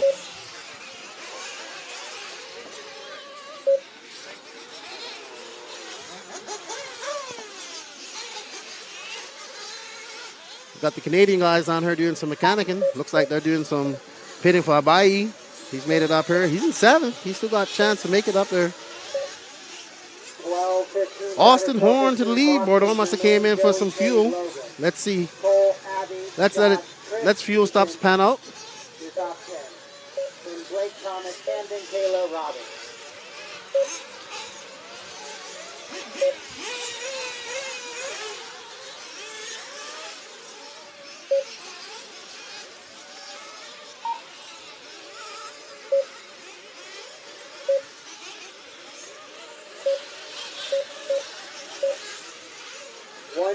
Hey Ash, let's go up there. Yeah, there we go. There's car number 1. Good on the quad to the 180 there. Joey Bordon out to a comfortable 5.8 second lead. His nearest competition is Austin Horn, older brother of Aiden Horn. First time racing on Nitro in a long time, he says. Says he might be doing it again. Good to hear. We all know that Nitro is the glory. Going through the mogul, guys. If your lap traffic, give them a little bit of room, please.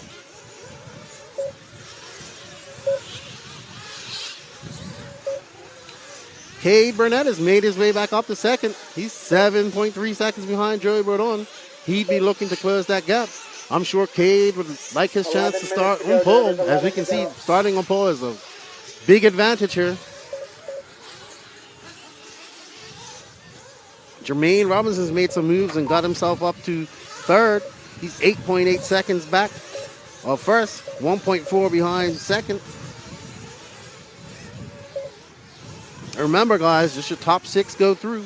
Then everybody goes to the LCQ, and your top 3 of the LCQ go through to make your 15-man rostrum.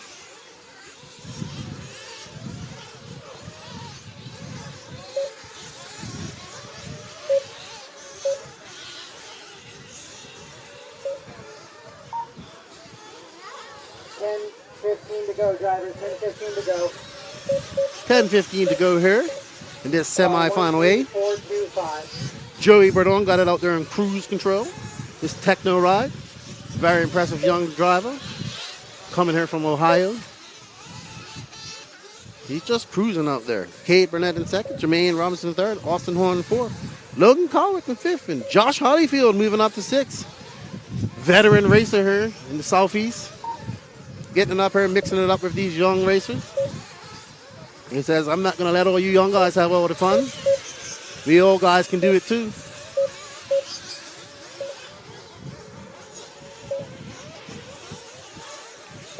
And Abayu Berku having a great run. One of the bumpers coming up. Bumping out of that quarterfinal A, making it to the semi. He'd be looking to do it for Canada and get that 6th position in that final bump spot to the semifinal. But he's got 9 minutes and another pit stop to go. I look at our scorekeeper. He's going to put some gloves on. It's getting a little bit cold as the wind picks up here. We're up here in timing and scoring, and there's no sun on us, and it's a little bit cold up here now. We'll be all right. We got a lot of racing to do here. Joey Bernard stretched his lead out to 10.5. 8:45. Cade Burnett in second. Jermaine Robinson in third. 3.4 behind Cade. Let's drop back and find Cade and Jermaine, can we, Ash? Cars number 3 and 4. They should have been second and third on the track. Let's see if we can find them. Ash doing a great job out there controlling the camera. He's been at it all day, all week. Tirelessly up there doing the camera. Big shout out to all of our sponsors: Sideline, Artesio Tires, House of RC, Tesla, S-Works, Associated, Mayako, Beach RC, JQSM, Nemo Racing Nagama. Proud sponsors here of the RCGP World Series. Getting its first round kicked off here in the good old USA after a 2-year hiatus. Joey Bordon stretching his lead out even further. Let's see. I need a guide, Ash, here so we can find somebody to pick up. And let's see, who does he have? He looks like he has our second place driver. Jermaine Robinson is 4 seconds behind, and Cade Burnett. He doesn't have to win it. He just has to finish in the top 6. Save his car for that main final coming up here. We will have a lunch break, so they'll have some time to wrench. 7:30 left in this, people. Joey Bordon's out to a great lead and not looking back. Thank you, everybody. We got Blake Baker in there, loving the coverage. Thank you, dude. Got the Phil Hurd guys in here. Great track over there in Phil Hurd. What happened to Cole? Cole Caston is in semi-B. So he's in the next race, I believe. I didn't see his dad down there, so I don't have the heat sheets in front of me, but I believe Cole Caston is in the next race after this. What's up? Phil Hurd, another racetrack I'd like to get to one day. Thank you for tuning in, guys. I hope you guys are enjoying the coverage. It's beautiful down here at S&B. And there we go. There's that Logan Colwick. Caw-caw, caw-caw. That's that bird call that his dad gives him, and he knows that to come and hit in. And he's got him.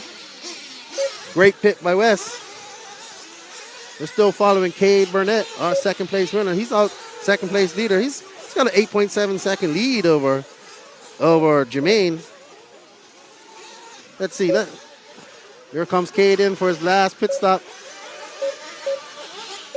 Good pit stop by his dad. They tell me he's a great track builder here in the Southeast as well. He's out. Remember, top 6 go through to your semi here. Final 6 minutes. Joey, Cade, Austin, Jermaine, Logan, Josh, top 6.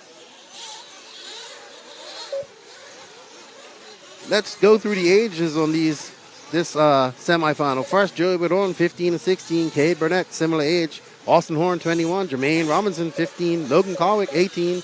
Blake Crow, 20. Cole Chura, 13, 14. The oldest guy on this race is Josh Holyfield, 9th position. Pole 7. The old guy showing they can still get it done. Top 10. Camden, Thomas, Kayla, Rob, and Ethan. Let's get off Cade for a little bit and let's drop back to number 6. Let's find car number 6 and 14, if possible. Caution on the front rhythm. Caution front rhythm. Clear.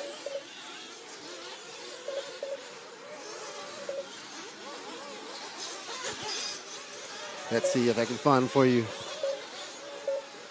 Come on 5.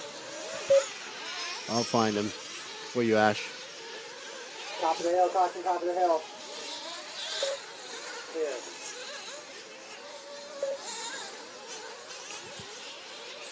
.430 to go. Car number 5 just coming here to the 180 here, Ash. Please. Going over the double-double. Looks like Jermaine Robinson coming up behind him.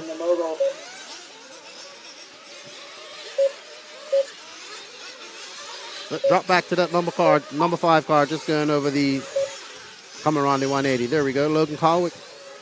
He's in 5th. He's comfortably in 5th. Blake Crow in 6th. That last bump up spot, Chris Moran coming for him. Logan and Blake currently in top 6.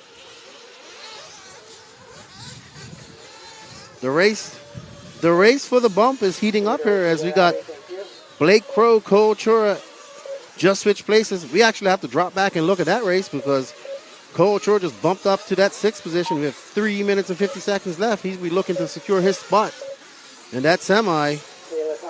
Can we find car number 14, please, Ash? He should be coming around on the front straight here shortly. I'll let you know.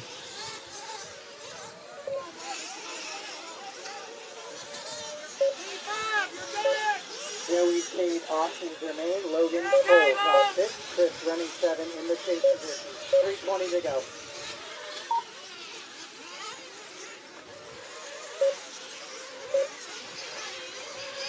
Then on the exit of the mogul, caution exit of the mogul.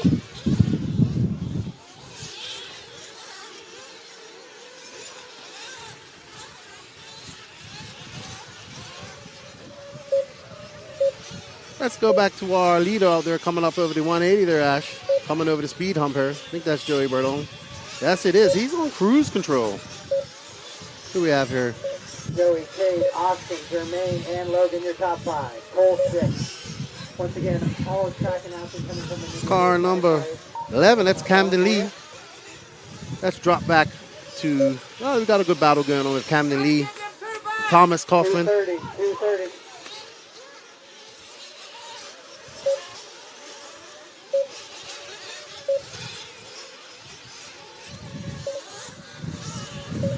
Joey Bourdon out on cruise control, 13.8 second lead over second.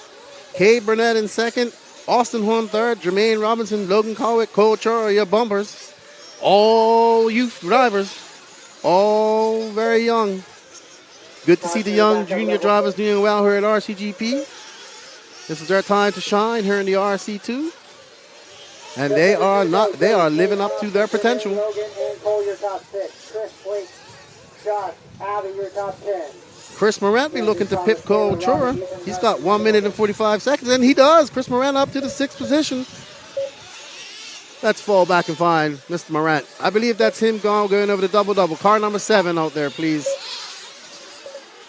No, that's Cole. Car number 7, yes. If we can find him, he's good. There he is. Chris Morant, the WRC. No, that's not him. 130 to go, drivers. 130 to go. That is Chris Morant just going over the Dragons back there. Hold on, Ash. Hold on.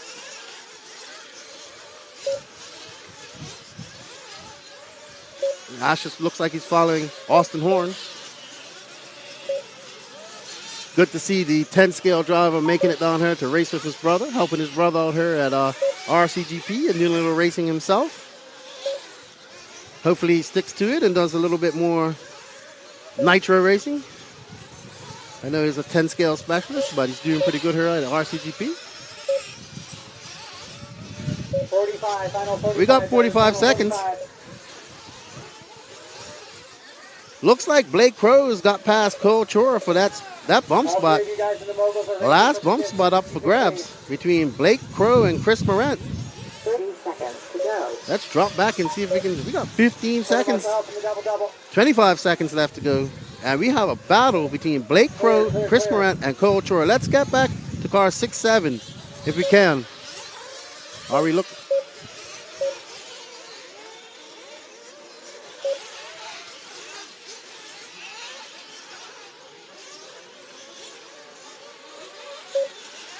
There's the battle right there. Race them to the line, drivers. Race them to the line. That looks like the battle for the final bump spot, I believe. Let's see. That's Chris Morant. No. All cars to catch.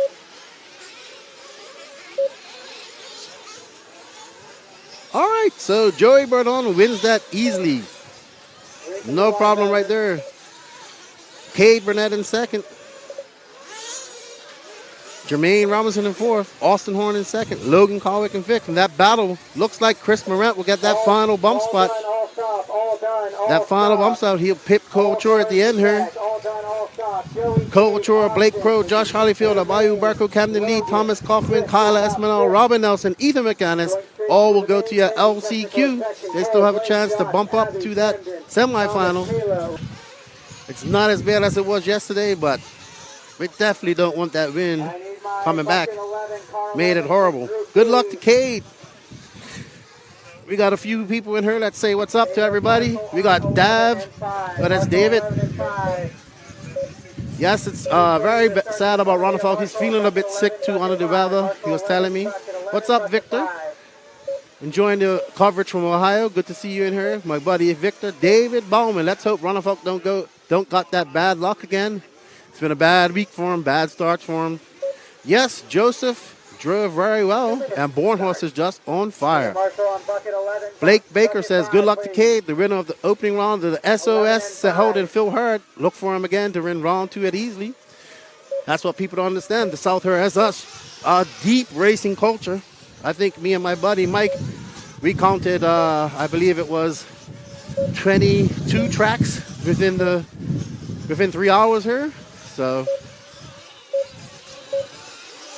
lots of racing going on in the Southeast. Lots of racing. Every weekend. If it's a good weekend here in the South, if the sun's out, you can guarantee there's some racing going on here.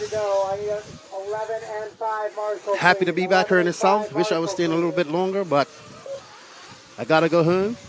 Always good to be here in the Southeast. I need a marshal for Joseph and a marshal for Luis. A marshal for Joseph on 5, Luis on 11. Bucket 13, can I get you to go to 11? Bucket 13, can I get you to go to 11? As these drivers get their warm-up, 50 more seconds left in their warm-up, they'll get out to grid up. Bucket 13, can I get you to go to bucket 11?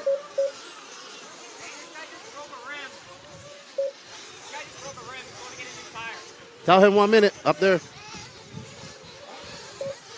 Hey, tell him. Bow.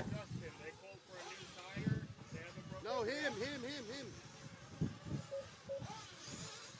Keep practicing, guys. Keep practicing. We have a broken rim. It is allowable to be fixed. Control tires. Cole Caston having a broken rim. Cole, there's hello havoc on these rims here. When it's really cold, the rims have been breaking here, but TCO has been replacing them. It's weird. It's not a lot. It's not even hard jumps. Just bucket 5. I need a marshal on bucket 5 for Joseph. If you know Joseph or can help me out, please go to bucket 5 before I get these guys on the grid and going. Cole Caston a minute. Sometimes they got a new tire out there. I need a marshal on 5, please. Bucket 5 on the back left. We're gonna give some time so they can change over that wheel. Thank you for the volunteer. Appreciate it very much, guys. All right, guys, to the grid, please. Okay. We're going to leave you with Nick while I myself go off for a... Bad news for everyone else then. Semi-final B with a world champion or a former world champion leading away. Greg Tagani. David Olsen second. Trent Walker is footballer. Trent Walker's fourth in between the Stike Leathers, Jake and Joseph. Nick Hartman, the track, the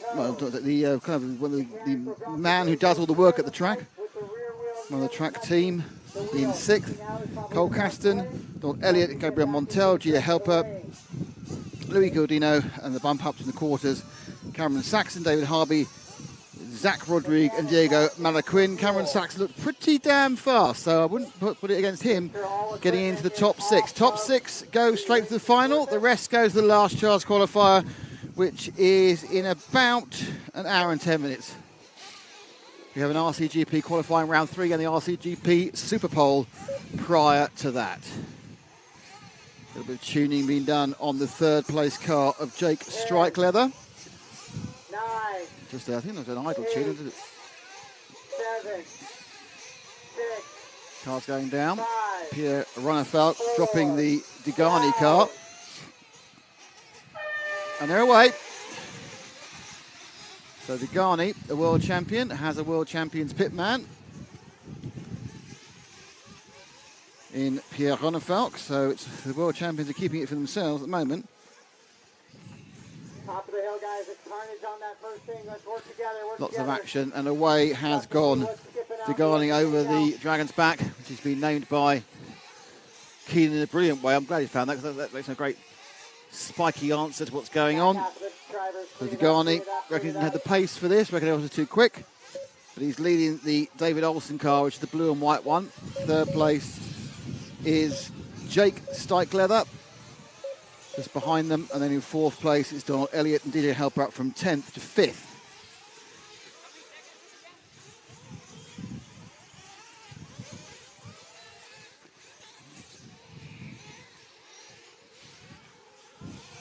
So Degani, who won the 2002 World Championships in Uruguay.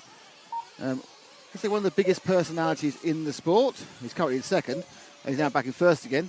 So there we are. That's I started my sense about him, and I can carry on because he's actually on camera. He's one of the biggest personalities in the sport. Teamed up with JQ, which sounds like a marriage made in hell rather than marriage made in heaven. But there we go. And he's gone off the track there, and back into the lead, or into the lead, has gone the blue and white machine of Olsen, who had just lost it at the hairpin after the moguls. And around the top of the corners, and then spurring down in front of the rostrum. With that braking hard to go over the moguls, the outside. Oh, and Nagani goes slamming into the side there.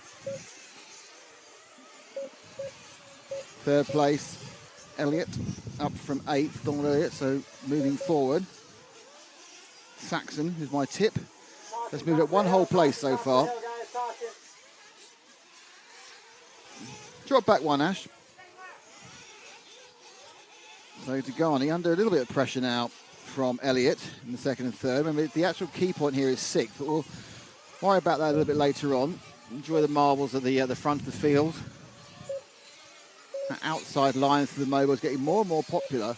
You really are playing with fire down the middle, because you end up with a situation where two of your rear wheels may be bouncing one way, one of your rear wheels may be bouncing one way and the other, and that kind of just whole thing bounces into nowhere land.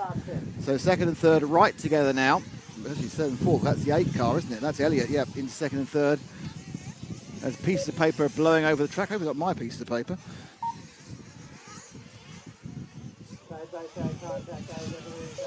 Degani 4 seconds back off the lead. One of the cars about to go, Harvey's about to lose a lap almost immediately. Oh, came in there. You saw that very much was Elliott coming in the hairpin, and just rolled the thing through and just didn't break in turn. So I think he probably thought he eased off a chance of moving, because Degani's where he wanted to be. Thought, well, I won't miss him. I'll just ease back past him. Went to the right hand of the switchback before going out to the Beach RC corner hairpin. Oof. Keeping tight.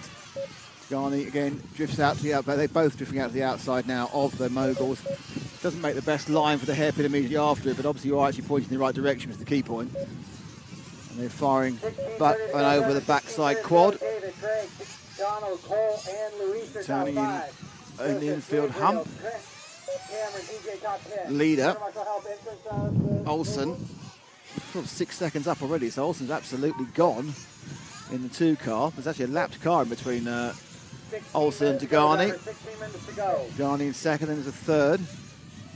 Drop back 2 to the green car, which is coming past now. That's the 11 car of Louis Gordino. He's in a battle now for 5th and 6th with Joseph Steichleather.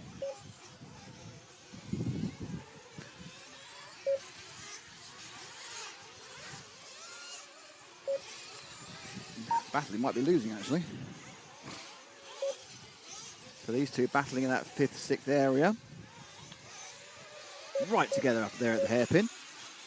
I'm being asked a lot of questions about what's going on in the race. I've just been advised, if you ever see me commentating and you want an advice on what to do on a race, please don't ask me, because it's almost certainly going to go wrong. And there's 4 cars here now. I'm not quite sure those 4 cars are all involved in the action, because we're already getting some lappery going on.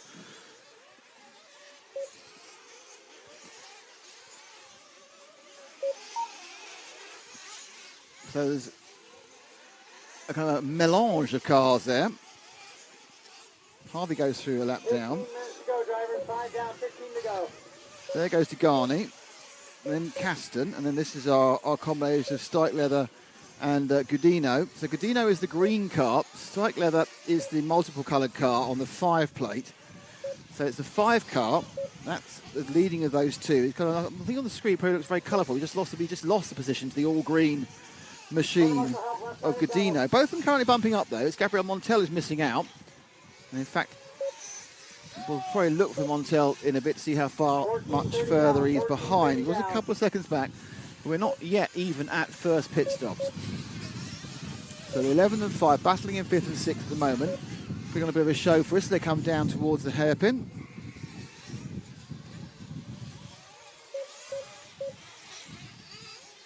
And then back away again.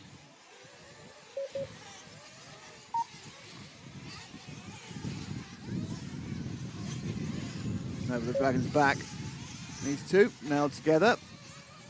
Very much in the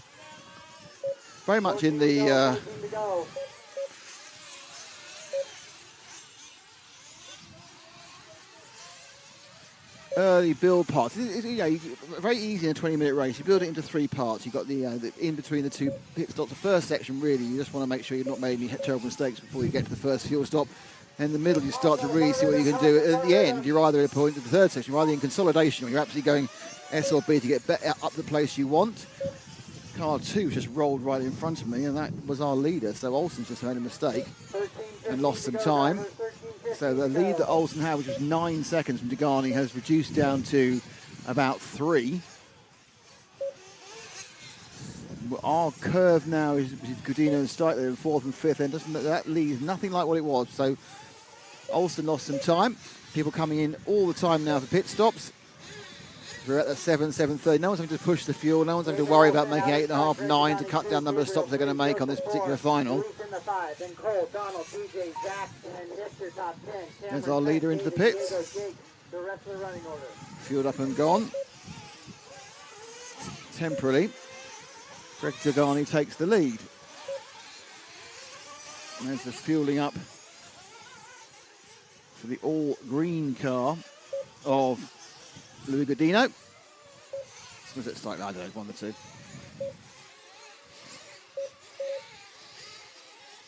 Most of these cars have just gone with the without putting wheel stickers on the grey TZ 0200 tyres, the handout tyre for the RC2 Championship, the race here, and also for the whole of the championship. We have the on TZ 0200 tyres for the entirety of the event.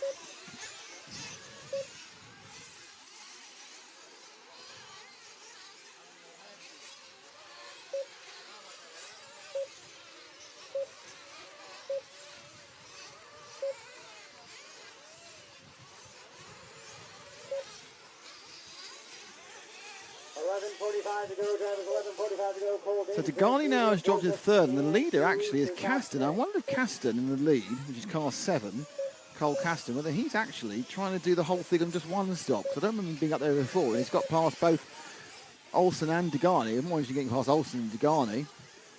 So that's the 7 car of Caston. Let's see if we can find Cole. He's probably in the middle of the field somewhere, coming towards the end of his lap. I'll see. I'll find him, and I'll shout to you, Ash, where Caston is. My guess is he'll probably dive into the pits and just put me right off. Oh, right. Yeah, that was because he hadn't taken. The reason he was leading was he hadn't taken his pit stop, and now he has. So Olsen is leading from, and he's dropped right down his pit. So we've cancelled that concept of seeing somebody else there. Actually, it's a silly idea. I won't do it.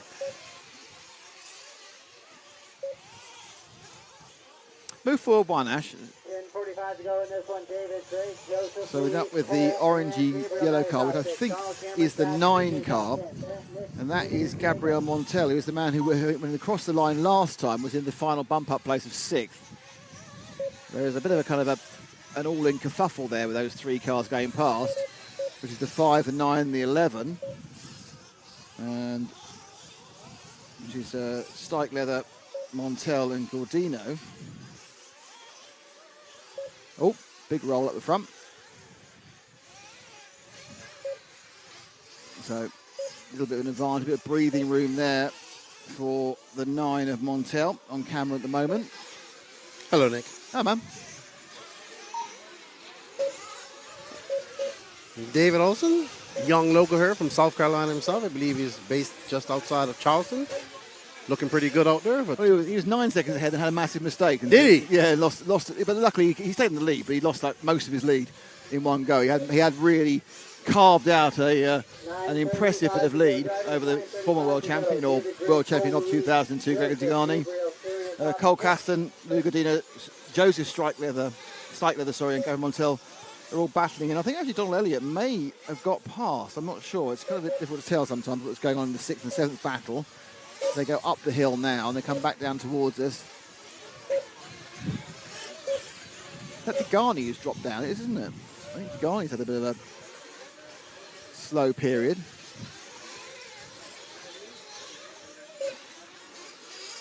Yeah, 9's definitely ahead of 1. So Elliott is ahead of Degani, which is a bit odd.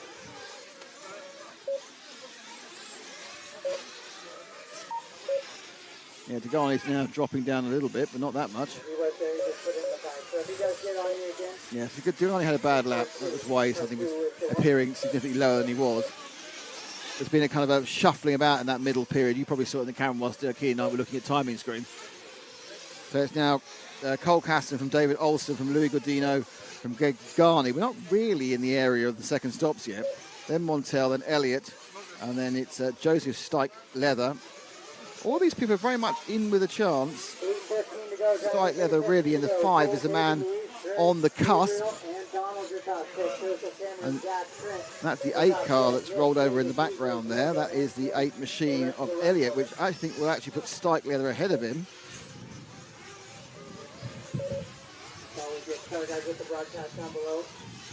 So,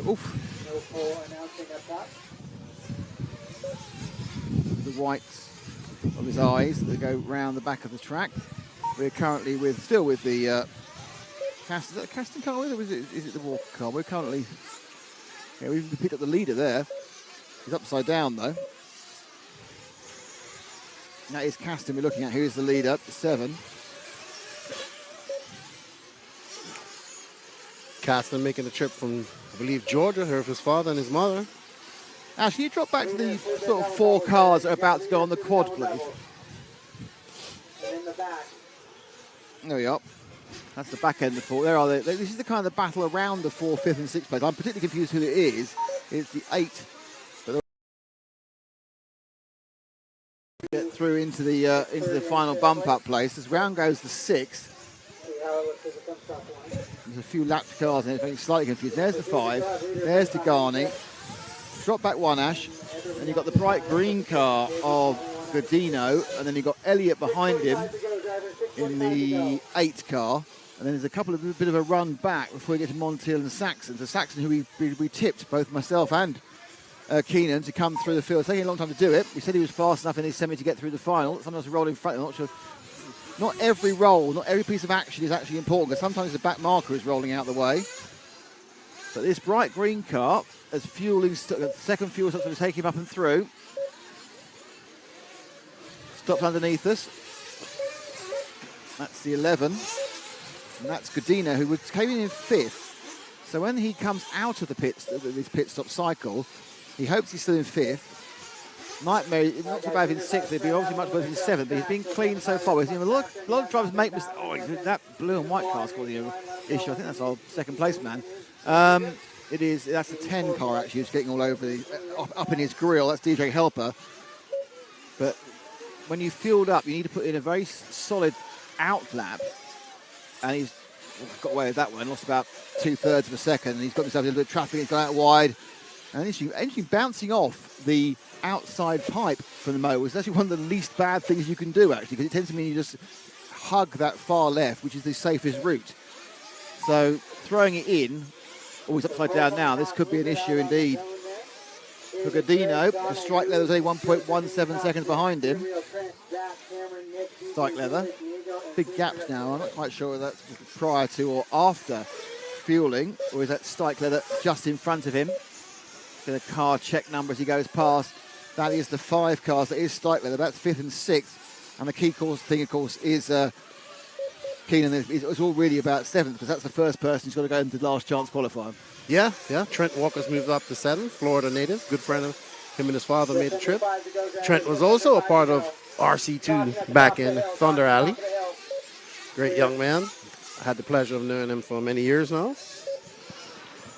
But the younger strike leather is the 4th, Joseph, followed by Don Elliott, Greg Degani in 3rd, David Olson in 2nd, and Cole Caston, who was actually another favorite in this race, driving his techno buggy. He's got his teammates looking on over there, the Bordons and everybody watching the race. The wind's picking up, which is a bit annoying. Very much so. I have to mend that top left corner in a second. It's not up to the levels of yesterday, but it is picking up a little bit. Sad, and it's cold too, but not as bad as yesterday. It is cold, that is true.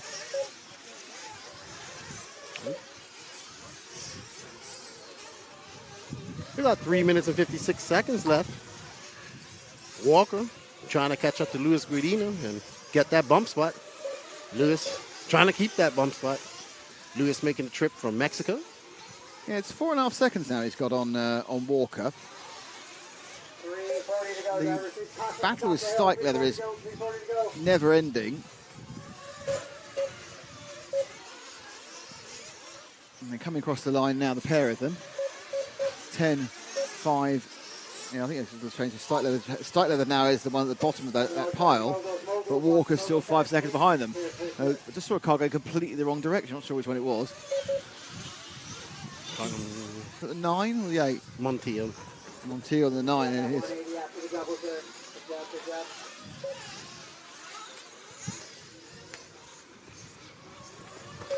Three minutes remain, drivers. 3 minutes remain. Cole Davis, Greg Donald, Luis is at 5, Joseph, Trent Gabriel. 2 minutes and 55 seconds left here, and we still have Cole Caston up to a comfortable 17-second lead over Techno teammate David Olson. Greg Degani 5 seconds back of that. Don Elliott, Joseph Strike Leather, and Luis Guidino.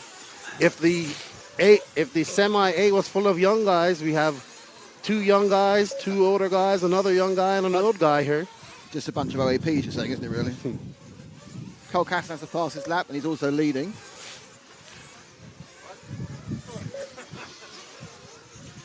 I think this is going to be one of the battles you see. Cole Caston versus Joey Bardone. So Godino now in 6th, only has 1 point something, 2 seconds over Walker, the 4. So we're actually looking at the Godino car, I think, or one of them. Godino's in front. 2 minutes to go, drivers, 2 minutes to go. Let's see if we can make sure we actually are on the 11. Which is really hard to see, because obviously the numbers here couldn't be less clear if they tried.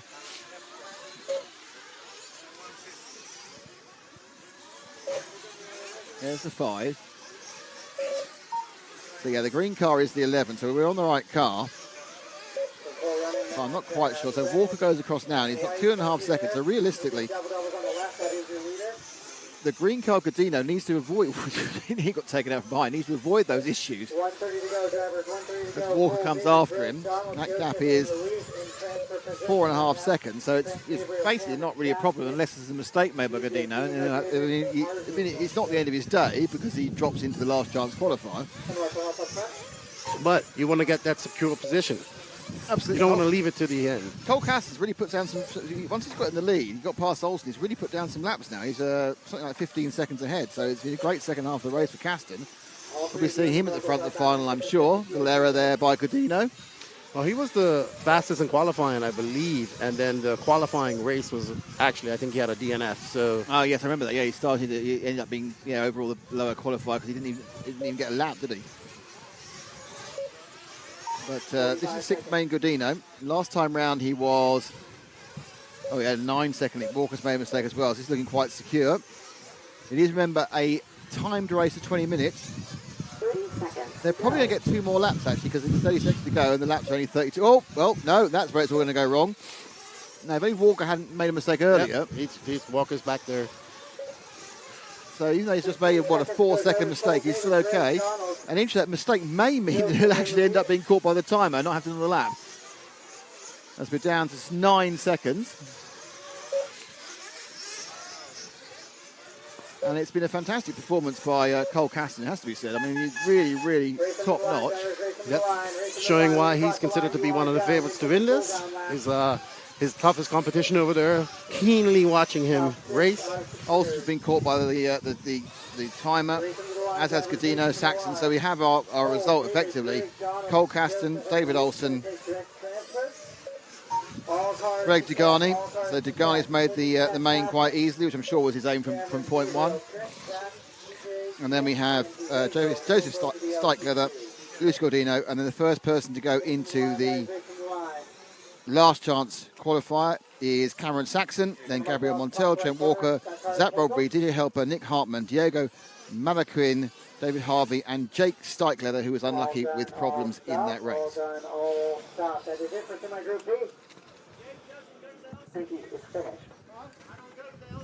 All right, congratulations to Cole Caston. He takes that comfortably over David Olsen. If you want to watch RCGP, you need House of RC's media package. And signing up is easy. Just go to houseofrc.com/media. Then, if you're not a member of House of RC, you just need to join, and it's free. Once you're signed up for House of RC, go to the media page, and here you can choose between $14.99 a month and $99.99 for the season. And if you have a PayPal account, even easier. If not, don't worry, you can pay with a credit or debit card. Simply enter your details, submit, and you're in. All the RCGP action you could ever want to see right here at House of RC's media package.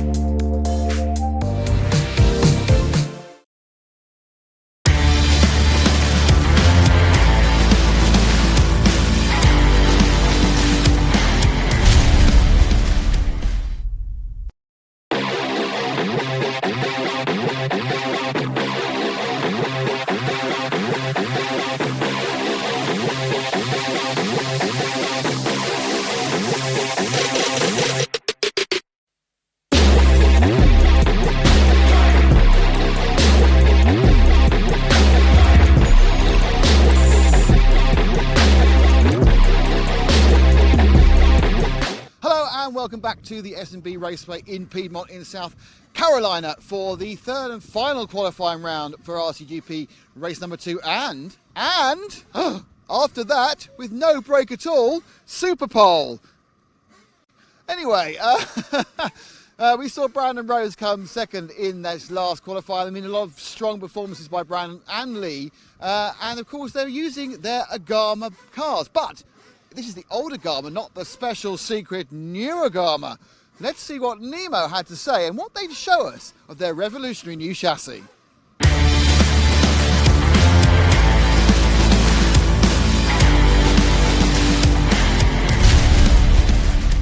So taking a trip round the RCGP team's pit tent, and we've stumbled across Lee Martin and his new baby, the N1, or the car that goes nee, causing waves, this machine, isn't it? Yeah, a little bit. You know, it's pretty drastic. It's pretty different. Gets a lot of attention. I mean, everyone wants to see how it goes, really. Just unfortunately, we haven't been able to show them this weekend, but very soon. So, is it just for attention, or what is the engineering thinking behind changing the way the suspension works? Well, it is that engineering step forward in our mind. You know, we're big fans of real motorsport, and we've seen the progression, over the years of different designs and what comes out. Also, we loved old school temp scale designs, which had a similar layout. But yeah, it's about center of gravity, really, getting everything as low as possible, making a race car. The tracks have progressed to a point where we have a lot of traction now, and we're ultimately going as fast as we can. Whereas in the olden days, we were probably battling the elements a little bit more. But now it's all about speed, corner speed. So yeah, we're on that path. So is it just about the CFG? Is there any other advantage having lay down shocks gives you?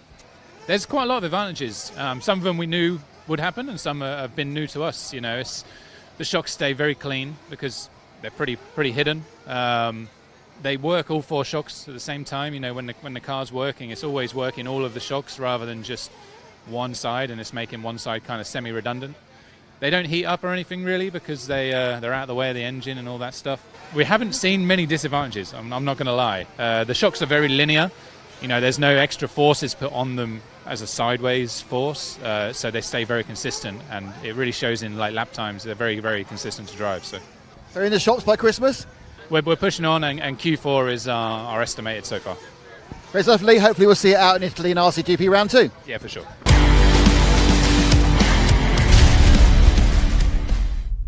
Well, a fantastic new idea and design from Nima and Nagama there. But, of course, we just mentioned it before about Brandon coming second in the previous race there. Let's see the highlights of the first qualifying race of round 2.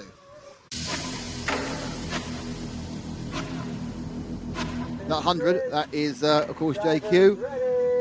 The white wheels is Ronafalk, the yellow wheels are Berg, and they were, Ronafalk's made the whole, no he hasn't, he made the whole shot almost, and as I said he's made the whole shot, he didn't anymore, and he's actually last! Oh no, next to last. So it's Hampersberg who leads, unsurprisingly in second place it is Joe Bornhorst who's made it again. So it's Mayako in second and third, it's S-Works leading and Nagama in fourth. So JQ fine, goes out a little bit wide and then gets a nasty bounce back of those moguls. The camera makes that look very flat. If you're actually down on ground level, those moguls are quite pronounced. So it is a win for Joe Bornhorst again. The second was Brandon Rose, kind of again, and it looks like we're going to get a podium finish for JQ. It is. JQ finishes third. The guys just go too far in and I go right around the inside and go past them. So, yeah, I mean, I'll keep on doing it as long as they keep on letting me.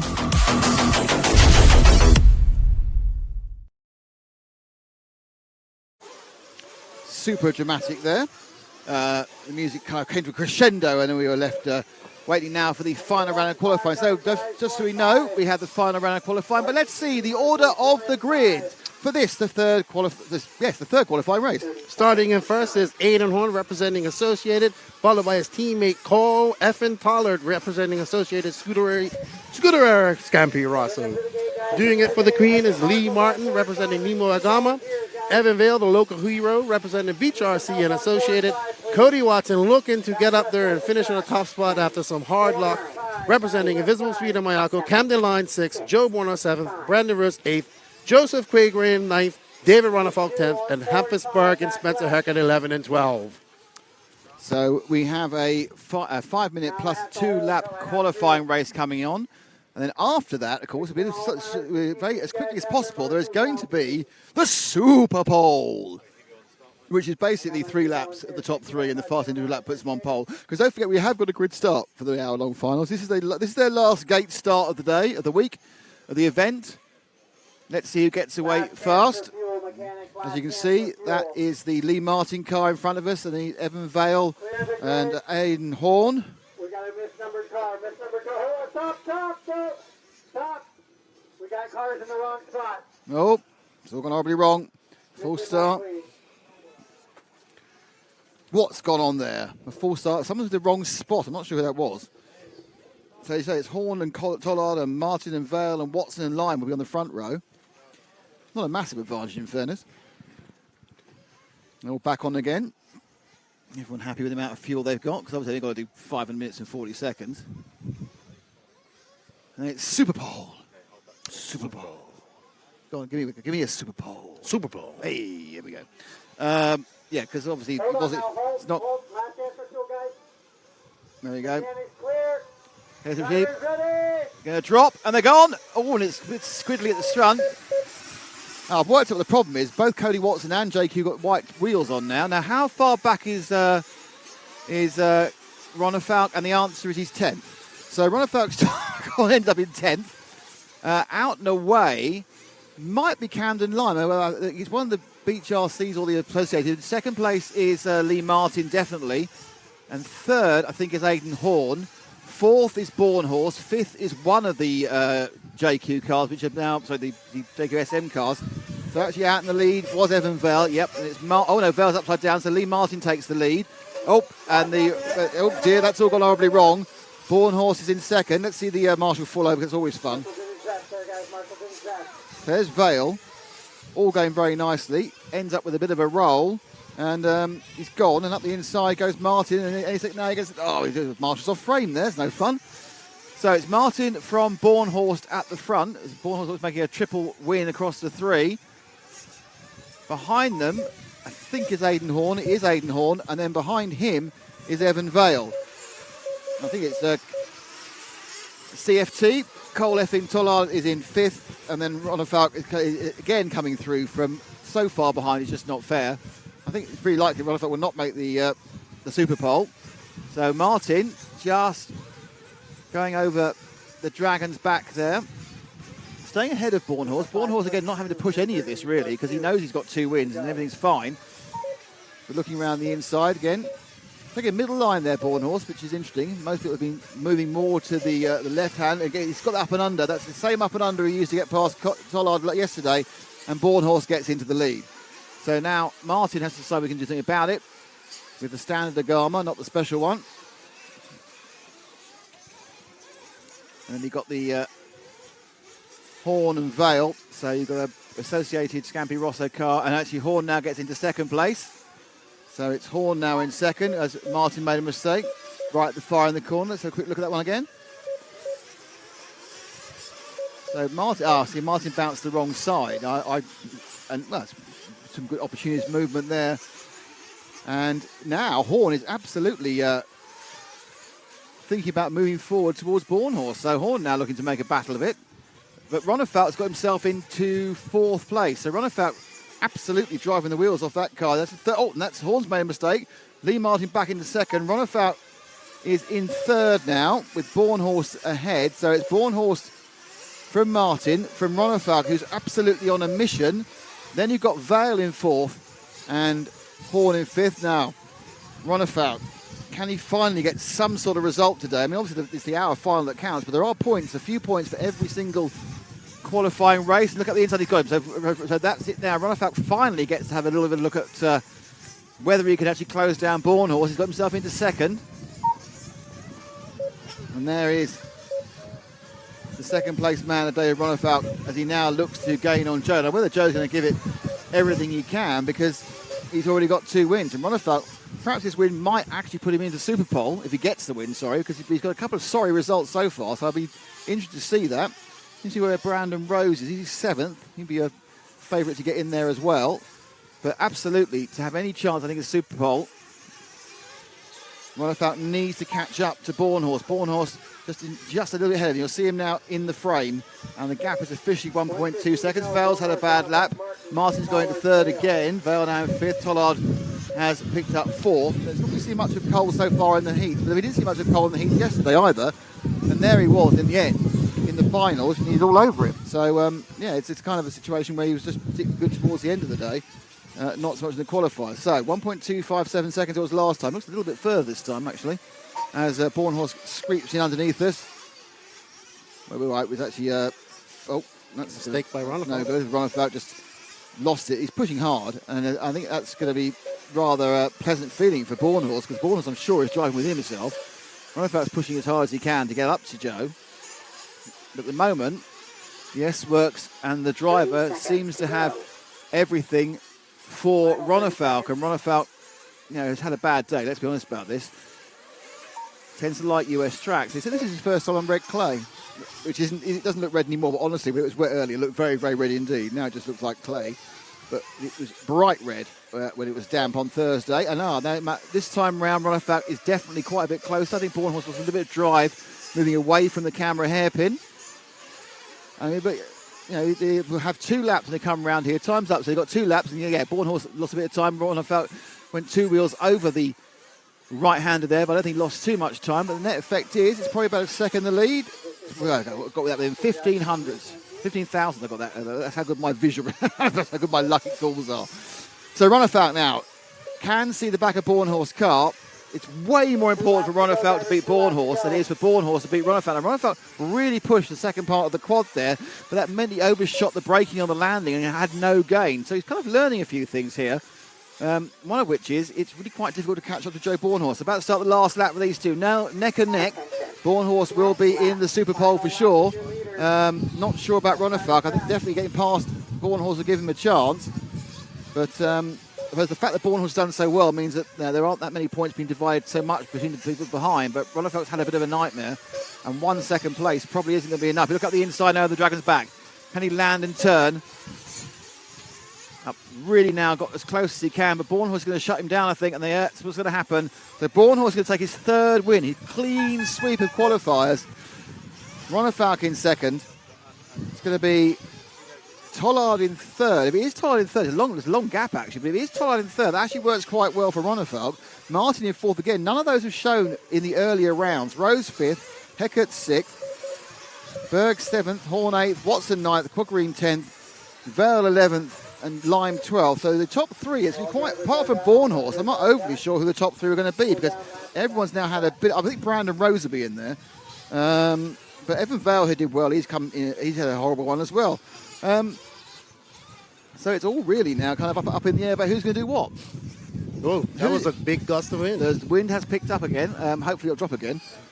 There's the result. So, Joe Bornhorst in 1st, David Ronefalk in 2nd, Cole Tollard in 3rd, Lee Martin 4th, Brendan Rose 5th, Spencer Heckert 6th, Hampus Berg 7th, Aiden Horn 8th, Cody Watson 9th, JQ 10th, Evan Vale 11th, and another DNF for poor Camden Lime. He's not having a good day today. That was an angry Viking. It was. We've got to wait and find out who the top 3 is. Let's have a bit of a look at the beauty shots of the last few days.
So RCGP Superpole, it's up. Bornhorst, Rose and Ronefalk. Ronefalk will be going first. Engine's fired up. So let's see what's going on Superpole. Best individual lap. It's got to be a chance for Ronefalk here. He's looked. He just can't make a start. His actual running of the car around the laps has been fine, but actually starting the car, not so much. No. Just want to see anyone's changed tyres. I think they're all stuck with the tyres they ran the last race on. I'm looking down now on Pierre. I can wave. Look, you see there's my arm. You see me on camera. And so David's got 1 warm-up lap and then 3 timed laps. I'm David Ronefalk. I'm from Sweden. I'm racing for the Mayako factory team. So it's the fastest individual lap for Ronefalk. This is his warm-up lap. He'll then get 3 quick laps to go when he wants to go. Okay, this one is where it counts. Bang, start it, go. There we go. You can see the timing in the bottom of the screen. So Ronefalk into the hairpin. Nice switch round there. This is a chance of actually just throw it down, not about other traffic. He heavily flew the second part of the quad earlier, but brakes down. This is straight. I'm saying this is a really good lap over the Dragon's back, and he's even turning as he flies. So to me, this is a great lap. Now, I'm sure he probably has seen 25 minor errors, not quite as tight as he could have been there.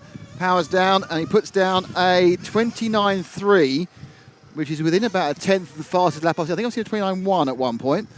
But Ronefalk with a 29.3. Some absolutely beautiful driving in that one, and that's not as good, but it doesn't matter because it's not about your best 3 laps, it's about your best individual laps. This one's now dead. So that was a slow one. This is the last fast lap for David. He has to be 29.3. Oh, he's flying the thing, dipping in the air as he just brakes. And that, of course, sits the nose down, lands it. I'm particularly impressed what he was doing on the Dragon's back there, where he was kind of turning and going as he went. And that's it. In they go. Brandon. And that was the end of it. And the third lap was a 31.6. Right, Rose now. Hi, I'm Brandon Rose. I've raced for Team Nemo Racing. I'm from USA. Laying down the power into the Burgle section. Hopping nice. Oh, done 2 words. I'm not sure he lost too much time doing that, but it looks certainly on the edge. Nice turn round as he goes on the double away from us and then onto the big backside quad. The wind's dropped a little bit, but it'll help. Learning it, landing and turning. This is what I like. They're really pushing like this. You can see them actually moving the car in the air, turning it with the wheels. So it's actually kind of already beginning the corner as it sprints down for the next part of the section. Oh, just a little bit of a bobble there. It's a good lap. I think this isn't going to be quite a 29.3. Yep, 4/10 off. It's got 2 more to get it. I think we could see a couple of places there we could go faster. Again, you spun that round beautifully. The turning they're getting on the camera turn is great. Now it's that turn, brake in. It's good so far. Just felt he had a bit of a problem in his next section. It was this switchback where he just lost a bit of ground speed again. That's not quite as quick on that turning again. Nice there though. So you see, I think this is going to be a quicker one, but whether it's a 3, I'm not sure. No, it's actually a bit slower. A little bit slower this time, and that's it. So that's all gone wrong.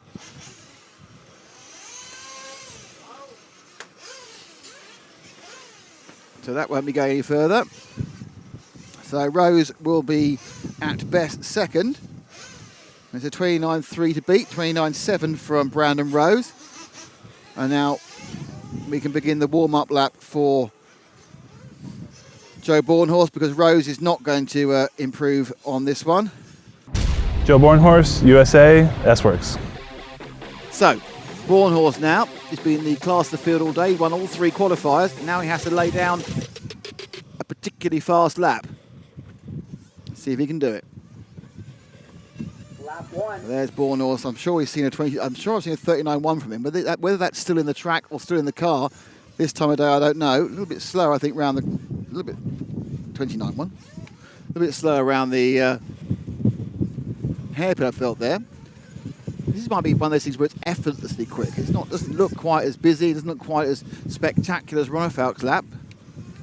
So from pure visuals, I'd say it was slower. But it may just be that Bornhorst's style is efficiently quick. No, it was slow.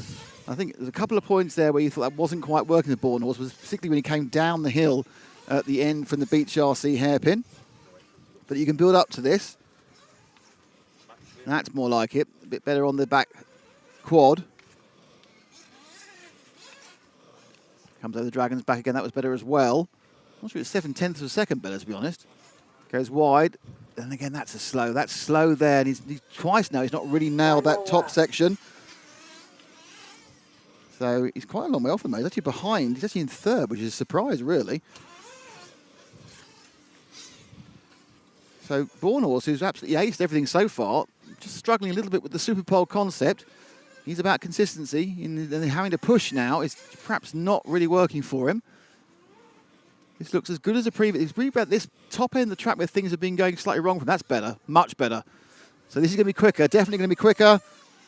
And it was enough for second just, but it's Ronefalk who picks up pole just quicker. So 29.7, 29.7. Bornhorst picks by 400, but by 4/10 of a second, your pole sitter is David Ronefalk. So in 3rd place for Superpole, and therefore starting 3rd on the grid was Brandon. How did you enjoy the old Superpole? It was fun. That's my 2nd time doing it. I obviously was the slowest, so that's a bummer, but it was a good time.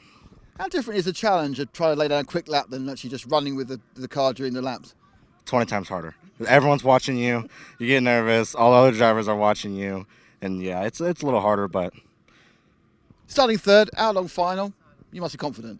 Yeah, I'm really hoping to mix it up for the win. And obviously my car's been good for the long runs, and that's all I'm really hoping for. Is just get a clean start and just go from there. Great start. Thank you, Brandon. Round Rose third person qualifier.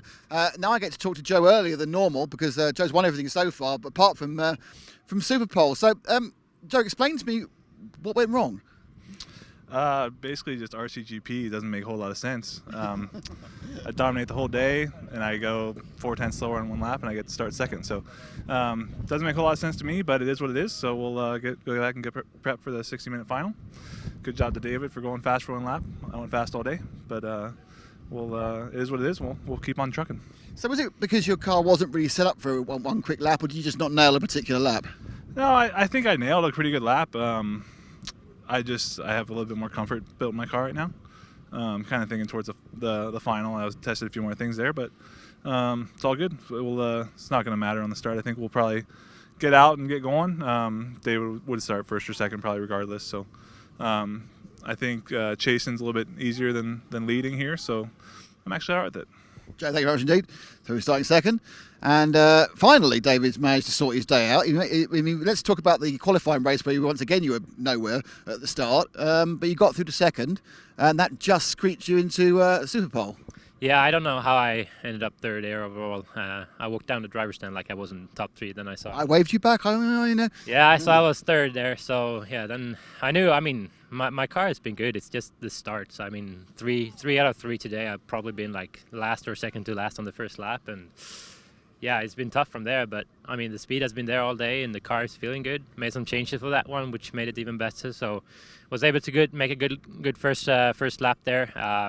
I felt like there wasn't much more to get there on the second and third lap, so I tried pushing it, but ended up crashing there I had small mistakes on the second and third lap. So luckily the first lap was good enough for TQ, and now get grid starts. Hopefully I can make it through the whoops without any trouble, and hopefully we'll have a good 1 hour main. I mean, in fairness, that first lap, I think if I were you, I'd put in a highlight reel, because you look at it, it was an absolutely superb lap. You could see from the attitude of the car, the way you were turning in the air, you absolutely nailed the 2 or 3 really difficult sections, and that's why you're 4/10 faster. But is that a sort of a form you can take into an hour-long race, or do you have to put it right back?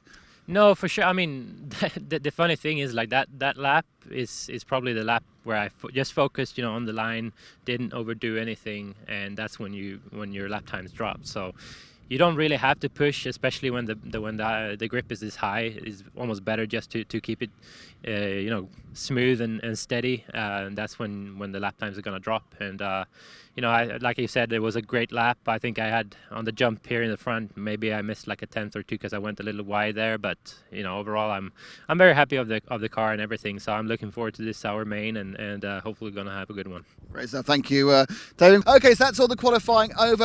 Actually, there's a bit of RC2 qualifying to go, but all we have now is a main final for RCGP, which will be an hour long. Before that, there is a 45-minute final for RC2, and I think the last chance qualifiers. There's still quite a lot of racing action to come. Brief break, and then we go last chance qualifier. We go 45-minute RC2 final, and the big showcase 1 hour, 58 minutes plus 2-lap final for RCGP round 2 here at the S&B Raceway in South Carolina. Don't miss it. Come back and see it, or don't go away. It's your choice.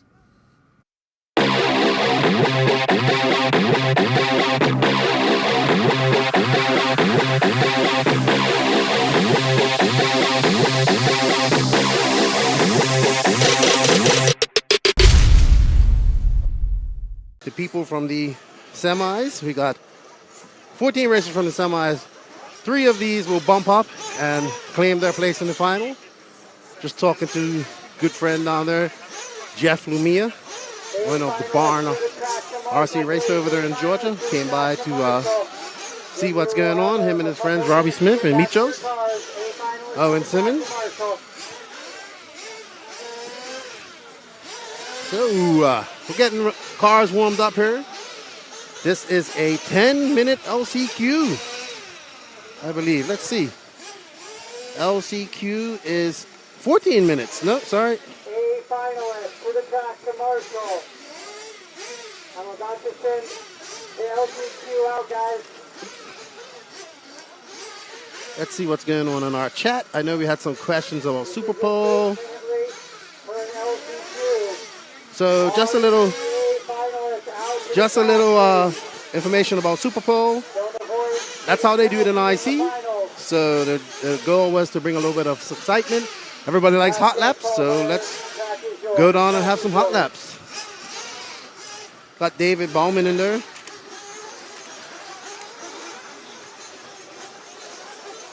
Brandon Sis saying typical arrogant JQ. Yeah, he's definitely arrogant. Almost as arrogant, Max. Almost.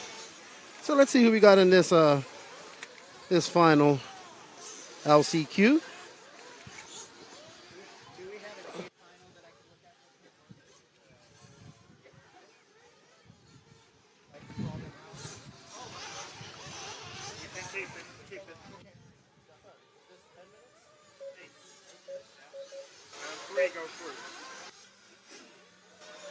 So this is a 8-minute final. We got Culture representing Canada, number 1. Blake Crow, local guy from here. Cameron Saxon, another local. Gabriel Montiel making the trip from Oklahoma. Trent Walker, Florida guy, good friend. Josh Hollyfield, local legend around here. Bayou Berku, driving well for all the Canadians. Camden Lee, another young, fast guy from around here. DJ Hepler, stalwart here in the Southeast, veteran in racing RC cars for many, many, many years. Nick Hartman, the owner of the track, out there trying to make it to the semi. He would like to be in the semis at RC2 at his home track. Thomas Kaufman in 12th. Kyle Espino in 13th. And Robin Nelson in 14th. We got 1 minute 33 seconds left in this warm-up.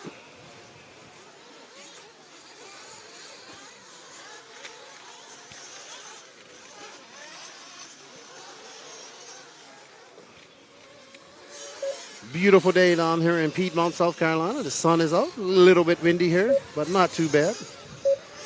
We got the Canadians down there. Bayou Berku trying to do it for Canada. Let's see if we got any Canadians here. I'm surprised Adam Ross is in here. Where's Adam Ross? Brandon Sis is rooting for Cameron. I'm surprised Cameron's even in this. He should have, well, he was in the semis. He had a bump out of the semis. But he's been helping Evan Vale. Good to see Evan Vale out racing again. Been a while since I've seen him. I like Evan. Excellent painter. Pre-Vale paints. Probably one of the best painters in the industry. I can paint anything. Painting helmets, everything. 30 seconds to start. What's up, Coach? How you doing? It is a great day. The wind's picking up a little bit. Wind's picking up a little bit, but it's a nice day. Good. Thanks for joining us, Coach. I know you're enjoying this coverage. Thank you. How you guys liking the 1080p? A little upgrade. You guys are at RC Racing TV and Control, upgrading their equipment, bringing you live in 1080p. Thank you all for tuning in to RCGP. We thank you for your support with the pay-per-view. Awesome to see. Awesome to see. Who's going to be your top 3 going out of this? Hard field to call. We got Victor Ennis rooting for Trent Walker. I like to see Trent go up myself. Then we're going to grid up here. Drivers are gridding up. Your pole man, Kyle Chorum. I'm sorry. He's also from Canada. Also from Canada. Kyle Chorum with his dad. Starting on pole. Blake Crow with his dad out there. Ready. Last chance for fuel. Fuel them up. Evan Vale out there pitting Cameron Saxon. 10, 9, 8, 7, 6, 5, 4, down. And we got the prop. Oh, just as I say that, it isn't a clean start. We have a gaggle of cars in that 180 up there. But it looks like Culture is still out point with somebody hot on his tail. Let's see who that is when he comes around. Mugen, can't see the number. Wait till it comes back around and we'll see who it is. 8 minutes race. Ash is up there following the leaders. Let's see. Blake Crow, Culture, Cameron Saxon. Blake Crow moving up there fast with that Mugen ride. Culture in second, 0.7 seconds behind. Saxon, 0.4 behind him. And a Bayou Berku, but it's only the top 3. Unlike the semis, 3 go through. Caution in the left Your side 3 double. fastest drivers. So these guys have 7 minutes. Our guys going to push it. Can these guys do 8 minutes on fuel? Let's see. Adrenaline must be pumping right now Guys are for a lot of these guys. off rhythm just a little bit. Cole Chura takes over that first spot with Cameron Saxon behind him. Blake Crow, Ivy Berku. A lot of contact Looks like happening that doesn't need to. Let's find a rhythm now.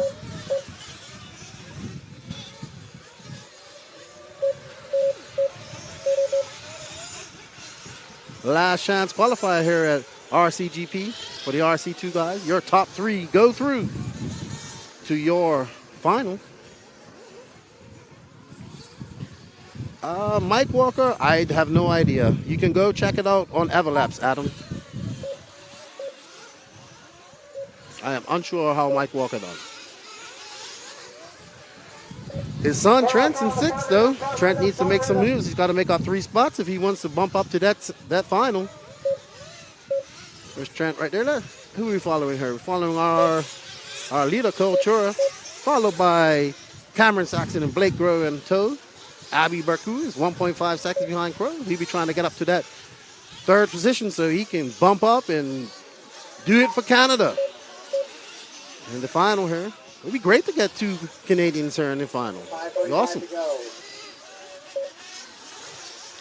Berku loses a spot to Zach Rodrigo. We got 5 minutes and 35 seconds. Let's have a look here and see what our losers. This is a great race we got going on between Kyle Chura, Cameron Saxon, and Blake Crow.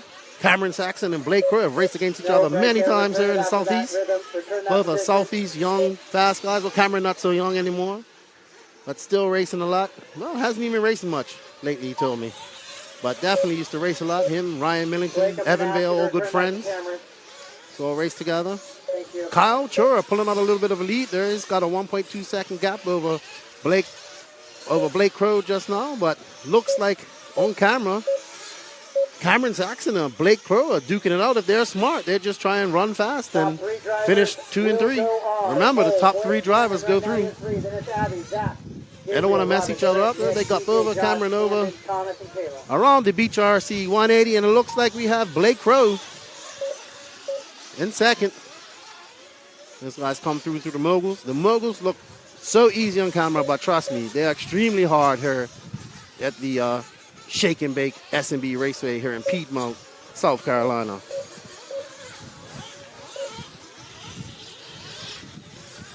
Looks like Coach Roy's got a comfortable lead. He's just got to hold it together for another 4 minutes and 16 seconds. It'd be great to see the young Canadian make it to this final. Just came from the Nationals over there in Tim Limes, Adobe RC Speedway. First race for him at the Royal Nationals were held there last week. Congratulations to TLR's Dakota Fan on winning his first ever Raw National Fuel Championships.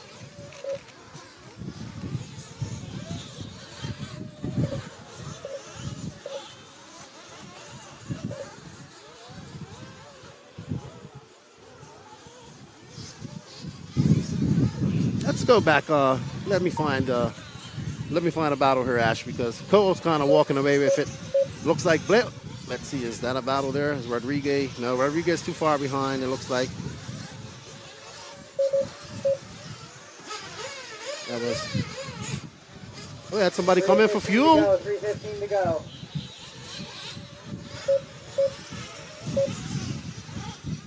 Cole Chura got a 3.4 second lead over Blake Crow. Cameron Saxon,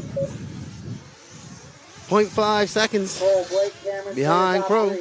Rodriguez 7.7. Abiyu Berku hot on his tail. They got 2 minutes and 57 seconds to do something here. They want to make this main. But it looks like Blake and Cameron are just set on finishing up themselves. Let's fall back here, Ash, to these drivers. These 3 cars coming up to the 180 right now. There we go. Thank you. That's Blake Crow, followed by Cameron Saxon. That's your battle for 2nd and 3rd. Oh, is that Blake making a mistake? It is.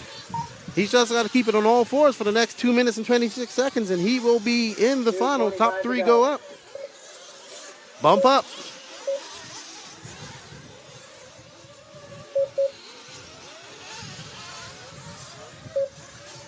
Trying to keep it smooth. Abby Burku is back up to fourth. He's 4.2 seconds behind Blake Crow. He'd be looking to try and get up there and represent Canada. He's been over here with a big contingent of Canadians over there.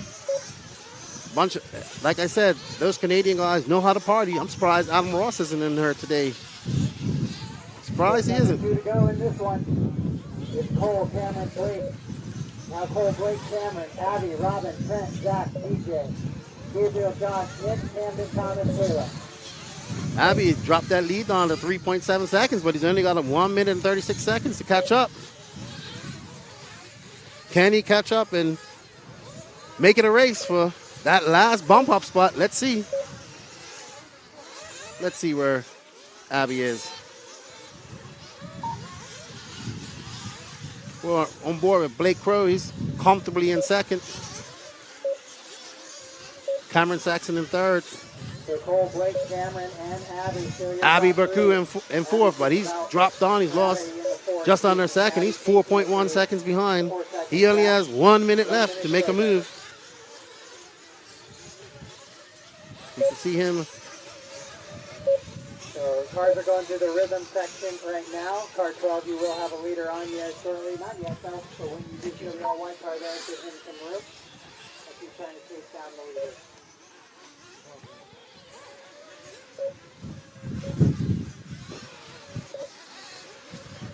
We got 35 seconds left, and it's Cole Chura, Blake Crow, and Cameron Saxon. Abby Burku looks like he's cut down to 2.9 seconds behind Saxon, but it might be a little bit too late for him. He's got 21 seconds. Thank you, Thomas. Cole Chura by for another lap. Blake Crow got another lap. Let's see. 3 seconds. Abby Burku gets that second lap, that last lap, so he can still catch Cameron Saxon if there's any mistakes.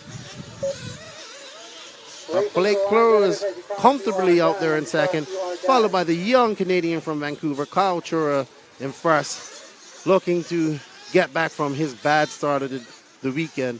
Getting that final, that'd be a great result for the young Canadian here with his dad, Kyle. Good to see. Cole Chura is your winner. Blake Crow second. Cameron Saxon third. Abayu Burku just missing it. Not going to represent Canada. His day is over. Robin Nelson in fifth. Zach Rodriguez in sixth. Trent Barker in seventh. DJ Heffler in eighth. Josh Hollyfield in ninth. Nick Hartman 10th. Camden Lee 11th. Thomas Coughlin 12th. Gabriel Montiel out early 13th. And Kayla Espinal. That's your LCQs. The grid is set. Grid is set. Your A final is set for the RC2. It's going to be a great race to watch. You guys won't want to miss this. We got a lot of young talent mixing it up with some of the older guys. They're all looking to show that the youth are the future, and the older guys are trying to show that they still have it. Good job. This year, RCGP will be streaming exclusively on House of RC. HouseofRC.com is the #1 resource built with the sole purpose of growing our sport. It's packed full with getting started information for newcomers and detailed setups and stats for races. And when it comes to events, HouseofRC.com has you covered. From finding tracks to browsing races and even sign-ups. All available in one place at houseofrc.com. There is no better route for newcomers to learn about our sport than here, with everything you need all in one place. So let's grow RC together by signing up for House of RC's media package. Our aim is to broadcast more and more RC events professionally, but to do this, we need your help. By subscribing, you can watch every lap live, and you'll be helping to fund more free content specifically targeted at newcomers. When you subscribe to houseofrc.com media package for $14.99 per month or $100 for the season, you'll get to see every lap of RCGP. Plus, the more people subscribe, the more races we'll cover. So you RC fans get more in-depth coverage live as it happens. And newcomers get a thrilling taste from more bite-sized highlights packages, promos and action sequences. So head over to houseofrc.com/media and let's grow RC today. All right, we're back. It is 1 minute to go for our RC2 final. Probably going to be one of the best finals of the week. If the junior final is any sign of the racing to come, we're going to see some good racing from these young racers, and we got a good mix of young racers, veteran racers. We got Luis Gradino from Mexico. We got young Kyle Chora from Canada.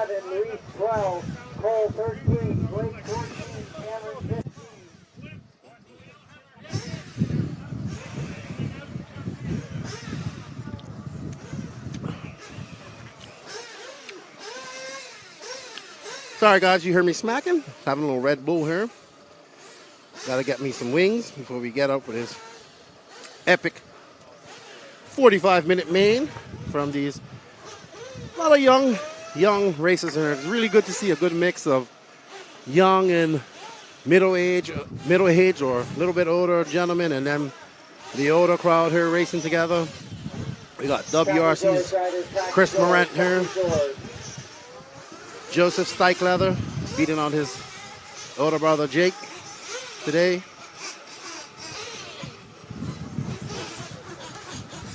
Drivers are on their way, getting ready.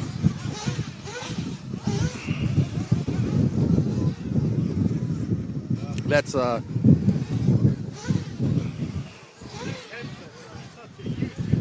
Rick asked, those who don't list their chassis, that means they are not sponsored.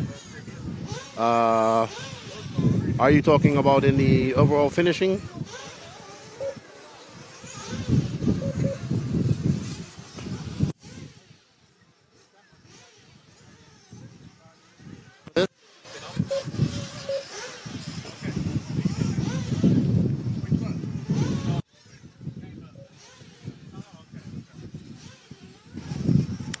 Yeah, so starting in front, we have Joey Burdon coming from Ohio. Cade Burnett, another local here. Cole Caston making the trip over from Georgia. Austin Horn, the older brother of Aiden Horn, coming here to mechanic his brother and also racing. Says he likes Nitro and wants to do it some more. Jermaine Robinson making a trip over from Texas, formerly of NorCal, here with his family. Coming here right after the Nationals. David Olson, not too far. He's a South Carolina native, here with his dad. Looking pretty good today. Greg Degani. Greg making the trip over. He's all serious about his racing this week. So good to see Greg. Logan Colwood was just talking to his dad, Wes. They're super excited, having fun here at RCGP. Very good father-son team. Donald Elliott, probably one of the older gentlemen here. Donald is an avid racer and veteran here in the Southeast. If there's a race around, you can bet that Donald will be there. Don is pretty fast too, so let's see. Yeah, no problem.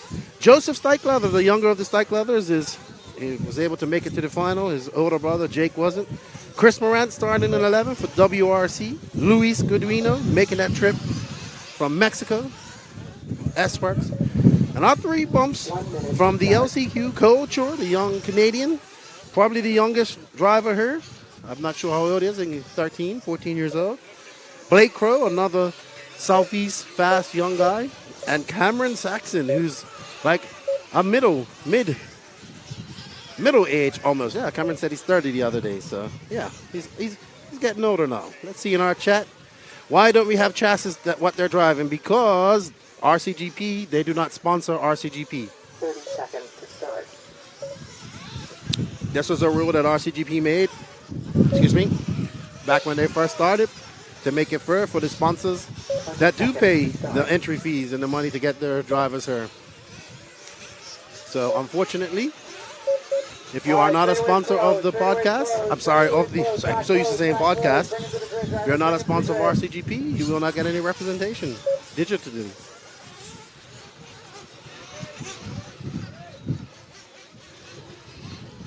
Drivers are coming in and mechanics are going out. Who's you guys picking? Who are you picking for this main final? I don't know who to pick. We got a long race ahead of us. It's going to be a battle of attrition. It's been All right, guys, we've done this rodeo before. wheel, it's going to be fuel. There's going to be a countdown from 10. At 3, I will call you down. The toe. Jeff Werner's rooting for the toe. I'm sure Wayne Adams is rooting for Chris Morant. Not sure who Rick's rooting for. Last chance for fuel, drivers. Last chance for fuel here. Let's see. I just want a young. I think I want a young racer to win this. As much as I'd like the toe to win it, I'd like to see a younger racer win it. They deserve it. 10, 9, 8, 7, 6, 5, 4, down.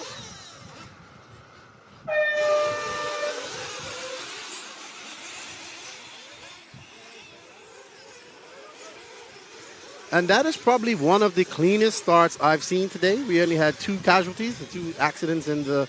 Oh, and that's Cade Burnett just rushing up there. Let's see. Joey Bourdon out front. Looks like Cole Caston in second. 2 guys pipped to win this. Joey Bourdon, Cole Caston, Cade Burnett. Let's see. We got 44 minutes and 28 seconds to go. Lots of racing to go here. Tire attrition will be a thing here as well because this track is super abrasive. These guys have to conserve their tires as well. They were allowed to get a brand new set before they came out on this race, so they were allowed a brand new set of tires. We got 40 minutes, 44 minutes. Oh, and who's that? It looks like Joey Bourdon has made a mistake. Cole Caston will take the lead. 3 wide going into that jump. And he makes a small bobble. Oh, Cole Caston takes over that lead as he goes through the moguls here. Bourdon will drop down to 3rd. Austin Horn in 4th. Logan Colwick up to 5th. Cade Burnett drops down to 6th.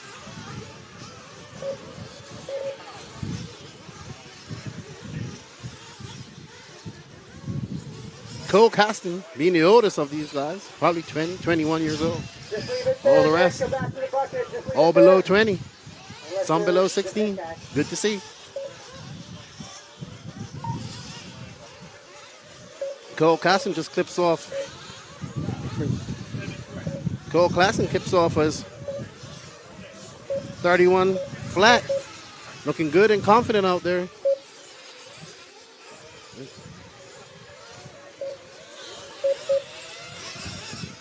Get off the throttle, guys. Get off the throttle. We got Jermaine Robinson and Joey Bourdon battling out for second, trying to get that second spot. Bourdon would be, he wants to get up and he doesn't want to get Cole get out of his sights. Hey, Ash, let's just drop back to these 3 cars right here, coming up over the double. Right, there we go. There's your battle. Second, third, fourth right there. Some good race lines here. You're racing, working together. That's Jermaine Robinson, Joey Bourdon, Austin Horn. And your competitors. Logan Colwick. For a couple of minutes. He's a bit back, 4.5 seconds back from that group.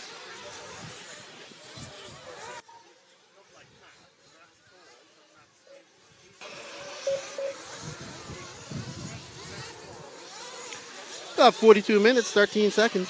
A lot of racing left there to do for RC2 drivers.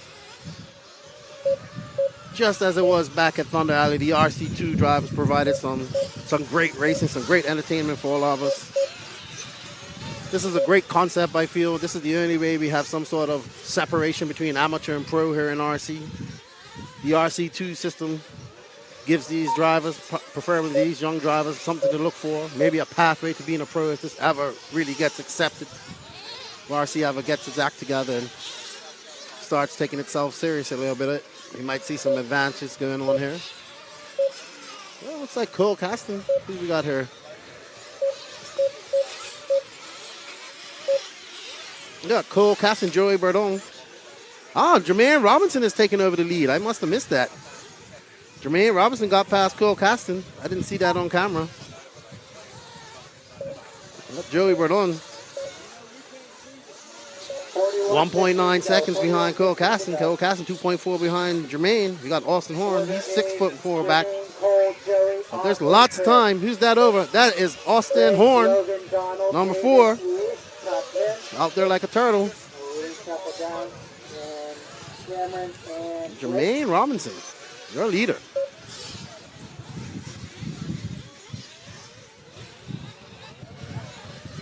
Austin.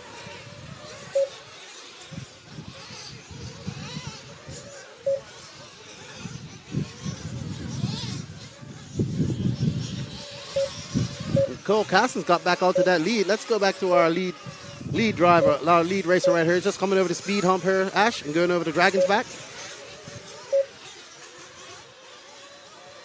He's just going over the hump, over the double. There we go, up to the beach RC 180. And he whips it around there. Aggressive move by Cole Castens. He comes through the whoops. He's got Joey. Is that Joey Bernard hot on his tail? 5 down, 40 to go. 5 down, 40 to go. No, that's Jermaine Robinson, hot on his tail, 0.6 seconds. Jermaine did really well. RCGP USA in 2019, and he has come to battle. He's been, and we have a mistake. And we have great sportsmanship by Jermaine, letting Cole Caston wait. I believe that's Caston. Yes, Caston is the white wing, and Jermaine is the pink. He's got the pink wing. Associated versus Techno there. And they go through the moguls so smooth. They got some lap traffic in their way. Good call there. Thank you. Thank you for getting on the way. And they are hot on each other's tail. Where's Joey Bernard? Joey Bernard's back here battling it out with Austin Horn. Remember, these guys have to conserve their tires. Yesterday we were seeing tires burning up after qualifiers, so they got to remember that. Cole Caston still out the lead, goes at the Beach RC 180. He's got Jermaine Robinson. We got to race here, guys. Jermaine Robinson is 0.4 seconds behind him, and he's on him. We got some lap traffic. We got that traffic out of the way. Let these guys race. And that didn't work. Caution top of the hill. Caution top of the hill. Clear, clear, clear. Little bobble by Jermaine. He's fell back a little bit, but he's coming. Oh, and we have a mistake by Caston right there before the hump. And that allowed Jermaine Robinson behind to take the lead. Jermaine looking to get some breathing room, but Cole Caston's right on him. He didn't lose much time. He didn't lose the lead, but he didn't lose much time. He's on it. And they come across me here in the front straight go with a... Oh, we have a little mistake there by Jermaine. And they are trading the lead back and forth between each other. But Cole just seems a little bit more settled, a little bit more secure. He's be able to make up from that mistake he just made. But Jermaine is all on his rear end, trying to get past, trying to do it cleanly. But it's lots of time to go. 38 minutes left in this race.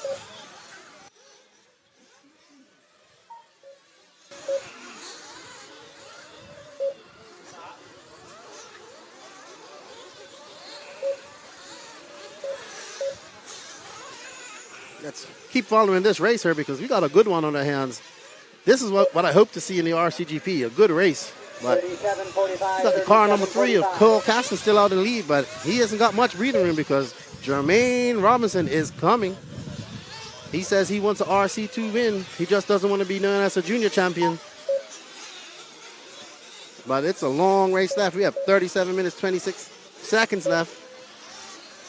I'm assuming we'll see some pit stops here soon, and we have some pit stops coming in.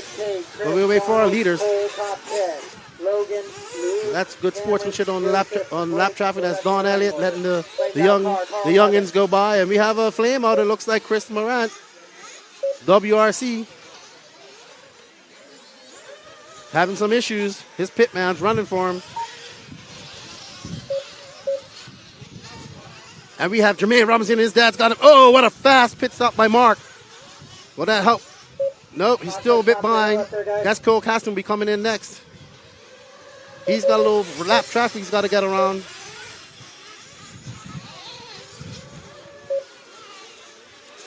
Let's see if they can get a fast pit stop in here. Or if they pitted already. Lots of cars going to that back sector. Work together, guys. Work together.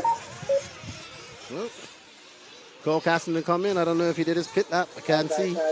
But he's out there clocking. Just clocked a 39. Jermaine Robin had a 35.7 on his pit in lap. 30 pit out lap.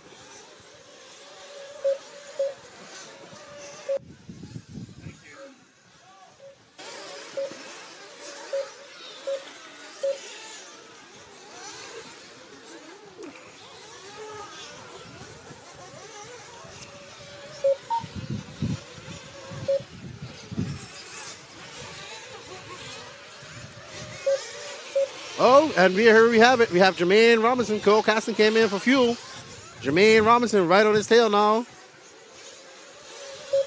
These two are providing some exciting racing. Jermaine Robinson had a quiet qualifying, but he seems to have come alive here in the final.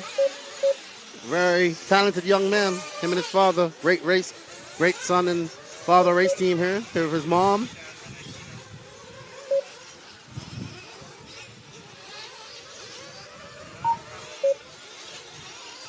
There you have the battle for first and second. You got Cole Caston there. Oh, and Cole Caston makes a mistake. He makes a big mistake, and that allows Jermaine Robinson to get by. Jermaine Robinson used to battling it out with all the big dogs out there in the West Coast. Recently moved to Texas. His home track is Thornhill. Leaders are cars 3, 5, and 4. 3, 5, and 4. He goes up over the beach on RC 180 onto the front stretch, past us here, and through the moguls. But Cole Caston hasn't lost any time. He's still on his tail. He's only 0.7 seconds. Oh, that was a good marshalling. He didn't get in the way and get hit, which would not have been good. Jermaine Robinson seems to have pulled off a little gap. He's just going over the Dragon's back around the 180. Cole Caston seems to make up a lot of time with Jermaine with this right-hand side of the track here. He seems to come through there so much faster. And Jermaine seems to be coming through these whoops. And as the left-hand side here, through these doubles down a lot more. Is he single, doubles up to the top comfortably. And Jermaine's just flying through that line. He's the only one doing that. They're coming up to lap 2002 world champion, Greg Degani. Greg Degani, 40-plus winner from last night.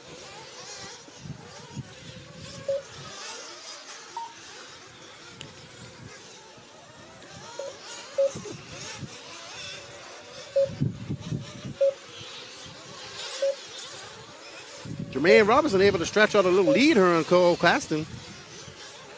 Cole Caston 3.4 back. Must have had some issues, but 33 minutes, 24 seconds left to go. Thank you, Greg. Let's drop it back a little bit here. I'm going to find cars 6 and 7. That's 1 and 6. Where's our one car? Joey Bordon. There he is, going over the Dragon's back, going up over the double there, Ash. Here's Joey Bordon, one of our favorites. TQ, he's down in 4th. He's 17 seconds out of the lead, but he has 32 seconds to go. And this is Nitro Racing. Anything can happen. He just needs to be in position for that to happen. So just keep it in all 4 wheels and keep it smart.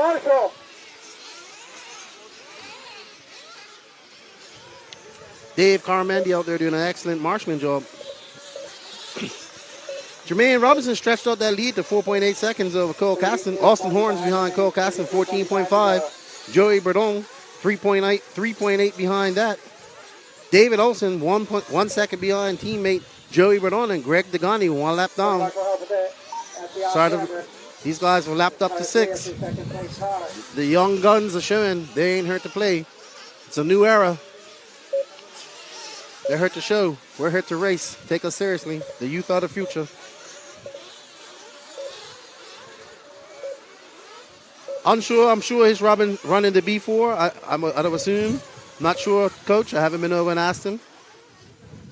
But his associate is looking the best out there so far.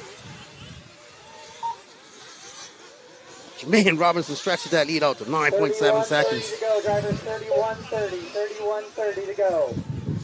Joey Bordon trying to catch up 3rd. He's 2.8 out of that. Austin Horn trying to hang on to 3rd. He's 6.7 seconds behind Cole Caston. Let's find a race here. Caution in the mogul, caution in the mogul.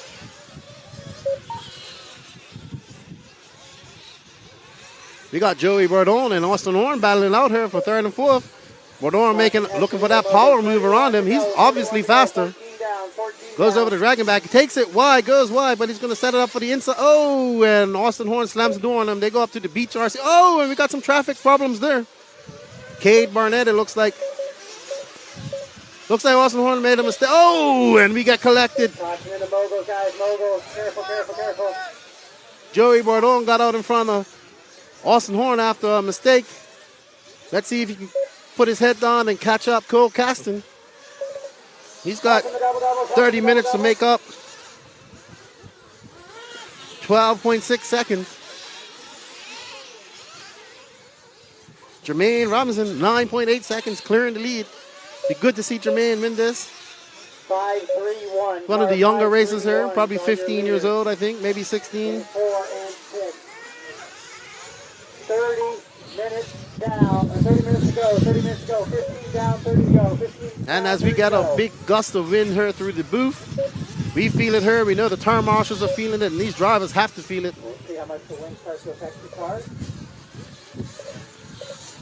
Remember, full announcing is on the media broadcast. Guys, Joey Bordon would look to put his head down and chip away at that 14. Now it's up to 1.9 seconds. Sorry, confusing. Joey Bordon is 14 seconds, 20 seconds behind Cole Caston. He has a lot of work to do if he wants to catch up and be in the mix for this win. Cole Caston is catching up to Jermaine Robinson. He's 3.3, dropped it on. Not sure if Jermaine would have came in for fuel.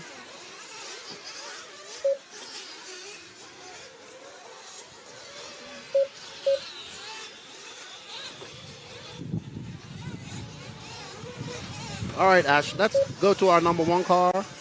They'll be coming. Joey now, 5-3-1. He's coming on the straightaway now. David, Greg, Logan, Donald, Cade, Luis, No, not him. Cole, Chris, Back one more. Get the. Oh, he must have came into the pits. Let's see. Oh, there he is. Right there is our leader, Jermaine Robinson. That lead has died down a bit because Cole Caston is only 2.3 seconds behind him. Joey Bordon 20 seconds behind that. He has a lot of work to do if he wants to get up here and challenge for the win. He only has 28 minutes and 30 seconds left to go. Let's take a look at our battle for first and second. Oh, what happened to Caston? Oh, that's Jermaine. He's coming by us here. Cole Caston hot on his tail. Look at him. Jermaine's just faster here on this side. Watch. Single, double. Okay, messed up there. But it's still a safer line. Caston whipping it up there. Ooh, the wind is picking up here. It's going to make it difficult out there on those back doubles. But these guys, they're young. They can handle it. They got the reflexes. Yeah, you're right in between 1 and 2 whenever you feel the pressure. I think maybe if that's the right car number. Thank you, Brandon.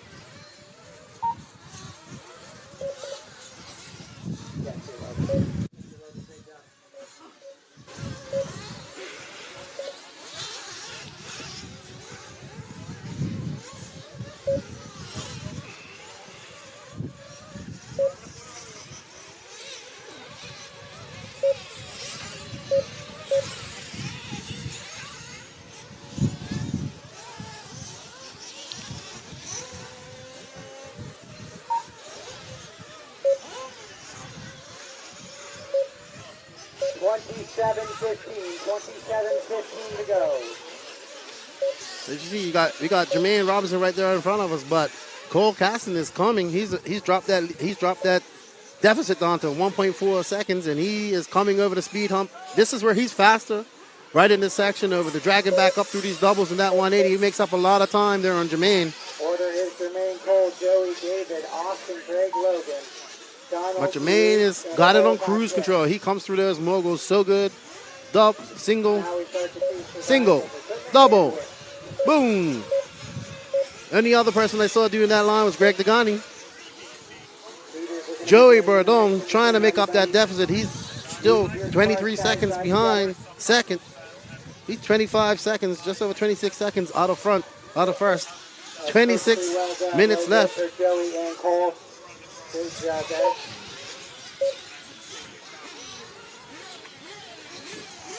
Help him the front side rhythm. Front side rhythm.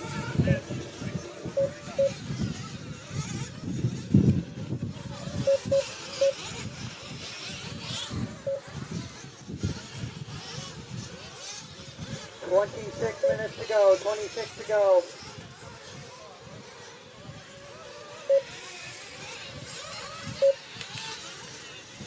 I think Cole Caston either came in and got fuel. Yeah, it looks like he came in fuel on that last lap, dropped him back 8 seconds behind Jermaine. Let's see if he can make up that time to catch Jermaine. He's 7.6 seconds left. 25 minutes left to go. 25:36 left on the clock. Let's Cars 53146. So your top five. Jermaine let's Cole, drop Joey back to Austin Davis. cars number 4 and 6, please. 15 left, driver 25, Ash, I'll find them here 15 for you on the tracker in a minute. Actually, car 4 should be coming on the front straights now. This is green car right here coming across us. Going into the, not that one. This one, green and blue, going on the moguls. Nope, this one. This one right here. Yep, that's Austin Horn. He is Other lane, up top. 16 seconds behind Joey Bardon, but there's David Olson coming behind and 2.8 seconds behind him. He's looking to improve his position and get up into that 4th spot. 24:30, drivers, 24:30. Austin Horn making the trip here to pit his brother, Aiden, in the RCGP final. Doing a little nitro racing as well. He's primarily a 10-scale racer. Says he's liking the nitro a little bit. Let's see how he likes it after this 45-minute main. But he's driving steady. Don't think he has the pace to make it up there and contend with those guys, but you never know. This is nitro racing. Anything can happen. Looks like Jermaine came in for fuel. Well, had a long lap, 35-second lap there. Let's see where he's to. And Cole Casson is back, closing the gap after that fuel stop, it looks like. They got one car behind them. Ooh, we got a big gust of wind coming through here if you can't hear it in the microphone. Ooh, it is cold.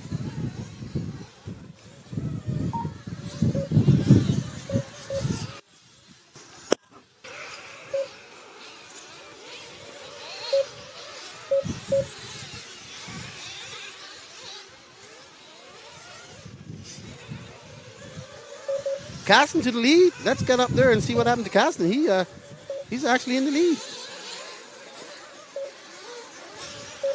Let's see where Jermaine. 23 minutes remain, drivers. 23. All right, remain. Ash. Let's drag it back to the doubles over here to 180. The double there. That car. Nope. Come over here to the Dragons back here. Ash, please. This car of the white wing, car number 3. Nope, come back, Ash. On the straightaway now. Oh, we wait for him right here. Here we go. Here comes Cole Caston. Trying to stretch that lead out on Jermaine Robinson. Jermaine Robinson in for fuel. So that was not a pit. He did make a mistake. Allowing Cole Caston to come out and take that lead. He's got some time to make up if he wants to catch, to keep that lead. But he has 22 minutes and 15 seconds left to go. I wonder when these guys, I'll be interested to see the condition of these guys' tires when they're finished this 45-minute main, because they looked pretty rough after their qualifiers yesterday. So these guys will probably be on slicks by the end here if they ain't on slicks now.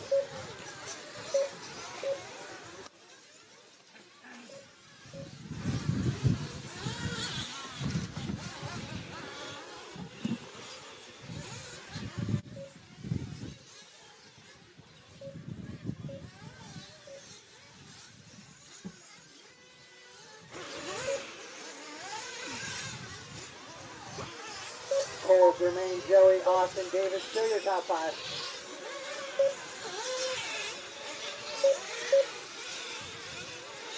Oh, wow. Jermaine is 6.7 seconds behind Cole Caston. Cole Caston looking to put it in cruise control and try to take it home and get that win. Here he comes up over the Dragons back to that 180. This is where Cole is faster than Jermaine, I feel, in this race. He's able to whip that techno around these 180s, carry so much speed onto the main straight. And this is where I think Jermaine makes up his time through the moguls and these jumps. But Jermaine is just a little bit too far back. No, he's dropped some time. He's lost some time, 7.6 back. Cole Caston's out there throwing 38s, and Jermaine had a 31.7, so he needs to find some pace somewhere. Maybe his tires are going out now. You'll see.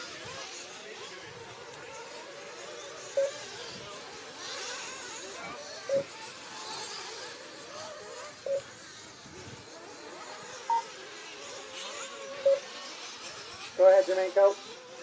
Thank you for the wait.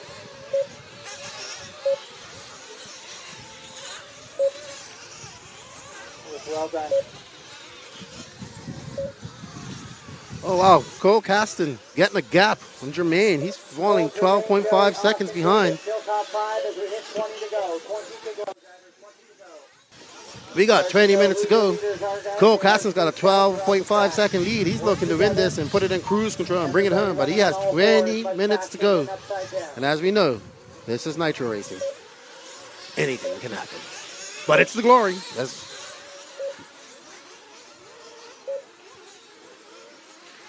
Caston is running techno temperatures. Let's see what it is here right now.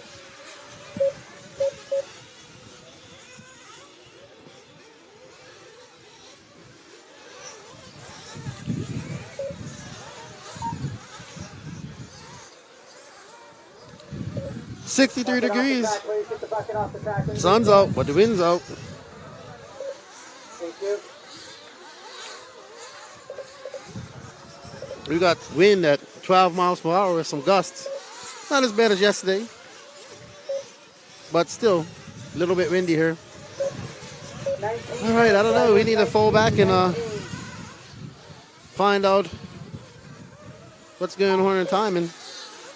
Wow, our two front runners, our three front runners have lapped up to third here as Joey Bourdon is putting on a charge. He's 12.1 seconds behind.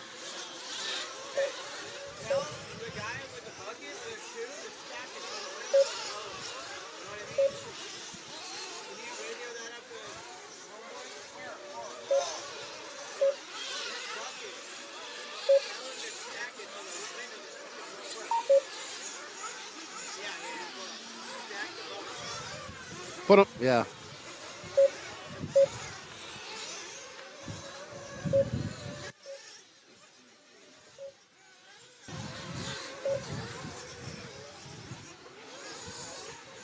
Wow, Cole Caston's got out to a 12.6 lead. Jermaine Robinson in second. Closest third, Joey Bourdon. He's 12 seconds behind him. He's got a lot of work to make up. Maybe we'll dress back and watch a little bit of Joey as he's battling out with Austin Horn a little bit, but he's got a lap on him. We got 17:45 to go, and Cole Caston looks to have it in cruise control out there. No worries. He's just clicking off those laps. He was in for fuel just now. Let's see if this brings it closer for Jermaine. See if Jermaine can capitalize on what looks like a pit stop by Cole Caston. Maybe I missed it. Busy looking at scoring.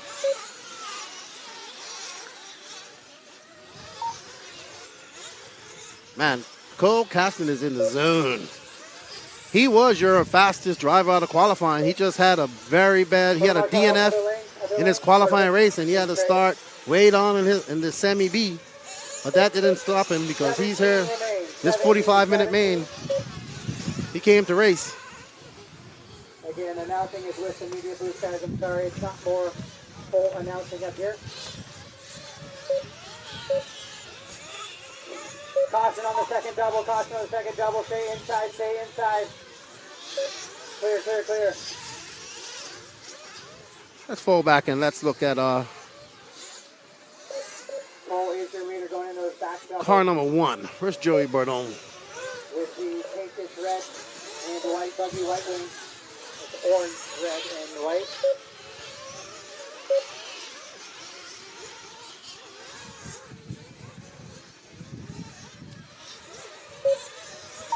Corner marshal, corner in the pole.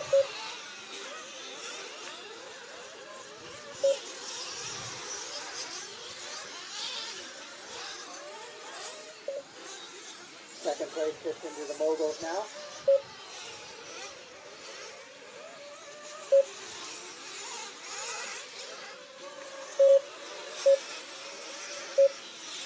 15:45 to go, drivers. 15:45.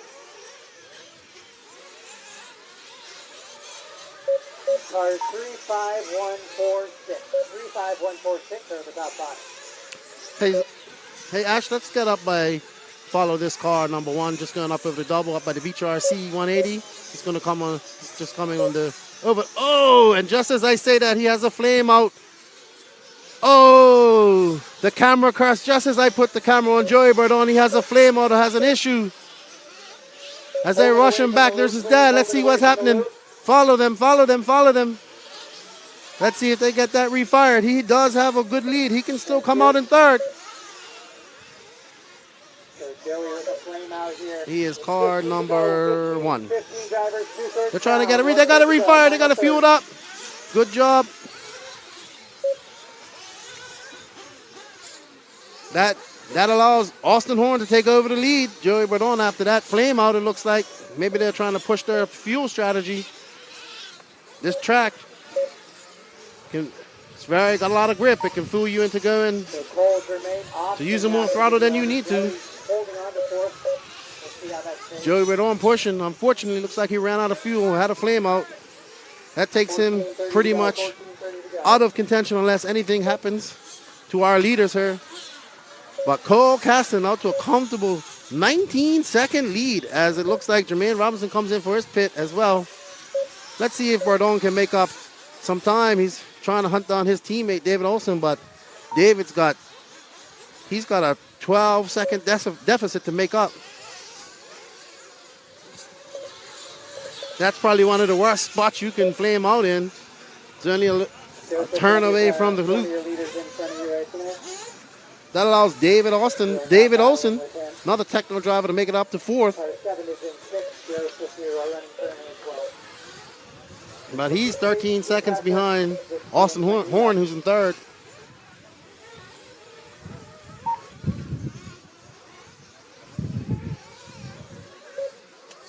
So Joey slides down to the 5 after the flame out. He works into the front side rhythm now. We got D7 in the house. How you doing?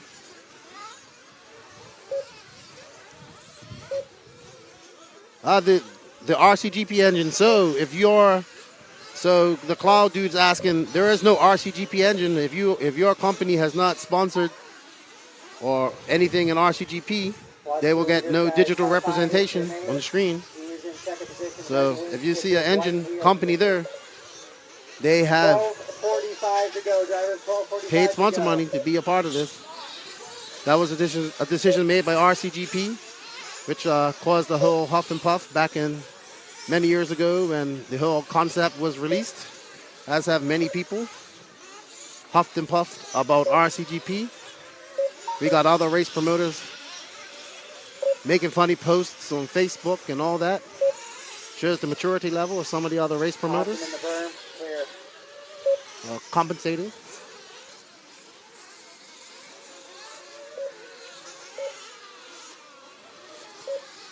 Cole Caston, barring an act of God, Cole Caston, the fastest guy all weekend though, rightfully so, pipped as one of the guys to win this, but he has 12 minutes left, some pit stops to go. So yeah, Cloud dude, so if you see companies that have just RCGP or anything that's RCGP, tires or chassis, it's because those companies that these people may run for do not sponsor I keep saying podcast, sorry. Do not sponsor RCGP. So RCGP thought it was fair to give representation to the companies that decided to support them.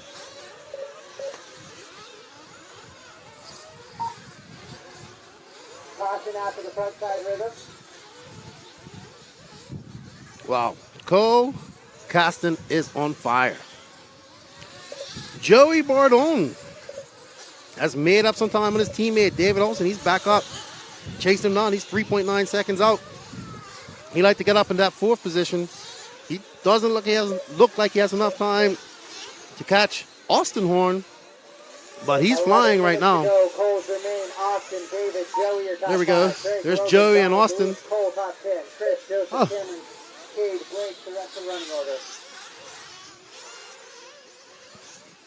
Something happened out there.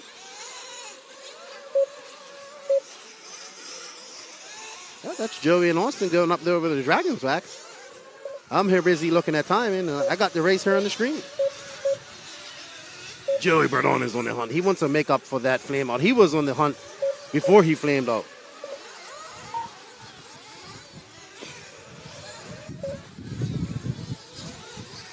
Oh, sorry.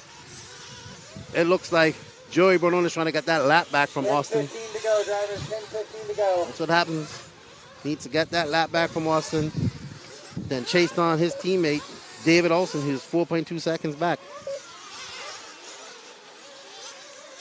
There we go. Joey gets around him. Now he's got to hunt down his young teammate, Techno RC, David Olson. Let's see where David is. I think that's David. Yeah, he's the 6th car. He's just going up over the double-double. Where's Joey? Joey's catching him. Joey just threw down a 39, trying to catch up to David Olson. 9:35 to go. Logan Colwick in 6th. Joey's dropped that deficit down to 2.7 seconds. Looks like we're going to have a race for 4th here. That's the only race we have going on. Sorry. Joey Bardon has gotten past David Olson. Looks like David came in for pits. No? Or he had a bad lap. Nope, Cole's still out there.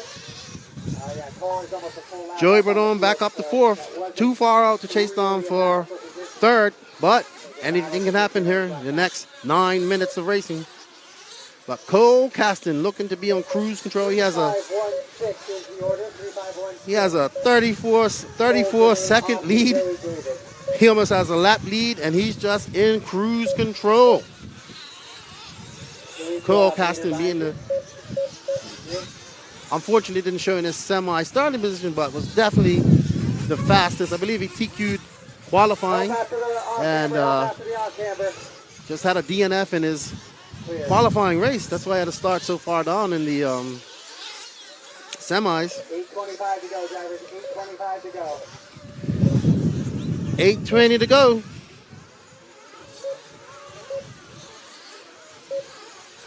Coles remain Austin, Joey, David 5. Logan, Greg, Donna, Louise, Cole 10. Chris, Joseph, Cameron, Cade, and Blake.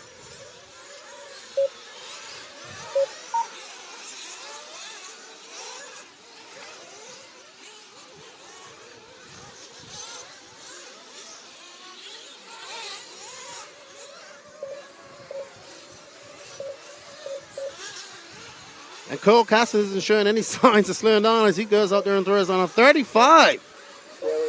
He's throwing consistent 30s out there. That's why he's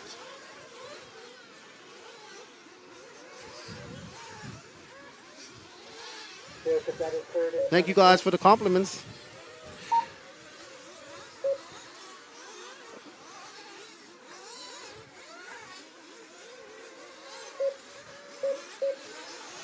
We got 7 minutes left here. 7:15 to go, driver. 7:15 to go. We got Austin in there for some fuel. We got Joey Bardon in here for some fuel. His dad gets him fueled up, and he's good to go. He's going to push it hard. He would like to try and catch up Austin, but he has a lot to make up. But I don't see that happening unless we have a problem from Austin. Oh, and Joey's up there in some traffic, and he catches it. I just had a look at their tires. These guys look like they're riding around on slicks. You can see tire wears having a little issue. I just saw Cole Caston. Be interesting to see these guys' tires after this race. There you go.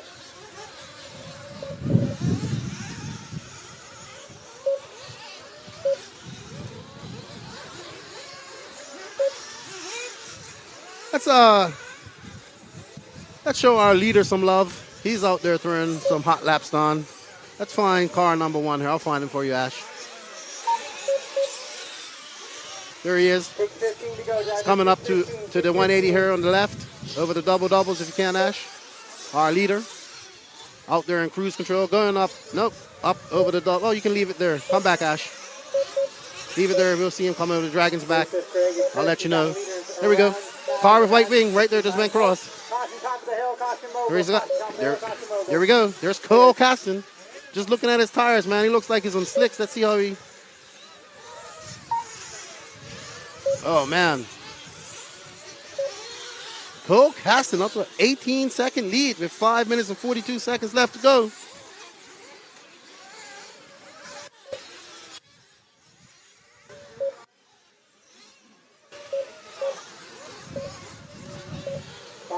Jermaine Robinson out there just threw down a 38. Maybe a little bit too late for the throw down those hot laps. A lot of traffic out there.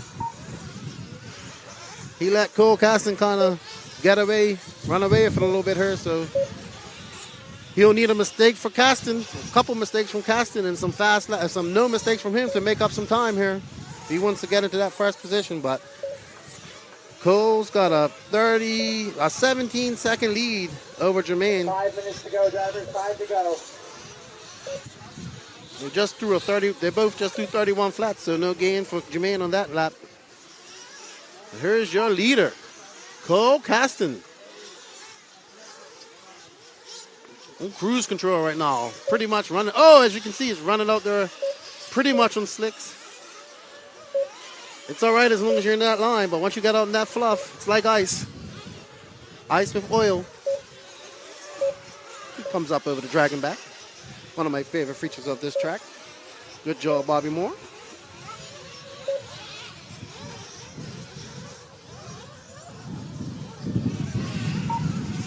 Good to see these young guns out here coming and doing it big. Goes with the RC2 theme. Back in Thunder Alley, we had young Canton Line. Was young back then, maybe 15 years old. And he won the overall RC2 in the USA. He's here representing Beach RC. But RCGP not having the best of weeks. He's coming off a very good performance at the Nationals. Let's see what he can do in the 60-minute final coming up.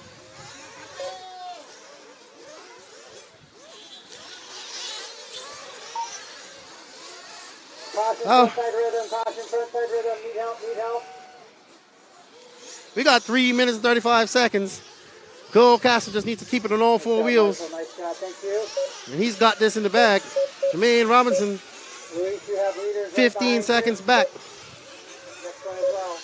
One with Red Wing as well.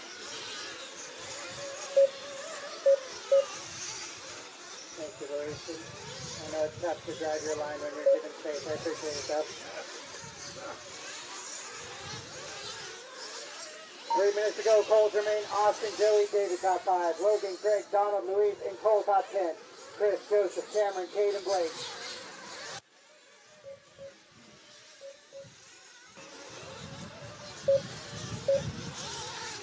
Leaders all on different laps, but kind of getting all together here.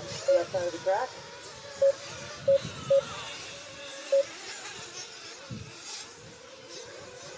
I love you have leaders behind you. 2 minutes, 35 seconds left in this race. Cole Caston's lead dropped down to 10.9 seconds. He must be just backing it down a little bit. He can't back it down too much. But he's probably out there on ball tires as well. You can see he's having a little bit of difficulty. He's keeping it in that line. But he's doing a great job.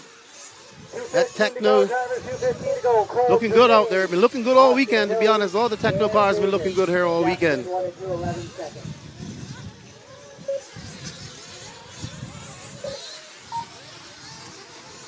Cole Caston, lap 79. He's got 1 minute, 59 seconds left to go. Jermaine Robinson, 11 seconds back. Austin Horn in third. Joey Bourdon in fifth. Joey Bourdon in fourth. David Olson in fifth. Logan Colwick in sixth. Your top six, all young guns. Cole Caston being the oldest one. Jermaine Robinson, about 15. Austin Horn, Austin Horn, a little older as well. Joey Bourdon, 15 years old. David Olson, 15. Logan Colwick, 18. Good to see these young racers coming out here. Not being fanboys, being champions. This is what we need in RC. Promote the youth. They are the future. 1:15 remains, drivers.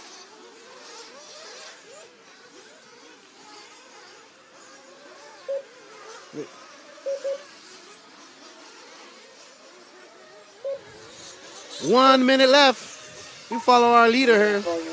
He's got about 2 more laps left. Oh! Final minute. There he comes.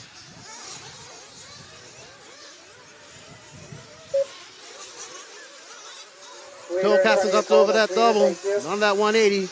Over the speed hump he goes.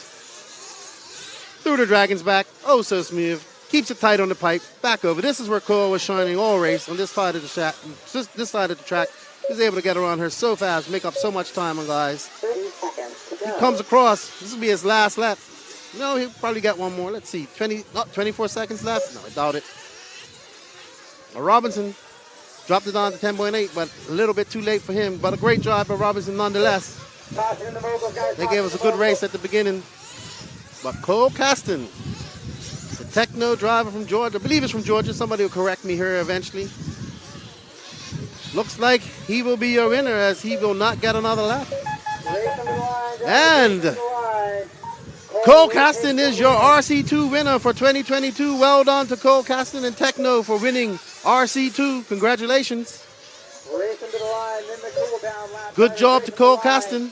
Been one of the fastest guys here all week. Pipped as one of the guys to win it, and he did win it. Jermaine Robinson in second. Austin Horn third. Joey Bedorn fourth. David Olsen in fifth. It's good to see a top five of all young drivers.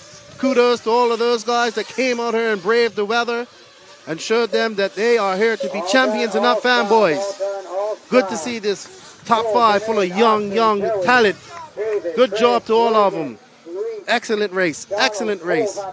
Your top, this is your finishing position. Cole Caston in first, Jermaine Robinson in second, Austin Horn third, Joey Bedorn fourth, David Olsen fifth, Greg Degani sixth, Logan Carwick seventh, Louis Guidino eighth, Donald Elliott ninth, Cole Chora 10th, Chris Morant 11th, Joseph Steichleather 12th, Cameron Saxon 13th, Cade Burnett 14th, Blake Crow 15th. Congratulations to Cole Caston, pipped as one of the guys to win this race, and he did not disappoint. Congratulations to Team Caston, great father-son team there, very nice people. If you want to watch RCGP, you need House of RC's media package. And signing up is easy. Just go to houseofrc.com/media. Then, if you're not a member of House of RC, you just need to join, and it's free. Once you're signed up for House of RC, go to the media page, and here you can choose between $14.99 a month and $99.99 for the season. And if you have a PayPal account, even easier. If not, don't worry, you can pay with a credit or debit card. Simply enter your details, submit, and you're in. All the RCGP action you could ever want to see right here at House of RC's media package.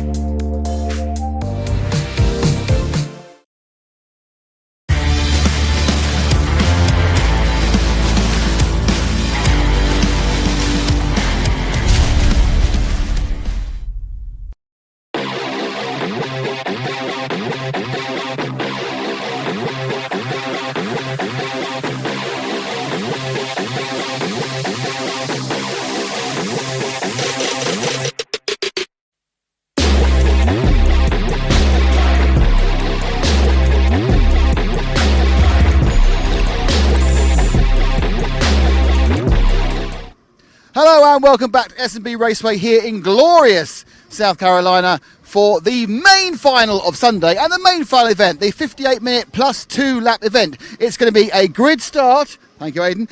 And Aidan, where are you starting? P4. Not bad. So Aidan started P4, but there are 3 people ahead of him. Let's find out how those 3 people got to be ahead of him by hearing the highlights of Superpole. Okay, this one is where it counts. Bang, start you go. There we go. You can see the timing in the bottom of the screen. So Ronald Falk into the hairpin. Nice switch around there. This is the chance of actually just throw it down, not about other traffic. He heavily flew the second part of the quad earlier, but brakes down. This is straight. I'm saying this is a really good lap over the Dragon's back, and he's even turning as he flies. So to me, this is a great lap. Now, I'm sure he probably has seen 25 minor errors. Not quite as tight as it could have been there. Powers down, and he puts down a 29.3, which is within about a tenth of the fastest lap. I think I've seen a 29.1 at one point. Right, Rose now, laying down the power into the Burgle section, hopping nice. Oh, John 2 wheels. I'm not sure he lost too much time doing that, but it looks certainly on the edge.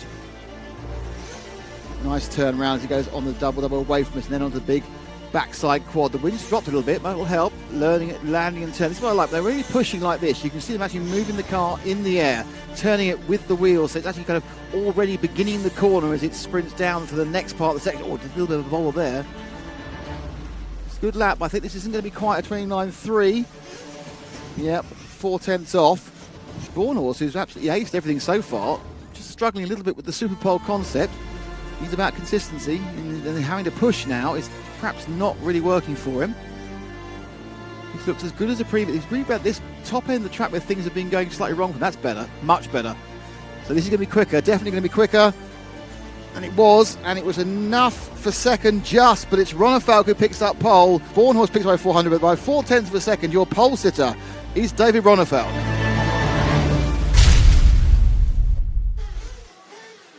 Well, getting ready for the final now. And first off, let's meet the drivers. Qualifying in 12th. It'll be number 19, Camden Lime. Number 19, Camden Lime. Let's see if he's going to go. There we go. So that's 19. There's Camden. What camera? So Camden Lime now. So let's meet Camden himself. Hi, I'm Camden Lime. I'm from the USA, and I'm running for Beach RC S-Works. So it's been a difficult week for Camden. He came in a day late, not a dollar short, just a day late, and he's struggled a little bit, but he has, with the hour final is new. So next out in qualifying in 11th place, it's from the JQSM team. It's Cody Watson. Cody also has a couple of good starts, but he's struggled in the races. He's got an hour to make up for it. Let's meet Cody. Cody Watson from America, racing for Invisible Speed, JQSM, and Mayako. Cody also a high school sports star in baseball and football. Certainly enjoying his racing at the moment. But he's had a good battle with his manager at one point. Qualifying in 10th place for Beach RC, it's number 92, Evan Vale. Evan, of course, who also joined us at Thunder Alley at the back end of 2019 in Season 1. Let's meet Evan. All right, my name's Evan Vale. I'm from the United States, and I'm racing for Beach RC. Evan certainly has looked pretty good when he's managed to get a bit of space. Perhaps not been quite so lucky in wheel-to-wheel combat, but had a couple of good results, but not really able to string them together too much. There's no gate start here, so great chance for everybody. Next up, the man who came second yesterday in the two sub-finals, it's Cole F. Tollard. Fantastic guy, great to meet him. I really enjoyed seeing him. Why don't you meet him as well? Hi guys, it's Cole Tyler from Team Associate SSR team from the United States. And SSR, of course, is Scuderia Hi guys. Scampi Rosso. I've met him once, let's not meet him again. So, Cole Tollard, fantastic guy. And up that's the young man who celebrated his 18th birthday a couple of weeks ago in the wrong country because he can't drink. It's the promoted the Mayako team as well. He was going to be in JQ's team. It's Hampus Berg. Let's meet Hampus. Hello, I'm Hampus Berg and driving for Mayako factory team. Now, Hampus, of course, thought he was going to be in JQ's team, but with Alex Ancetti having problems with his COVID pass in Paris, he was promoted to the main team, and he's equipped himself pretty well. Had some good laps in the middle of races, but perhaps not managed to finish them all off, but still, not bad, 8th overall. Now, next up, it's JQ. Shouldn't have been racing here, but due to the shuffles he is. So JQ had a couple of really good results. He wasn't really trying yesterday. Today he is trying, and it's looked pretty impressive. Let's meet JQ himself. I'm Joseph Quagren from Finland. I'm racing for Invisible Speed JQSM Mayako. Can't help feeling if JQ puts his mind to it, he actually might get a really, really good result here because he said he's got a comfortable car to drive. That's what you need over an hour, but there's been tyre wear. So next up, didn't show much today, but has had some consistent midfield results, but won one of the qualifiers yesterday and is now upside down. That is Spencer Heckert, the other S-Works driver. Let's meet Spencer. Hey, I'm Spencer Heckert from the USA, racing for S-Works. So Spencer, you've been a little bit in the shadow of Joe Bornhorst, who's been dominating everything so far, but some good results, and you kind of feel that if he can get the thing to go really his way and perhaps not get involved in too many combat either, he could be in with a really good chance overall in this race. Starting 5th, it's Lee Martin. Lee for the Agama team. Obviously a veteran of RCGP. I think this is his highest start. He's done it really by consistency because he hasn't really figured particularly high in any of the heats so far today. Let's meet lovely Lee. Hey, it's Lee Martin from United Kingdom, from Nemo Agama Racing. Hey, Lee, lovely to meet you. Fantastic bloke, and if you were with us all day, we've done a little item on the new Agama car, which hopefully will be actually running in Italy for next round. In fourth place, it's Aidan Horn, certainly one of the surprise packages of this race. No more as a 1/10 driver. Great personality, good lad, and why did you meet him as well? Hey everybody, my name is Aidan Horn. I'm from the United States of America, and I'm racing for Team Associated S&B Raceway. And he's represented them very well as well, Aidan. He's been a great joy to have, very quick. Kind of another driver who feel that if he gets into a rhythm, is going to look particularly good, though he's actually managed to crash over and then crash in the middle of the track there. But of course, he is more used to electric racing 5 minutes ago. Now the man who's probably been always third, and that's Brandon Rose. He's third qualifier as well from Agama, really consistent. Let's say hi to Brandon. Hi, I'm Brandon Rose. I've raced for Team Nemo Racing. I'm from USA. So Nemo Agama Racing. And Brandon has had so many third places, it isn't true. They had, I think, one win yesterday as well. So next up, the next two. And second place, it is the man who won every single warm-up, every single qualifying race, but still hasn't qualified on pole, which was of no problem at all. He didn't mind that at all. He wasn't at all salty about that. It's Joe Bornhorst. Let's meet Big Joe. Joe Bornhorst, USA, S-Works. Enjoying his racing and prepared to speak his mind, which is what we like at RCGP. Let's put all that corporate shenanigans in the bin. That's it, in the bin. And in pole, the man who's had nothing but bad luck until he got to the last race and Superpole, put in an absolutely fantastic lap that you've just seen. I think probably a perfect lap. He said he could get an extra couple of tenths. He's showing off. It's David Ronefalk. Let's meet the former world champion and friend of the stars. I'm David Ronefalk. I'm from Sweden. I'm racing for the Mayako factory team. And if you can name those stars, please send it on a postcard to RCGP, care of David Isherwood. That is your starting 12 drivers for the 1 hour, 58 minutes and 2 laps race. Let's have a look at all their stats and their sponsors and their engines for the starting order. So, as I said, it's David Ronefalk from Sweden, Team Mayako, Chassis Mayako, the engine, the new Corsa-Tech machine, put together by Adrian Burton. Adrian has a bad back and couldn't be here this week, unfortunately. Joe Bornhorst, who has won more than anyone else so far this weekend, won the Rush on Friday. He won the two-legged shorter finals yesterday, and he won all the qualifiers today, but starts second with his S-Works and his OS Speed and his J-Concepts tyres. And he says there's some secret sauce, J-Concept tyres, to pay up for this final. Brandon Rose, horrendously competitive, consistent and competitive, but really has never quite got the start. Can't feel if he gets the start. Says he likes the longer finals, says he likes the hour finals. He knows what he's doing. Could be a dark horse for this from the Nemo Racing Team, Agama Bullet Engine Hot Race tyres. Aidan Horn, it's an hour. He's used to 5 minutes. Well, you know, we've all been there. And it's Associated Studio Centre Rosso, Associated Chassis, OS Speed Pro. Lee Martin, almost the kind of the elder statesman now. 12 times, I think, something like that, European champion with in electric buggies from the UK with Nemo Racing and Agama, developing that new car, which we've seen some information about previously on the week, Bullet Engines, 6MK tyres. Spencer Heckett from S-Works, good performance by Spencer in his first visit to RCGP. S-Works chassis, ProTech RC engine and a Pro line set of tyres. JQ InvisibleSpeed.net team with the Mayako chassis, Ultimate Engine and TZO tyres, the T200 tyres. These are the ones, of course, which are being which ran the whole of RC2. It's just finished. So JQ, I think he's happy with 7th. He's got a chance here. Hampersburg, good performance by the young Swede, promoted unexpected in Mayako main team with a Mayako chassis and a caustic engine and some tyres. Cole Tollard, second place in the final. Could have won round 1 yesterday, but it just went away from the last lap. Not a great qualifier. It wasn't a great qualifier yesterday, but a great racer. So it's now associated with Team S&B Rosso and with the OS Speed engine and J-Concept. Evan Vale returning to the event with a Beach RC team. Of course, Evan was in Thunder Rally last time with the Associated and the Ultimate Engine and Proline tyres. Cody Watson, the Invisible Speed team. He's the protege of JQ with Mayako chassis, Ultimate Engine and TZO tyres. And Camden Line, the S-Works, son of Tim Line, the S-Works team manager from Beach RC with an Ultimate Engine Hot Race tyres. Those are your 12 starters for the 58-minute plus 2 lap final. And they'll be winding down the end of their warm-up. There's 30 seconds to go. It's not a gate start this one. It's actually a proper sort of, grid start. At grid, we'll see Ronefalk on pole. There's Degani, former world champion. And then down the whole of the pit lane. They're going out Mao with the flag there on the left-hand side.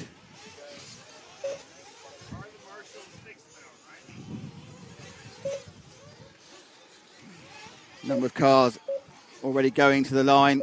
The last time, because it's the first time of the entire weekend we get to talk about fuel mileage. It's an hour. More people will be running long, will they running short?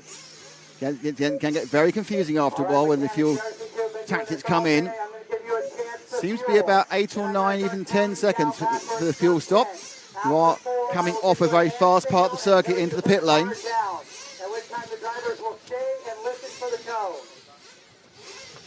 Justin, our race director, giving the instructions.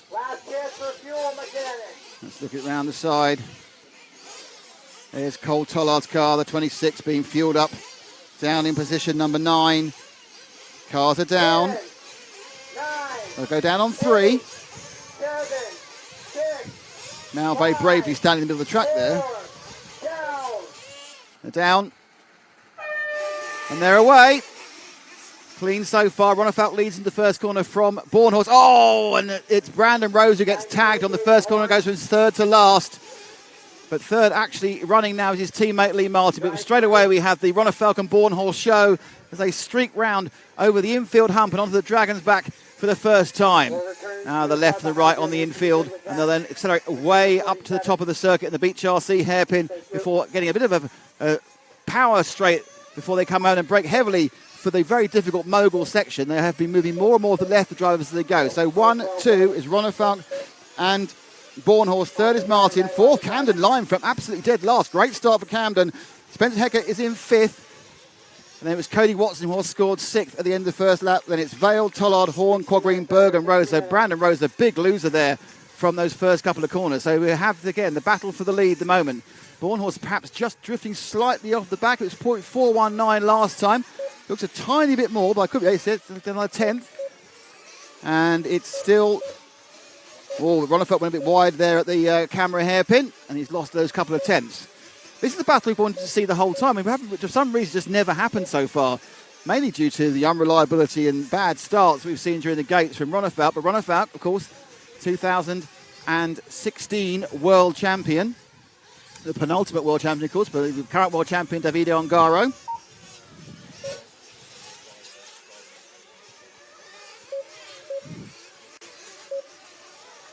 And they come on, and it's just again, it's easing out a bit. It's a second now. So Bornhorst needs to start thinking. I mean, Bornhorst could be playing the waiting game. Ronefalk is just easing out a little bit. Bornhorst just being dropped very slowly. I don't know he's used to being dropped. He's been absolutely imperious so far. And I think actually has closed up again this lap. So after dropping back to over a second behind last time, comes back to 0.9. So yes, he got a 10th up. And probably he's been sitting in the comfort zone, working himself in. Now he needs to push. He doesn't want to make sure see any chance of Ronefalk getting away. And that slight. Let's move to Bornhorst as our focus, second place man, because he's having to push now, and he's had a little bit of a strugglette as he came over the double behind. Now into third has gone Camden Lime. He's got past Lee Martin this lap. So Camden has shown very little. I think because he's had really bad starts. Now we get to have a more conventional start, looking a lot better. Martin there, I said, we saw that little error from Bornhorst in this section of the track here, and he lost about half a second just with a little stutter. Lyman is still in third. In fourth place, it's Martin, Heckert, Watson, Tollard, Quagreen, Horn. Evan Vell had a bad lap, Rose, and poor old Henningberg right at the back. Let's have a look at where he's up. So there is Bornhorst just... Oh, yeah, that oversteer was half a second. That's gone straight away. So it's dropping back. And it's now 4 seconds. That was a 2.5 second error. And this is now stretching out a little bit. Let's drop back to one more, to the blue car of Camden Lime. He's under some pressure, or beginning to get under a little bit of pressure from Lee Martin in the Nemo Agama. As they all begin to spread out a little bit, as tends to happen in the early parts of a very long race. You're not even at the first fuel stop, and there'll probably be 6 in the end. And that's the other thing we don't know. What are the fuel strategies? Ronefalk currently looking very secure. Don't forget, at the last time we were in America for a RCGP series, he lapped the entire field, including Davide Ongaro, and then broke down. So that's the level of luck that David tends to have. But impressed by Camden Lime. He's coming off some difficult results this weekend, and he wasn't massively prepared because he came in late because he had to go to school, believe it or not. I can believe that. But looking particularly good. So Camden here, happy in third. And there's a chance to establish a rhythm you don't get in those shorter races. Brandon Rose beginning to move back through the field now. He was plumb last ride, now he's up to 9th. But Martin now a little bit closer to Rose. The lead at the front is down, it's just 4 seconds still. So Ronafalk and Bornhorst have stabilised. They're 3 seconds ahead of this battle we can see between Lime and Martin for third. So Martin enjoying one of his better RCGP outings. He's also kind of a curse with bad luck almost consistently in round one, sorry, in season one. One of the ever-presents. We've got, I think, 3 ever-presents now with Ronafalk and JQ. Across the now 5 rounds we've had over 3 years of RCGP. Let's drop back one more to Lee. So this is the Nemo car. Keeping an eye on all the other cars that are going on. Luckily not quite getting to lapping yet, but that lead for Ronafalk continues to slightly edge out. And certainly Bornhorst is running a little bit quicker than Camden Lime. And Lime is just trying to sort of gap about with Martin. In fact, the top 2 are running about 3/4 second a lap faster than the rest of the field. But Bornhorst lost that big chunk of time with the accident he had earlier. Just watch Cole Tollard's made a mistake and he's dropped down, I think he stayed where he was despite the problems. So they're all stretching themselves away. Spencer Hackett now is in 5th and looking to try and gain on Martin. It's Tollard in 6th. In 7th place is JQ. So, oh, sorry, 7th place is Cody Watson.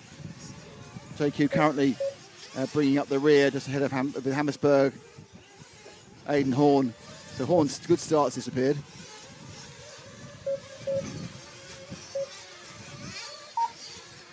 So we're going to get into Lappery now, and that's an interesting thing. Let's move back to our leader, who's now the second of the white cars, going away from the camera hairpin and just starting onto the double-double back quad.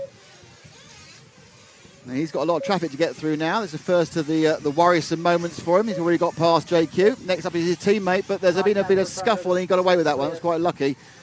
Car rolled in front of him, but then through went Ronafalk. He's had lost a little bit of time that time, actually, at the top of the hairpin. That lap for Ronafalk, was a second a bit off where it should be, and now he's lost a lot more time by making a mistake there. This is difficult track. He kind of needs his teammate Hampersberg to help him by just going wide now on this exit. Just go wide, run wide. That's what he's done. He's gone let it through. So Ronafalk has definitely lost some time, but then Bornhorst has to do all this as well. Through the traffic. The white car with the white wheels, that is Ronafalk leading by 4.4 seconds. He's now coming up the inside of the 98 of Aidan Horn. And so he's lapped all the way up to 9th. And next will be Evan Vale. And Bornhorst needs to gain about a second and a half during that. But now Bornhorst needs to do the whole thing again and go through traffic too. Oh, Bornhorst made a mistake. He's in a roll. So it's not going all Joe's way at the moment. Let's drop back to Joe Bornhorst. He's back 5 cars. He's got the yellow wheels, red body shell. Just going over the Dragon's back now. Let's see how he deals with that traffic. Now he might tactically decide he's going up to the top of the toilet underneath Mike's camera at the moment. So he might tactically decide to stop for fuel, and he has done. That's quite a good idea. I mean, maybe it was happening anyway, but he comes in for the first fuel stop. There he goes. Joe's out again. But it means he didn't have to take any take the pain of getting past the traffic at that point, and he's kind of hoping a couple of quick laps they'll get out of his way whilst he's doing it. And I'll stop here. So we're expecting, is Ronafalk going to be in this lap? Let's find out. No, he's gone round again. So Ronafalk running quite a bit longer, though it's probable that the stop, actually Ronafalk must have stopped already because he can't be, oh, maybe he hasn't stopped actually. Currently he's running 9 minutes, so is Ronafalk actually going to try and run 10 minutes? Doesn't really need to. 9 minutes should be the break. Let's have a look at what happened for Bornhorst. This chase, he's got to get the moguls in and get him. Yeah, they did. It's gets everyone eventually. In comes Ronafalk for a fuel stop. And away and out he goes. So he came in there at 9 minutes. So a 9-minute stop. He's got 3 laps of extra fuel. I do think Bornhorst may have gone in early. So try and look at the gap now, and it's pretty large, actually. We won't get the actual official time for a second because Bornhorst is travelling round in second. It says 14 seconds. It's not 40 seconds because we just had a fuel stop for David. So that'll come back down again. Probably about 8, perhaps 7. There goes Ronefeld across the line now. So actually, it may be a bit more than that, actually. As Bornhorst comes across. So the gap at the end of the first fuel section is 9 seconds, yeah. And then Lime's 3 further back. Actually, no, it looks like Martin's picked up 3rd. Lime's had a problem somewhere. Heckert's in 4th. So let's drop back to Lee Martin, who's just going over the backside quad at the moment with the orange car with the orange wing flashes. He's under increasing pressure from Spencer Hackett, the other S-Works driver with the all-white wing. But we are still nowhere near halfway. And we are seeing a pretty good result, a pretty good run so far by Ronefeld. We've seen this before and it all goes horribly wrong. Because Bornhorst needs to perhaps get his head down for a fuel run for 8 or 9 minutes and think about what he's going to do next. So Martin currently holding 3rd. That's the 4th place man behind him. It's that bouncing wing you see in the background. That is Spencer Hecker, who one of the up-and-coming American racers. Had a pretty good Raw National, certainly in Truckee last time around. And now he is beginning to eke towards Lee all the time.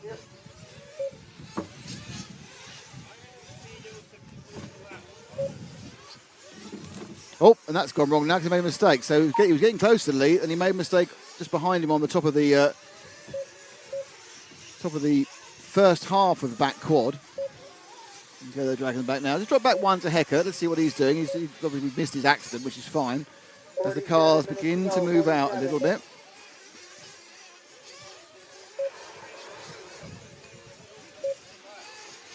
So it's Ronefeld, Bornhorst, Martin, Hecker, Lime, Tollard, Vale, Horn, Rose, Watson, Cogreen and Berg. And Cole Tollard is the last driver on the lead lap at the moment, and that won't last for long.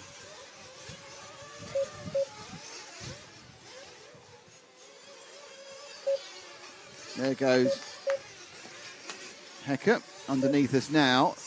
Oh, right, move forward 1 car, because we've got a situation where Martin is right next to Bornhorst. So Bornhorst must have had a bad lap. They lost 3 or 4 seconds. So Bornhorst and Martin have nailed together for 2nd and 3rd.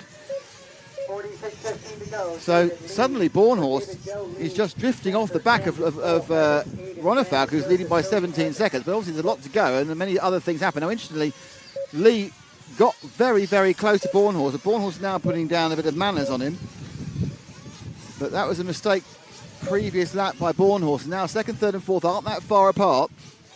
So Joe needs to get himself a little bit back in the brain again. We're looking at Martin, who's currently in between those 2 cars. There's Bornhorst to the left going off camera, and behind him is Hecker, who's really caught up to Martin. So that battle for 3rd is back on again. Camden Lime is a further 3.5 seconds behind, and Cole Tollard 6.5 seconds from that. So the big lead though is Ronefeld, who's 17 seconds ahead. But right now, Hecker looking to move forward to 3rd place. He's right on the tail of the Nemo racing car, the orange and grey machine with the orange wing flashes of Lee Martin, currently holding 3rd place. The Brit. Oh, and then Hecker again. Hecker's had 2 problems on that back quad. In fairness to Hecker, he does seem to have a little bit more ground speed than Martin, but to get past, you've got to catch up and then go through. Camden Lime still trying to come back from what was a problem around his first pit stop. And we are sort of 15 minutes down of the hour, just about, even though it's not actually an hour. And Martin now needs to get past Hampersberg for lapping him. And Berg, I can't see a lot of help being given at the moment, so they're having to work their own way through this. But what's happening, of course, is I think really is Hampers is slightly hampering Lee. So we're on Martin at the moment, yep. And about to try and get past. Berg, of course, is being lapped. It was going to be lapped, and he is lapped. There's kind of a waving moment there.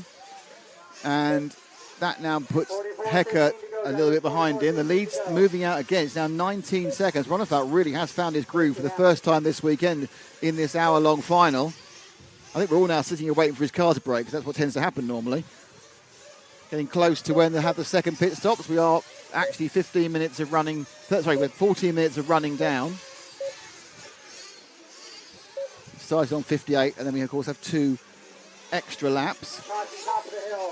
So Martin still leading from Heckert. Laps leads at 19. So we'll take lead for the rest of this lap. See what he's going to do. He's got a little bit of traffic ahead of him, which is the problem. Which is the traffic is JQ and Cody Watson. So he's got both the JQSM team drivers ahead of him. And in fact, one that's gone off and had a fuel stop, which is quite useful. And there's Spencer as well. Oh, one more. Martin rolled. And that's going to cost him some time. Let's see that again, as Martin again had quite a common problem, this hairpin after the moguls. He turned, and he just turned, something slightly by. I don't know what happened there. He sharpened up his turn. He went a little sharp on the left-hand side, but much more to get up the inside of JQ as letting him through. And doing that just put too much lateral flow and lateral momentum into the car, and that's why it rolled. So that's a bit unfortunate, but it hasn't cost him a place. As Heckert carries on chasing him down. Lead out to 20.5 seconds between Ronefalk and Bornhorst. Bornhorst just 2.3 ahead. So Bornhorst is not a long way ahead of Martin, though he is quicker than Martin. The other S-Works of Heckert is, again, slowly gaining on Martin. So I'd say, in a straight fight, I think Bornhorst and Heckert are doing about the same speed. However, I'm not actually sure that does much good. So Martin's coming in now. I think we're going to see a fuel stop for Martin. In he comes. Oh, it's all gone crazy. There's a man lying in the pit lane.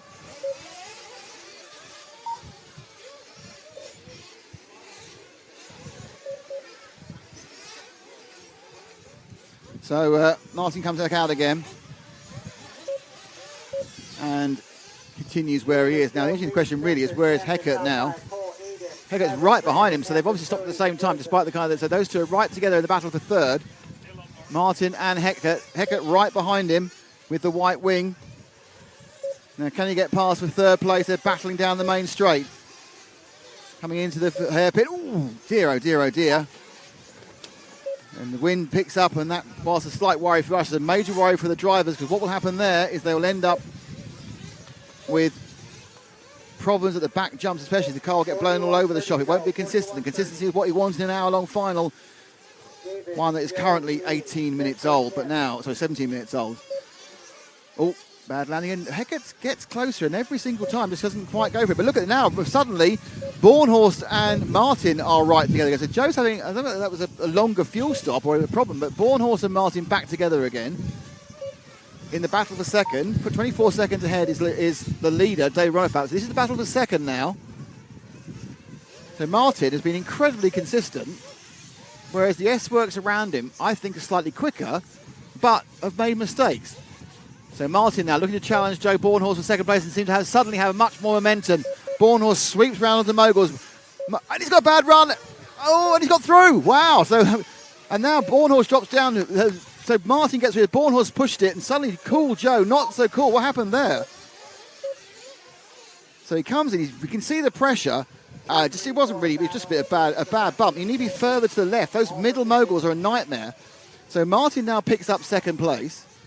Absolutely no idea where he is. There he is. Let's drop back. Where has he come around here? Let's drop back one car, because that's now the battle of the S-Works drivers between Bornhorst and Heckert. So Bornhorst and Heckert are now together battling for third and fourth. Fifth place, 4 seconds back is Lime, and then Tollard in sixth, then Hall in seventh. But this is the battle for third and its teammates, so I'm not sure how either nice nor nasty it'll be. Lee Martin, I think he's probably as surprised as we are that he's running in second, but it's going well for him. But it is a fact that Ronefalk is leading by 19. So now Ronefalk's lead's come right down. And maybe he actually took a fuel stop a second ago whilst that excitement was going on. So he did take a stop, so that's why he's running by 19. So he's kind of eked it out to 20 and kind of leaving it there, I think. And Bornhorst again, slightly struggling now, it seems, at the back of the moguls. Don't forget, this is completely uncharted territory for them now. They're running for... and Bornhorst makes another mistake at the top, and Heckert picks up third. Now, saying uncharted territory because what's happened, of course, they haven't run longer than 14.5 minutes at any point. That was those 13 plus 2 lap races they did yesterday, minutes 2 races. And now they are into their 19th and 20th minutes of running. So the car's not the same, the tyres aren't the same, the engine tune's not the same, and more importantly, the concentration's not the same, the wind's different. At the moment, it's Joe Bornhorst who's suffering, and he's looked absolutely imperious the entire weekend, but suddenly it's just the veneer has cracked a little bit. But then to say you can't just, one of those things where you got to sit down, recompose your thoughts. There's absolutely no reason why he can't make second. Winning with a 20-second gap at the moment to Ronefalk seems very unlikely, but as we've known, the only luck Ronefalk has is bad luck. So, you know, we're all sitting here crossing everything, but expecting it may well not work.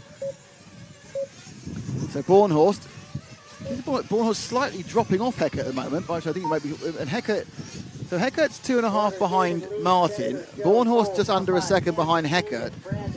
In clean laps, my feeling is both those S-Works are a tiny bit quicker than Martin, but Martin's driving brilliantly at the moment. I'm not seeing him make a mistake so far, and I have seen both the S-Works make mistakes. It's now a 9-second gap between 4th and 5th to Cole Tollard. Cole once again proving that finals are more interesting than qualifying. And in fact, that's not there's been a mistake actually slightly off camera for Lee. He's lost a second, so that's closed up. That 2.5 second lap is now 1.5 second lap. So effectively, if you go over the middle jump now, so over the little hop now, it's Martin now, Tollard now, and Bornhorst now. As they're concentrating away, there is Lee. And next to him, you can see our leader, Dave Ronefalk, concentrating away on the rostrum. See what's going to happen and what's going to go on as cars have problems all around them. I think we just had a problem for Ronefalk. Ronefalk had a little off, I think, in trying to do some lappery. So I think that lead will drop in the next lap. It was 22 seconds. My guess it's going to go down in this next one, but we're a long way away from that.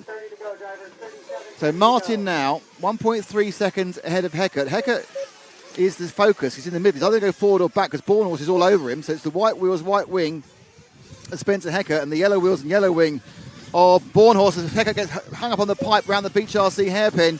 And these two go down straight together. And this is because the problem is his teammate. So Joe's going to have to be a little more careful getting past. Whilst Joe is actually overall closer now to Lee Martin, the second to third gap is bigger because Heckert made the mistake. And yeah, it was about a 4-second error we just saw off camera from Ronefalk. So his 22-second lead dropped to 18. It was kind of a confusion at the end of this part of the track here, the Dragon's Back, where he kind of went off, I think trying to avoid another car or get past another car. But Ronefalk out and away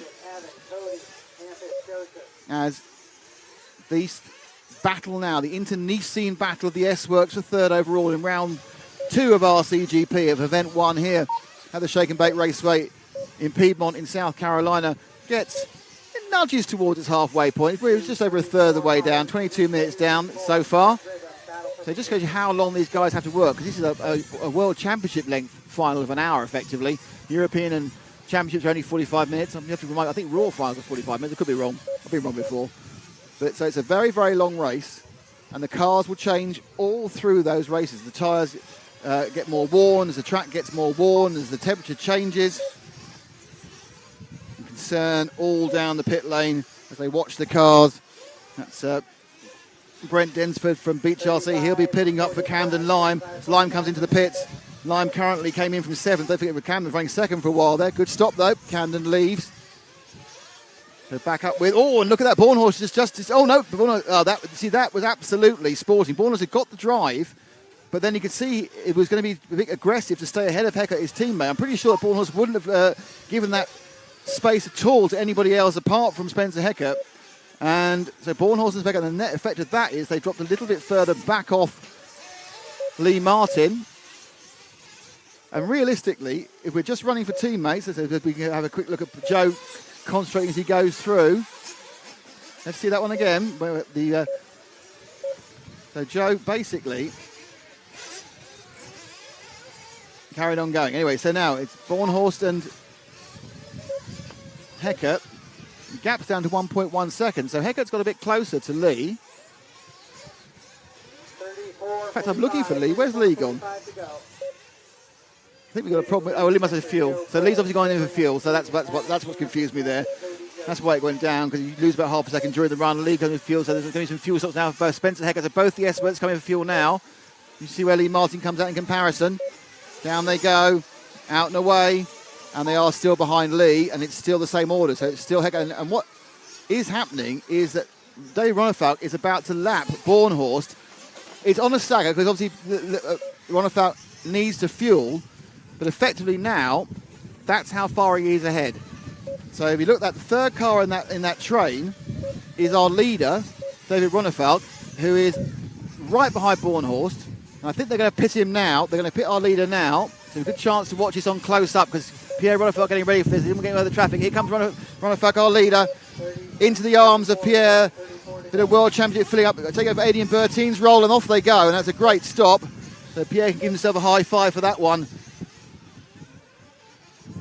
But let's see if we can recapture the battle of... Oh, Lee's made a mistake and lost. He's lost second and third. He made a mistake. So now second has gone to Spencer Hecker. Let's pick him up now. Going underneath you now, Ash. Look at the Bornhorst in the yellow wheel car. He's in the middle of that run. Drop back one, Ash. And that's Bornhorst. What happened was Lee made a mistake coming off the infield hump.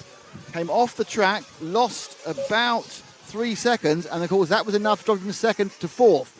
So, second place now belongs to Spencer Hecker. Third place belongs to Joe Bornhorst. So it's S-Works, both behind the Mayako, of course.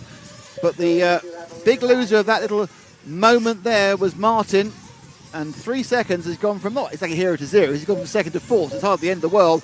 But now he's got a bit of a problem because he doesn't, I think, quite have the speed on those S-Works cars. There's Bornhorst around the bottom corner. You can see just in the background, you see Lee. And what you'll see in the foreground is Hecker. There's Hecker, there's Bornhorst, and then coming into shot there is Lee Martin. So this is where we're at now. Bornhorst running third in a kind of a chain there with the other two. 22 seconds behind our leader. And of course that was because, and now right together second and third. So Hecker must have lost a bit of momentum there. And Bornhorst now racing hard with Hecker. I mean, realistically, it is the case now that they will not catch Ronefalk on pace, but as we all know, being second when Ronefalk's leading might be the result, end up with you winning this. I mean, we love David, and he's a fantastic racer, but he just doesn't have the luck in RCGP. So you desperately want him to do well, but you always feel in the back of your mind that something may go horribly wrong. And what's happening here is that Hecker has kind of backed Bornhorst back into Martin, his second, third and fourth battle here in round 2 of RCGP, the big 58-minute plus 2-lap final. Bornhorst looking on the outside. He loves that switchback, but of course Hecker's running the same car as him, so he's got the same front end, and he can switch back too. Bornhorst looking a little bit racier now. He's kind of, I think, decided he's had enough of being Mr. Nice Guy with Hecker as they come over the infield hump and now up and over the Dragon's back. And perhaps he's decided I need to get past and through. That movement we saw Lee get past, because there, see, the Lee's right behind, so there are 3 of them, and this is for the 2 podium positions and nothing.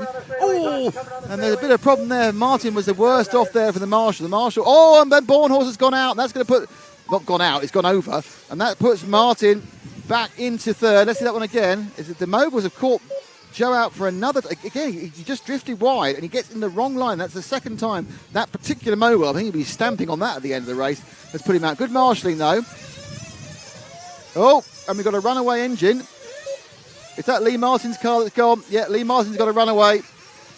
So Lee Martin's great result has disappeared with a runaway engine. I assume that's a throttle servo issue. So very, very bad luck for Lee. Let's see what's going on. Is it a servo problem? Is it a radio problem?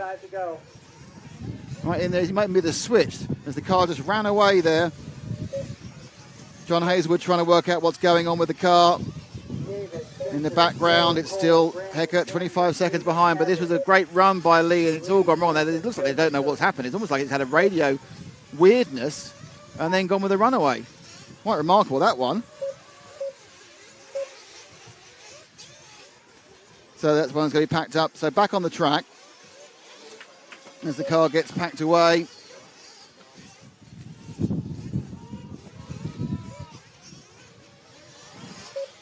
And we are back with, we need to do is get back to the Hecker and, so Bornhorst now is going to the start-finish now. We're with, actually we're with Ronefalk, and Ronefalk is about to lap Bornhorst. That should be interesting to see. So we'll stick with our leader.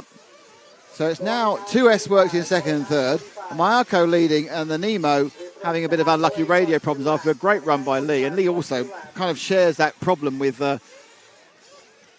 Ronefalk, just not being very lucky. So with the Mayako car here of David Ronefalk. no joy in the first round of RCGP with a failure in the first leg of the two-legged final, and even a good result in the second leg didn't do him much good. I think he finished 8th or 9th overall on the point count back. So it just wasn't to be. But now it's all looking very strokey and easy. I'm not sure how much he's reined it back, but he's only a couple of seconds behind lapping Bornhorst. He's got, I think he's got JQ in the way.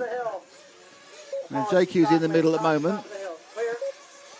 And so he'll get past JQ in lap-wise. There's a 29.8 against a 30.1. So he's about 3/10 of a lap quicker than Bornhorst. And Bornhorst is his next car. And really all through this weekend, Bornhorst's pace over the shorter races has been a kind of a taunting factor for David. I mean, he's had terrible starts on the gate starts, but they weren't all terrible. But they all kind of end up, he was at the back most of the time. Whereas Joe's really had some very, very clever, sensible starts. He keeps telling people how to do it. No one did it. But this was, of course, a grid start with Ronald Falk in pole. That time round, he was about 0.9 of a second faster than Bornhorst. Bornhorst not having a particularly good lap there. Tollard is back in fourth. Another good run from Tollard. Loves the longer stuff in the final. Did nothing in qualifying, Cole Tollard, in either of yesterday or today. But, of course, was second overall in round one and currently is scored in fourth. So this is Ronald Falk, and this is where he's going to put. Is he going to put some manners on Bornhorst? Is Bornhorst going to fight this overtake, or is Bornhorst just going to let it happen? Because he's losing about 3/10 of a second during a good lap, and significantly more than that during a bad lap. And is Ronald Falk going to try and make the point here with Joe? Started this event as favourite, of course, David, because they have the experience of RCGP and B, because overall ranking in the world. But Joe Bornhorst now really growing all the time as one of the best of the American racers, enjoying his S-Works career, so it's given a new lease of life this year. That avoids it. So Ronald Falk was able to get past merely by Bornhorst pitting for fuel. So there's no overtake on the track, so that's all good and well and good. So Ronald Falk will carry on going. And I think he's got 2 or 3 laps probably before he comes in again. 27 to go, so are we over halfway? Yeah, we're just over halfway, I think. In what has been a pretty impressive masterclass so far by Ronald Falk, but we all know that can all go very, very wrong very, very quickly. In he comes to fuel. So perhaps he'll come out ahead of, or perhaps he'll come out behind Bornhorst. Oh, he didn't come for fuel, he's a bit wide. He's not coming for fuel, he's going wide. Went very wide at the last corner. In fact, actually, I'll tell you what, Pierre thought he was coming in as well. He confused both of us, they went so wide in the corner. And obviously it's not quite so important confusing me as confusing Pierre. What are you doing? Oh, his son, you coming in or not? What's happening? Says Pierre there on the pit lane. We go, oh, yeah. Well, it's good to know that it's not just me who thought he was doing it, it was also his pit man. Oh, there's a combination of cars on the ground and people being confused. Another car being brought back. Oh, it's Brandon Rose. So it's the second Nemo Garma car, and this time he's coming in. And in comes the pits, in comes Ronald Falk. Yeah, fuels him up, and away he goes.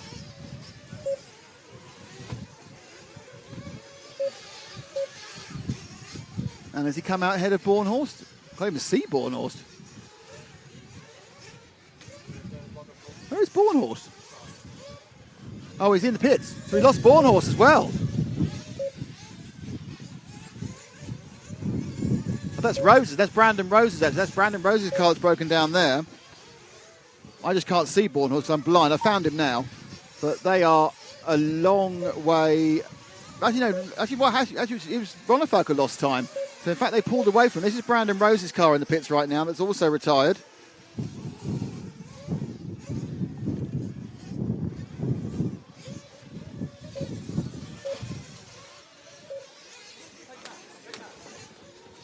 So this is another problem for the Garma. This is Brandon Rose's car.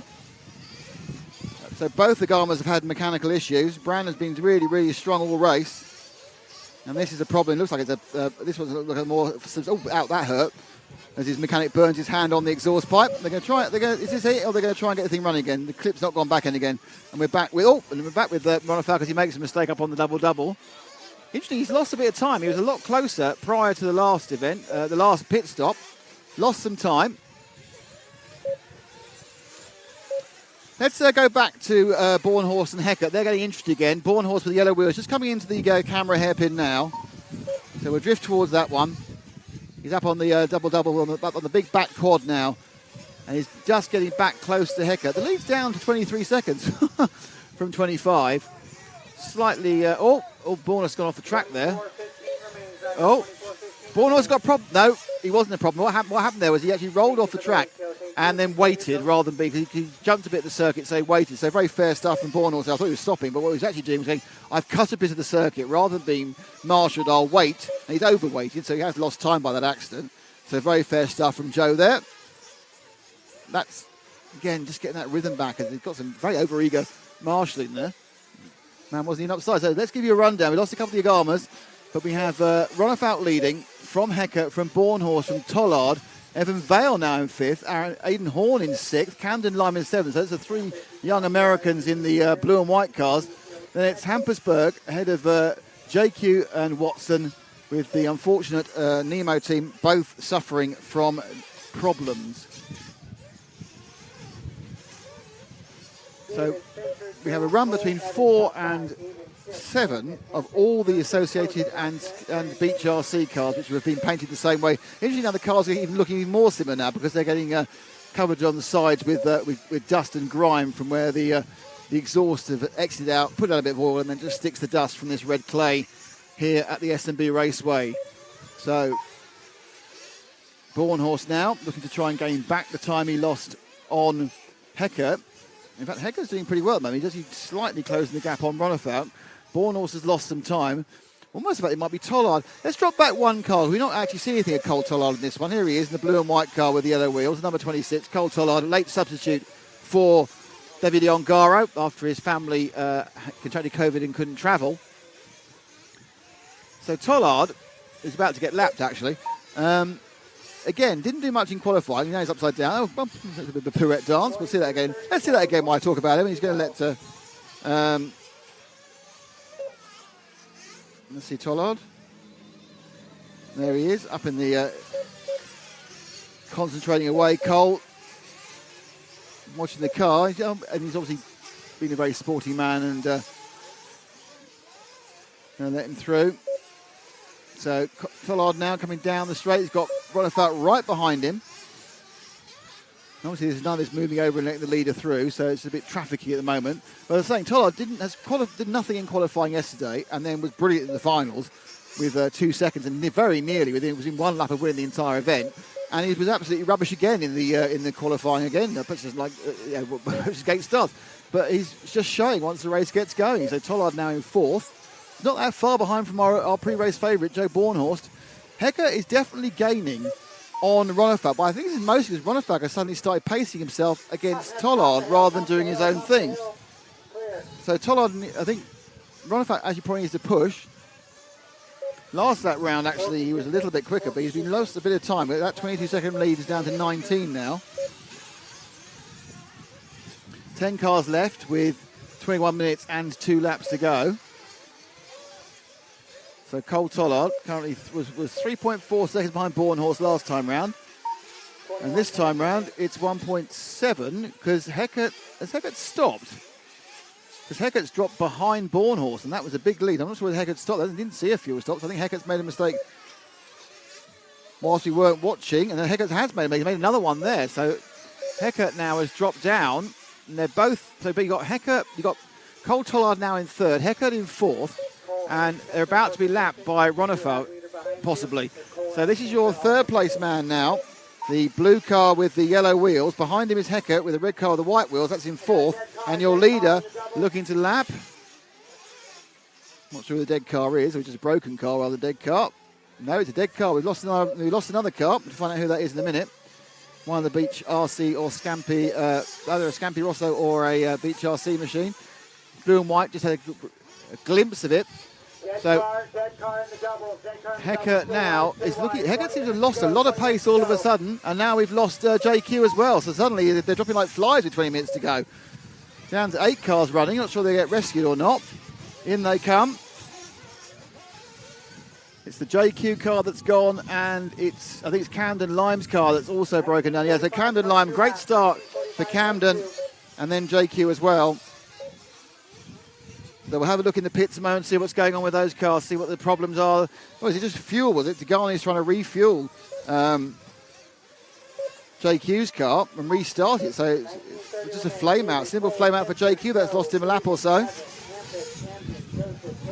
And the lead's gone massively out, and Tollard's now picked up second, and Bornhorst had a problem. So Bornhorst just fueled. Sorry, Bornhorst just fueled. So Bornhorst has dropped back, but he's dropped back quite a bit of a way. So Tollard from Hecker from Bornhorst. Bornhorst just fuels. The others have to fuel as well. Let's see if we can... Evan Vale just fueled. Where is Cole Tollard is the question many people have been asking most of the weekend. The answer is Cole Tollard's in the pit. He fuels up. And he comes ahead as Cole Tollard now is in second place as JQ falls off the track spectacularly. So it's Tollard going, right, so we've got Tollard, Hecker and Bornhorst in second, third and fourth. Now all about to go over the double quad. But with Tollard, with the yellow wheels, the blue car, just finishing the double, the back quad. And he's going to go the internal hump and he's got Hecker behind. Hecker had a very bad session. That last fuel set just didn't work for Hecker. He just lost a lot of time. And the net effect is that Ronnefout, as he comes in for another fuel stop, was looking particularly good as we now run through. Now I think that lap, that it may be that Ronnefout's come out in the middle there. So Ronnefout's right behind Tollard. If he gets past Tollard, Ronnefout has lapped the entire field. And weird echo of what he did at Thunder Rally 2 and a bit years ago, but of course the last race of RCGP for now, when he lapped the entire field, the pièce de résistance was when he lapped Davide Ongaro, and then 3 laps later, throttle server went and that was it, and he was gone. So, but he is looking now to see if he can lap Tollard, but he's a lap ahead of Hecker, and Hecker's just a couple of seconds ahead of Bornhorst. So, watching as we are, Tollard, it's quite fun to watch someone get lapped. Oh no, we can carry on because I was going to think Bornhorst getting close. Bornhorst has made a mistake going up onto the quad. So we'll sit and see if we can see first lapping second, as the Ronnefout Mayako Masterclass continues. But it's all to play for second, third and fourth. Even more so now because Ronnefout's made a little mistake and let Heckert through. So Heckert now is in second. Just move forward one to Heckert. Sorry, move back one, sorry, to Heckert. Do apologise, camera people. So you want the back one car, Ash, to the red and white. There we go. This is going to be Heckert, who's now running in third behind Tollard. Bornhorst has dropped off a little bit more. And there was a little bit of an error there by David, which meant that he didn't actually get past Tollard. So Cole effing Tollard got himself into second. Spencer, no middle name Heckert, is now in third. And Bornhorst dropping off. So that special pace we've seen him the whole time is going. We've lost 3 cars. We lost Lee Martin, Brandon Rose and Camden Lime. JQ had a flame and carried on going. His teammate Cody Watson is there, and a mistake by Heckert, which has just actually let him be lapped by Ronnefout, but it's put Bornhorst near. Let's see what happened there up on that double quad at the back. No, it's all we go. He got a tank slapper on as he tried to take off, and that meant the car was never in the right place. Landed a bit too much in the rear, and with the car set up not to have quite as much rebound damping, pinged it back up in the air. So Heckert now continues in third. Cole Tollard slowly pulling away. He was 4.5 seconds behind before. I think he'll be even further behind now. Further ahead, sorry, now. So Bornhorst and Tollard is the closest battle with 1/4 of an hour and 2 laps to go. Evan Vale is 8.8 seconds behind Bornhorst. Hayden Horn's a couple behind that. Hampersburg is best part of half a minute, and it's 2 laps to Watson and then 12 seconds to Cook Green. So the Mayakos of the SM team, not really the JQ team, not had a great run, but they're still running, which means they're beating several people who've stopped. And of course JQ did have a flaming issue. But it is all really about Ronnefout. In a way, it's also about Tollard, who's been this absolute surprise package of this round 1 of RCGP. I think that if Bornhorst finishes 4th, he'll still end up... Oh, there we go, inside for Tollard. I think if Bornhorst finishes in 4th, he will still get the overall points lead due to the fact that he's had so many points for winning heat. Let's have a look. Heckert now. Oh, he's coming off the back of the Dragon's back, and that's all gone horribly wrong. And now 6.5 seconds behind he is. He's got a bit of help there from being pushed back into shape by Ronnefout. And it looks like Bornhorst's pace has completely disappeared, to be honest. Bornhorst really not got pace even when he's crashed. Tollard's a man with pace. It's on a sub 30-second lap, and no one's been doing those for a while. So Tollard's got the second half of this race completely nailed. Unfortunately, he's best part of a lap behind Ronnefout. 26 seconds last time around. Heckert has about 2 seconds. Let's drop back 1 car to Joe Bornhorst in the yellow wheels. probably quite frustrated, just not being able to translate that pace he had over the short periods into this race. He slowly drifted off Ronafak at the start of this race. And then a couple of mistakes kind of increased the gap, and then he's been at various times overtaken by Martin, who's unfortunately retired, and his teammate Heckert, and more recently Cole Tollard, who's really found some back end of the race pace, and he's effortlessly pulling away now. He's 7 seconds ahead in second, so he's really found a fabulous second half of the race setup. He kind of struggled. He's fought his way through the first bit, and now is reaping the reward. So, because there's still a chance that, mid 15 minutes, I don't think the pace is still there absolutely in Ronafal's car. He's done 2:29s in a row, so there's no issues with that car either of fade. But Hecker now and Bornhorst really not looking particularly good. So running in 5th place is Evan Vale. So let's have a look at Vale and Horn are right together. So let's go down to the hairpin by the camera. The 2 blue and white cars, one with yellow wheels, one with white wheels. That is actually, we'll just stop there. It was almost that fight. It was Vale and Horn. Horn just lost a huge amount of time. He caught right up. Oh, Vale's also lost a huge amount of time. That's Evan Vale from Beach RC running 5th. He had Aidan Horn right behind him last lap, but Aidan had a big error. So Evan Vale now secures 5th. Well, not secures, it has 5th with 13 minutes to run. So they've now got 13 minutes and 2 laps, which is exactly the same as they had for the entire length of the final yesterday. Oh, Vale again. He's going to see. Didn't get the drive in the first part of the quads. He had to be very careful, rolled it through the middle part of that, and then just jumped the last 2. Costs you time, but you end up 4 wheels down, so it doesn't cost you anything like the amount of time it cost you if you weren't running at full speed. So Evan Vale.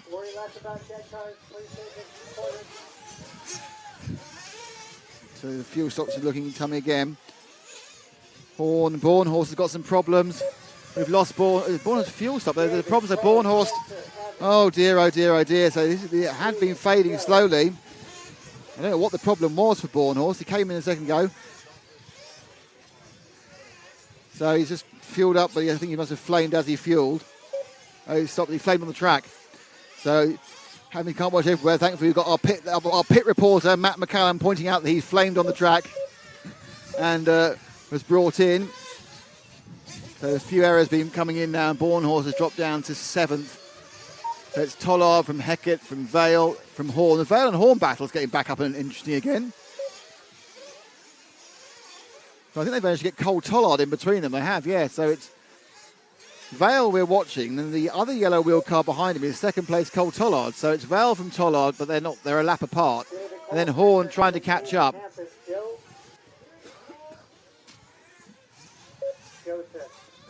And into the pits comes Cole Tollard. Evan Vale as well pitted that time. Sorry, Aidan Horn pitted that time. Vale did not. And the race settles down for its next run. So Bornhorst with that flame is down in 7th. Campersburg in 6th. Evan Vale in 5th. Aidan Horn in 4th.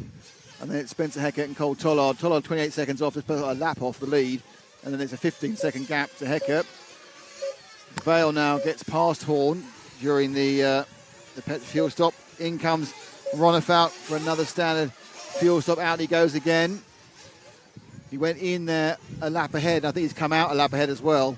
Just trying to look ahead of him, whether Tollard is ahead of him or behind him. Tollard's behind him, so he now has lapped the field. I think. No, he hasn't.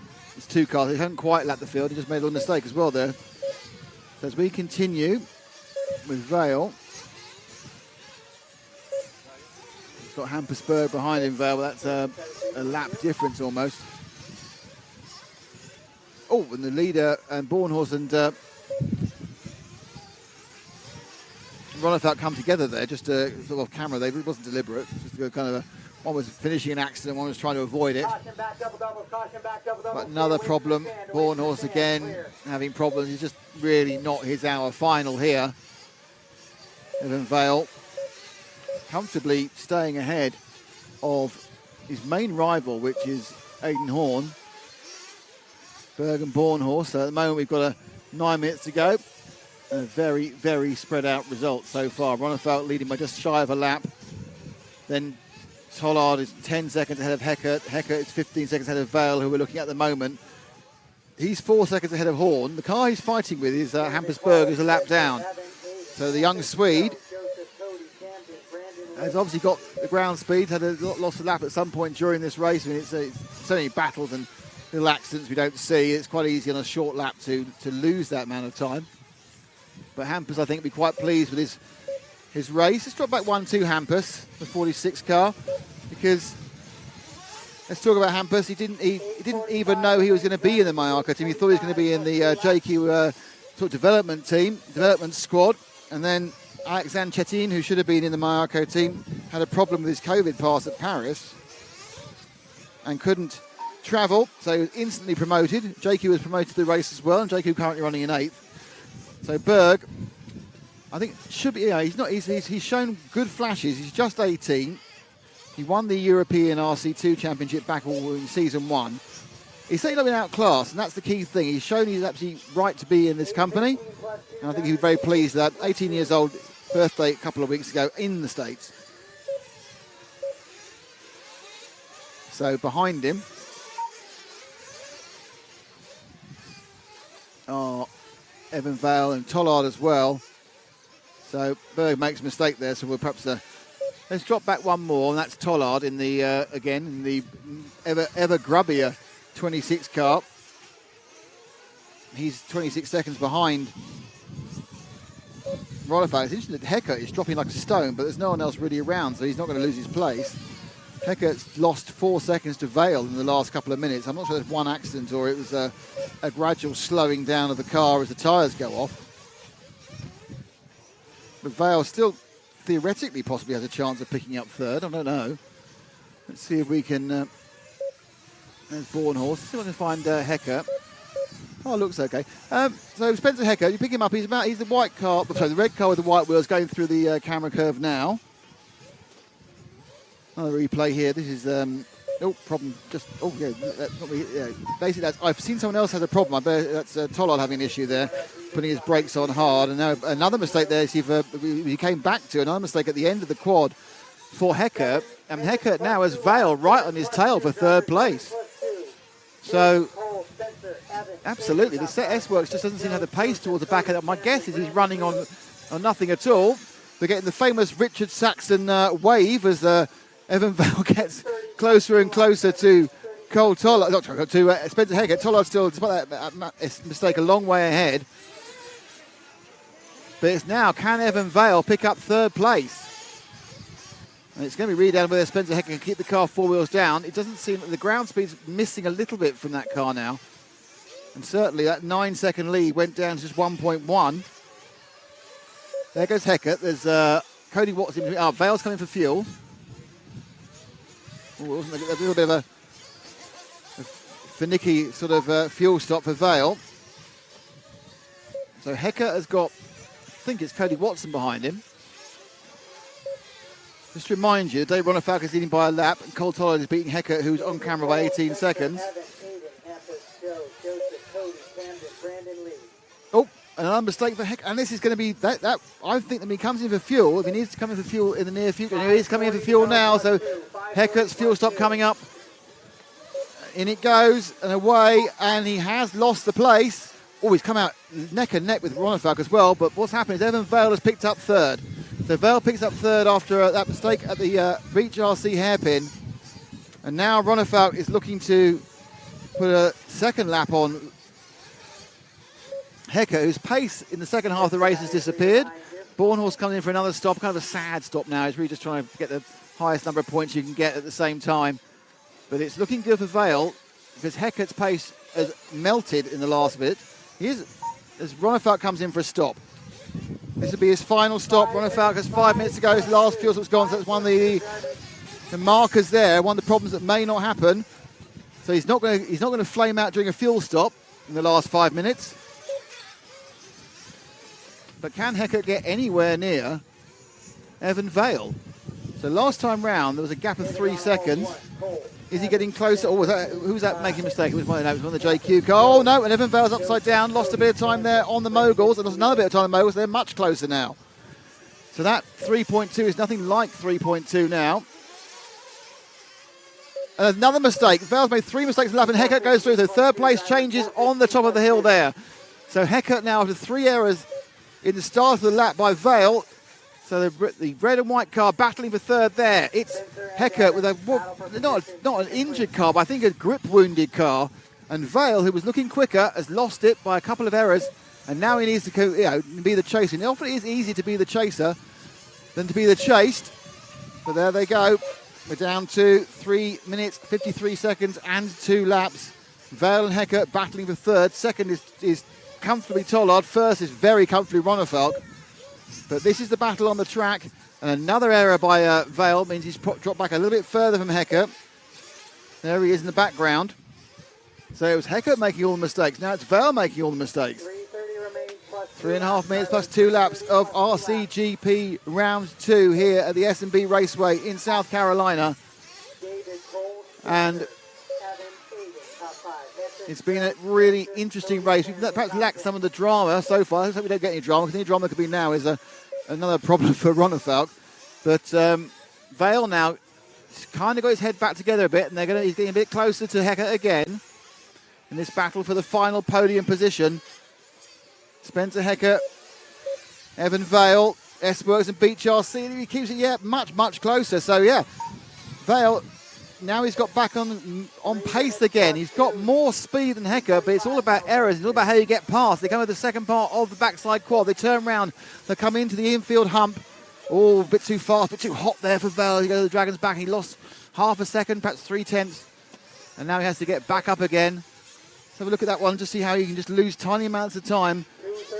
Put the power on and just drifted wide, almost understeered in full. Oh, he basically went up on the side, which induced understeer, and that was half a second gone.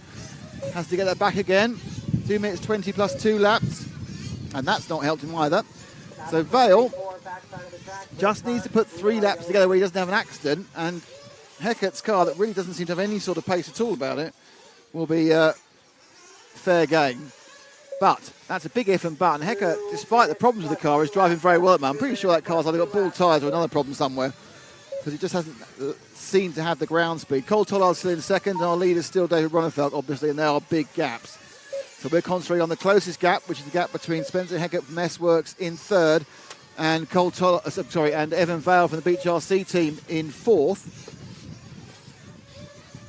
Evan just trying to put together that run that we're getting back on the tail of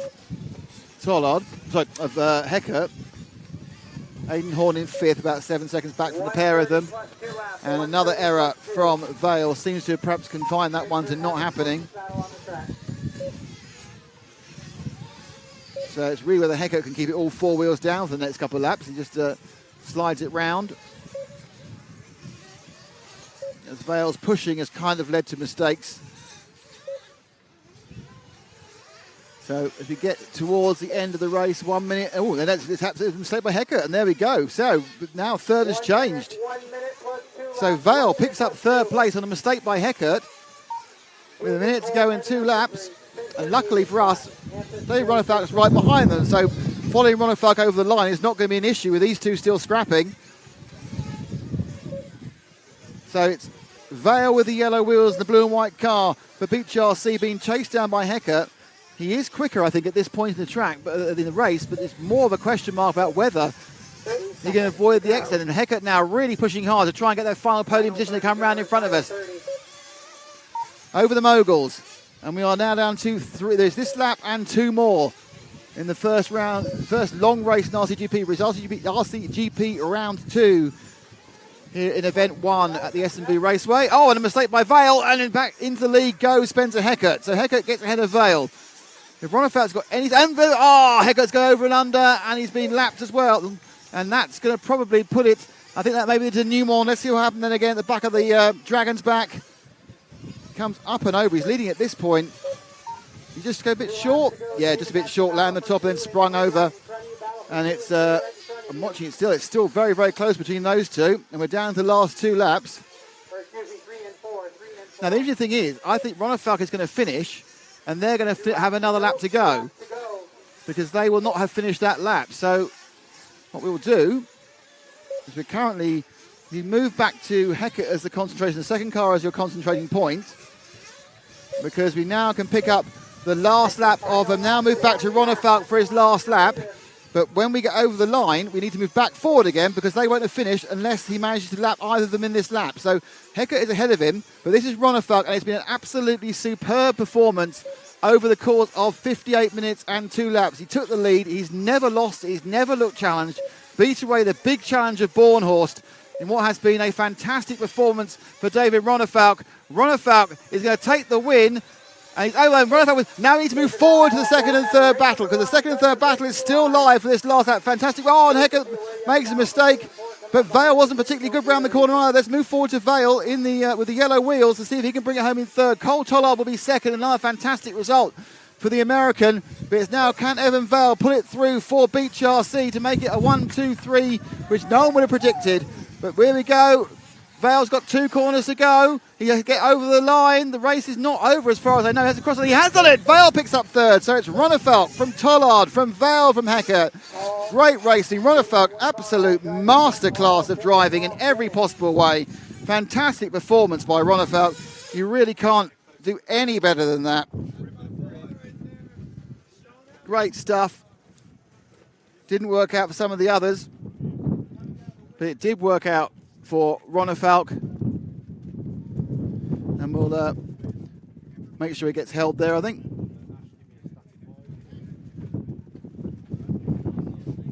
So I'll try and make sure people don't run away. And we just need to, and there's Cole effing Tollard.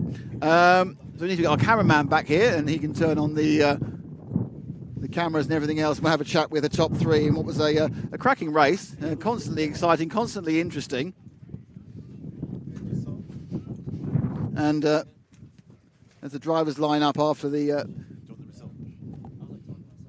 result through, let's have a look at the full result actually. Let's have a look at the result. We'll run the result through. So Ronefalk from Tollard, that was a lap in the end. Evan Vale in third, Spencer Heckert, Aidan Horn, 4th and 5th, Hampersberg in 6th, good result for the Swede. 7th, Joe Bornhorst had a flame, and that was the problem. Judges Green had a flame as well, 8th, I'd be pleased with that. Cody Watson, Camden Line, very unlucky to break down after a really great start. Brandon Rose and Lee Martin followed them, both also with technical issues.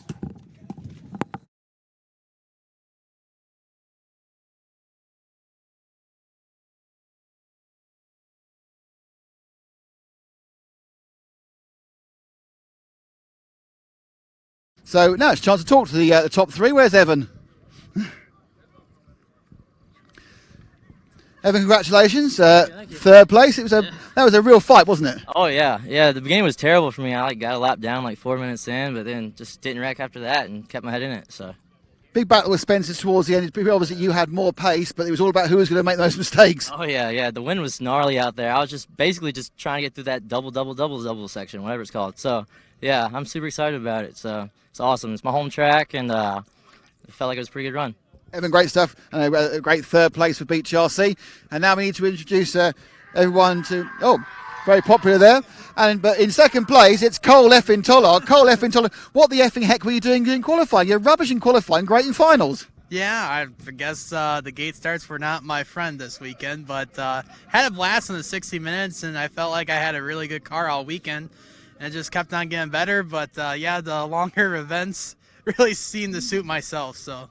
Yeah, it was noticeable, really. You kind of slowly crept. You didn't start particularly well. You crept up, and then once you got ahead, it was just easy, wasn't it? Yeah, I got up to second, and it was like the middle of the race. I'm like, okay, I just had to kind of, because David was right behind me. I'm like, if I keep him behind me, I might have a chance if something happens. It's nitro, anything's possible. Oh, well done. Great performance. And of course, 2 seconds overall. I think you were probably actually now leading overall in points because Joe was down in 7th. So well done. Congratulations. Thanks, Cole. Thank Cole Tollard there from Team Association. And finally, finally, the luck changes. Yeah, I mean, as I said, the stuff has been good all weekend. I just haven't had the luck on my side in the gate starts. Superpole was good, was able to get up front, and then as long as I kept those couple of first minutes clean there in the long main now, I knew I would have a good chance. Just hoped everything would stay together. It did. So it was really hard to focus the last half. I'm having a cold, so it was good to have Collard pretty close. Yeah, I don't know if it's COVID or not. Luckily, we don't have to test ourselves going back home. But yeah, it was good to have Cole there close with me on the. For the last half of the race, really. I could kind of pace myself so I didn't lose too much focus. And, of course, it feels good coming out on top after having the speed, but not being able to show it, really, until now. And how much were you sitting there going, don't break down, don't break down, don't break down? Yeah, I was close. I mean, I had a moment there on the back jump section. I was like, I told my dad in the headset that that was close of being a front arm right there, but yeah, luckily it stayed together, and I was kind of trying to stay clean for the rest of the run, so you never know if something would be cracked or something like that, so I tried to stay as safe as I could over the jumps, even though the wind was picking up and it was pretty bad towards the end there, but all good. I'm happy to be able to get the win, and it will feel a little bit better going back home with one win at least. First big win for your new package as well. Yeah, well, I won the e-buggy at the end. Yeah. I guess it does. Yeah. No, what does he say? Nitro's the glory, and e-buggy pays the bills. So no e-buggy. It's just a filler, isn't it? No, it's good. The stuff has been good. Being the second race with this stuff, I'm really happy of the performance, and it's something very good to build on. And we're all working towards September in the Worlds, of course, and. I think we have a couple of things that we can still improve, but I'm very happy about the car. So far, I've been on a couple of different tracks, and it's working well on all of them. So. Dave, well done, and congratulations on breaking that bad luck run. Fantastic stuff. Great drive, brilliant drive there from Dave Ronnefalk. And in fairness, I think it's been a fantastic event, and we've certainly discovered a couple of new stars. I think Evan Vale's been fantastic, but certainly Cole effing Tollard has been, for me, the standout driver I'd never heard of, being brilliant. And Joe Bornhorst, right up until the main final today, has been, again, another one outstanding drive, one more than anyone else. I'm interested to see in the overall point standing, whether it's him with his individual heat wins or Cole with his better overall finishes, who will be leading as we go into Italy. And that will be the next stop for RCGP, coming up in June. We know we will have the return of the current champion, Davide Ongaro. He'll be running for Associated Team Scampi Rosso. We know we'll have the Marco of Dave Ronnefalk. Who else will be in the teams? Who knows? That'll be announced over time. And you'll find out who will be starting round 2 of RCGP Season 2, well, almost the same time as we do. But until then, thank you very much for watching, and we will see you in all sorts of video clips and special montages and exciting posts over the next couple of months before round 2. See you later.